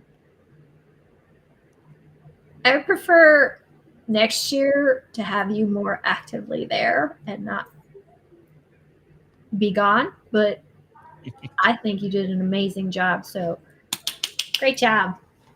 What do you mean actively there? I'm actively everywhere here. Well, the Wi-Fi didn't let you be there most of the time, so. You mean during these live segments? Yeah. Yeah. Okay. Note taken. We'll definitely make sure we have hardwired Wi-Fi next year.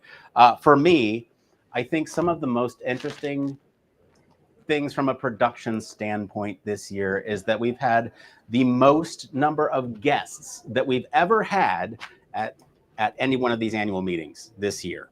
We've had the most variety in the types of different things that we have collected throughout the entire duration of the conference.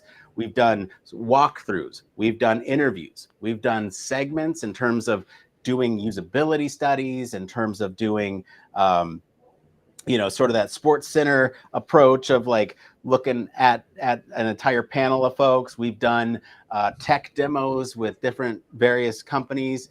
And you know what? We've established, we've had twice the number of cameras in our interviews. And I know that's a silly statistic, but it is true growth. I think the coverage that we do here has grown over time to the point where we are expanding, and every year we get better at this.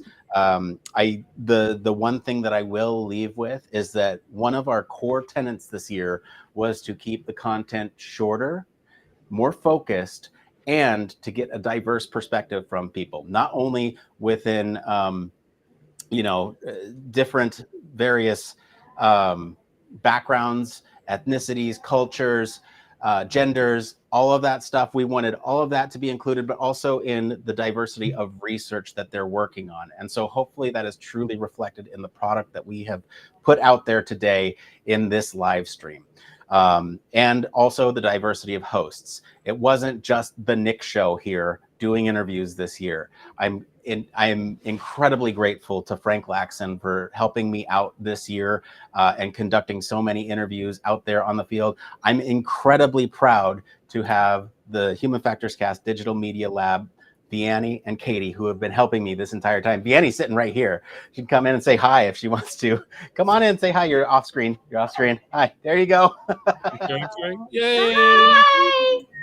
I've been walking around with this on my back. Oh yeah, hang on. This is Vianney's backpack for everyone here. Why don't you go ahead and give a turn. This is That's YouTube awesome. QR code, Human Factors Cast. She's out there being the mobile. Okay, hang on. Come towards me just a little bit.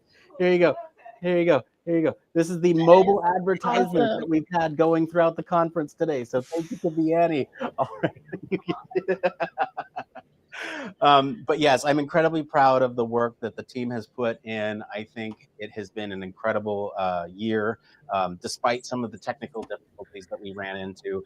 And I'm incredibly grateful to you, Heidi, and you, Barry, for sitting on the other side of this thing that we call the internet, such that you can help sustain this entire thing. Frank, get over here, man. Oh I gotta mic you up. Here, we're doing the outro right now. Outro. All right. So we've all gone around the room. Scoot over. We got to get you in camera because we're all going camera here. And maybe It depends. maybe I'll Not yet. maybe I'll not have a back injury that's next good. year, and I can be there again. Yes. Hopefully we get more of us on the team here in person. Here, I think maybe if we do. Why are we split now? Because Frank needs to talk and give us his thoughts, and because I didn't realize that I'm still zoomed in. There we go. Okay, Frank, go. What Okay. are you? What's your sort of recap on HFES this year? Oh gosh, it's great to be back, and always in person and just kind of reconnecting with folks. I think that's the best part. It's one of those things where you develop relationships with people. You might see them once a year, might see them once every few years. But those continue to grow, and it's one of those things where, that saying, when you see someone, it's like time hasn't passed, and that's been my vibe here. Time really hasn't passed, even though maybe a little bit of time did. Well, it's Thursday now. That 4 days, yeah. Oh, all right. Is it okay if I close it out, everyone? Yeah.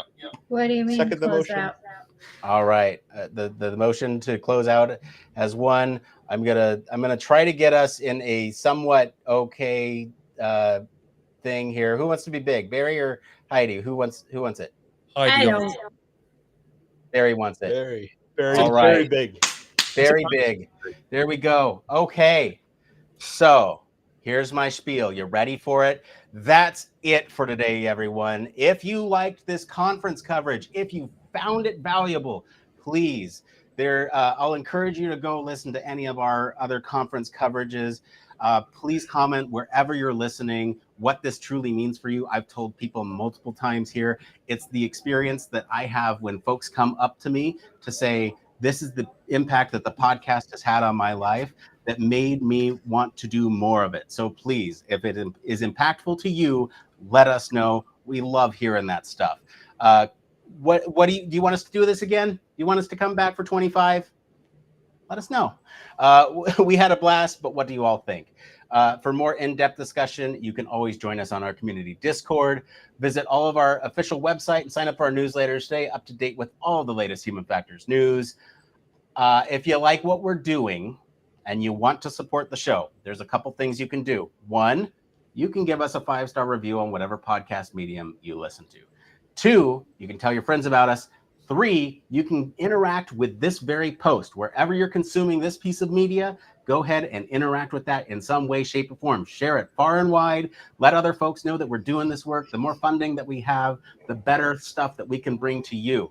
And, for, again, the money thing, consider supporting us on Patreon. I'll leave it there. Taking a pause in the outro to give a huge thank you to everyone involved. Human Factors and Ergonomics Society, HFES leadership, HFES staff, volunteers, Human Factors Cast Digital Media Lab, of course, our Patreon supporters, IBR, listeners like you. That is who is supporting the show, and that is why we do this. You, the listeners, are the reason why we continue doing the thing that we do. Like I said, it is our fuel. As always, links to all of our socials and the website are in the description of this episode. Okay, let's go around the room. Mr. Barry Kirby, thank you for being on the show, helping support from across the pond, giving that global perspective. Where can folks find you if they want to learn out a little bit more about you or hear more from you? You can find me on socials, including now Blue Sky. And so just give me a search for them and you'll find me. If you want to listen to some more one-to-one interviews with interesting people within the human factors field, then you can find me on my podcast, 1202 The Human Factors Podcast at 1202podcast.com. All right, Heidi, you're up next. Thank you to Heidi Mehrzad for hanging out with me and supporting me from the States, but remote. I'm so sad you couldn't be here, but thank you. Where can folks listen to you if they want to hear more from you or find you? Well, old lady back prevented me from being there in person. Hopefully that's not going to happen next year again. And as far as finding me, I don't even have a single clue what Blue Sky is, so you won't find me on there. But you can find me on Insta and LinkedIn under HFUX Research and hfuxresearch.com, as well as Safe and Effective on Insta and on LinkedIn, and safeandeffectivepodcast.com. And you can listen to lots of great stuff on the podcast, because my podcast is a human factors podcast for the medical domain. So it is the Medical Human Factors Podcast. So anything and everything medical human factors is discussed on my podcast. And frankly, I'm a little biased towards it, but I also have great guests such as Nick Roome and Barry Kirby all the time. Roome? Really? I had to. I knew you were going to catch that. All right. All right. I'll correct it in just a second. But before I do that, I want to give a huge thank you to Mr. Frank Lacson for being here on the floor with me throughout the entire week. You did a fantastic job doing all these interviews. I know you've only been on the show a handful of times before, but hopefully with everything here, folks want to hear more from you. And if they do want to hear more from you, where can they find you? Yeah, LinkedIn is the best place to find me. Look for Frank Lacson, the guy with the bow tie, or on my website. I think it's called thankgoodnessforediting.com. Don't that's it. Thank you, Frank. As for me, Great I've been job, your Frank, host. by the way. Oh, thank you. Thank you. Awesome. I've been your host, Nick Roome. You can find me across our Discord and across social media at Nick_Roome. Thanks again for tuning into Human Factors Cast. And Vianney, I'll have you join us for this one because this is the moment. We all got to do it. Yeah, Vianney. This is the big ending. As with everything in Human Factors, it depends.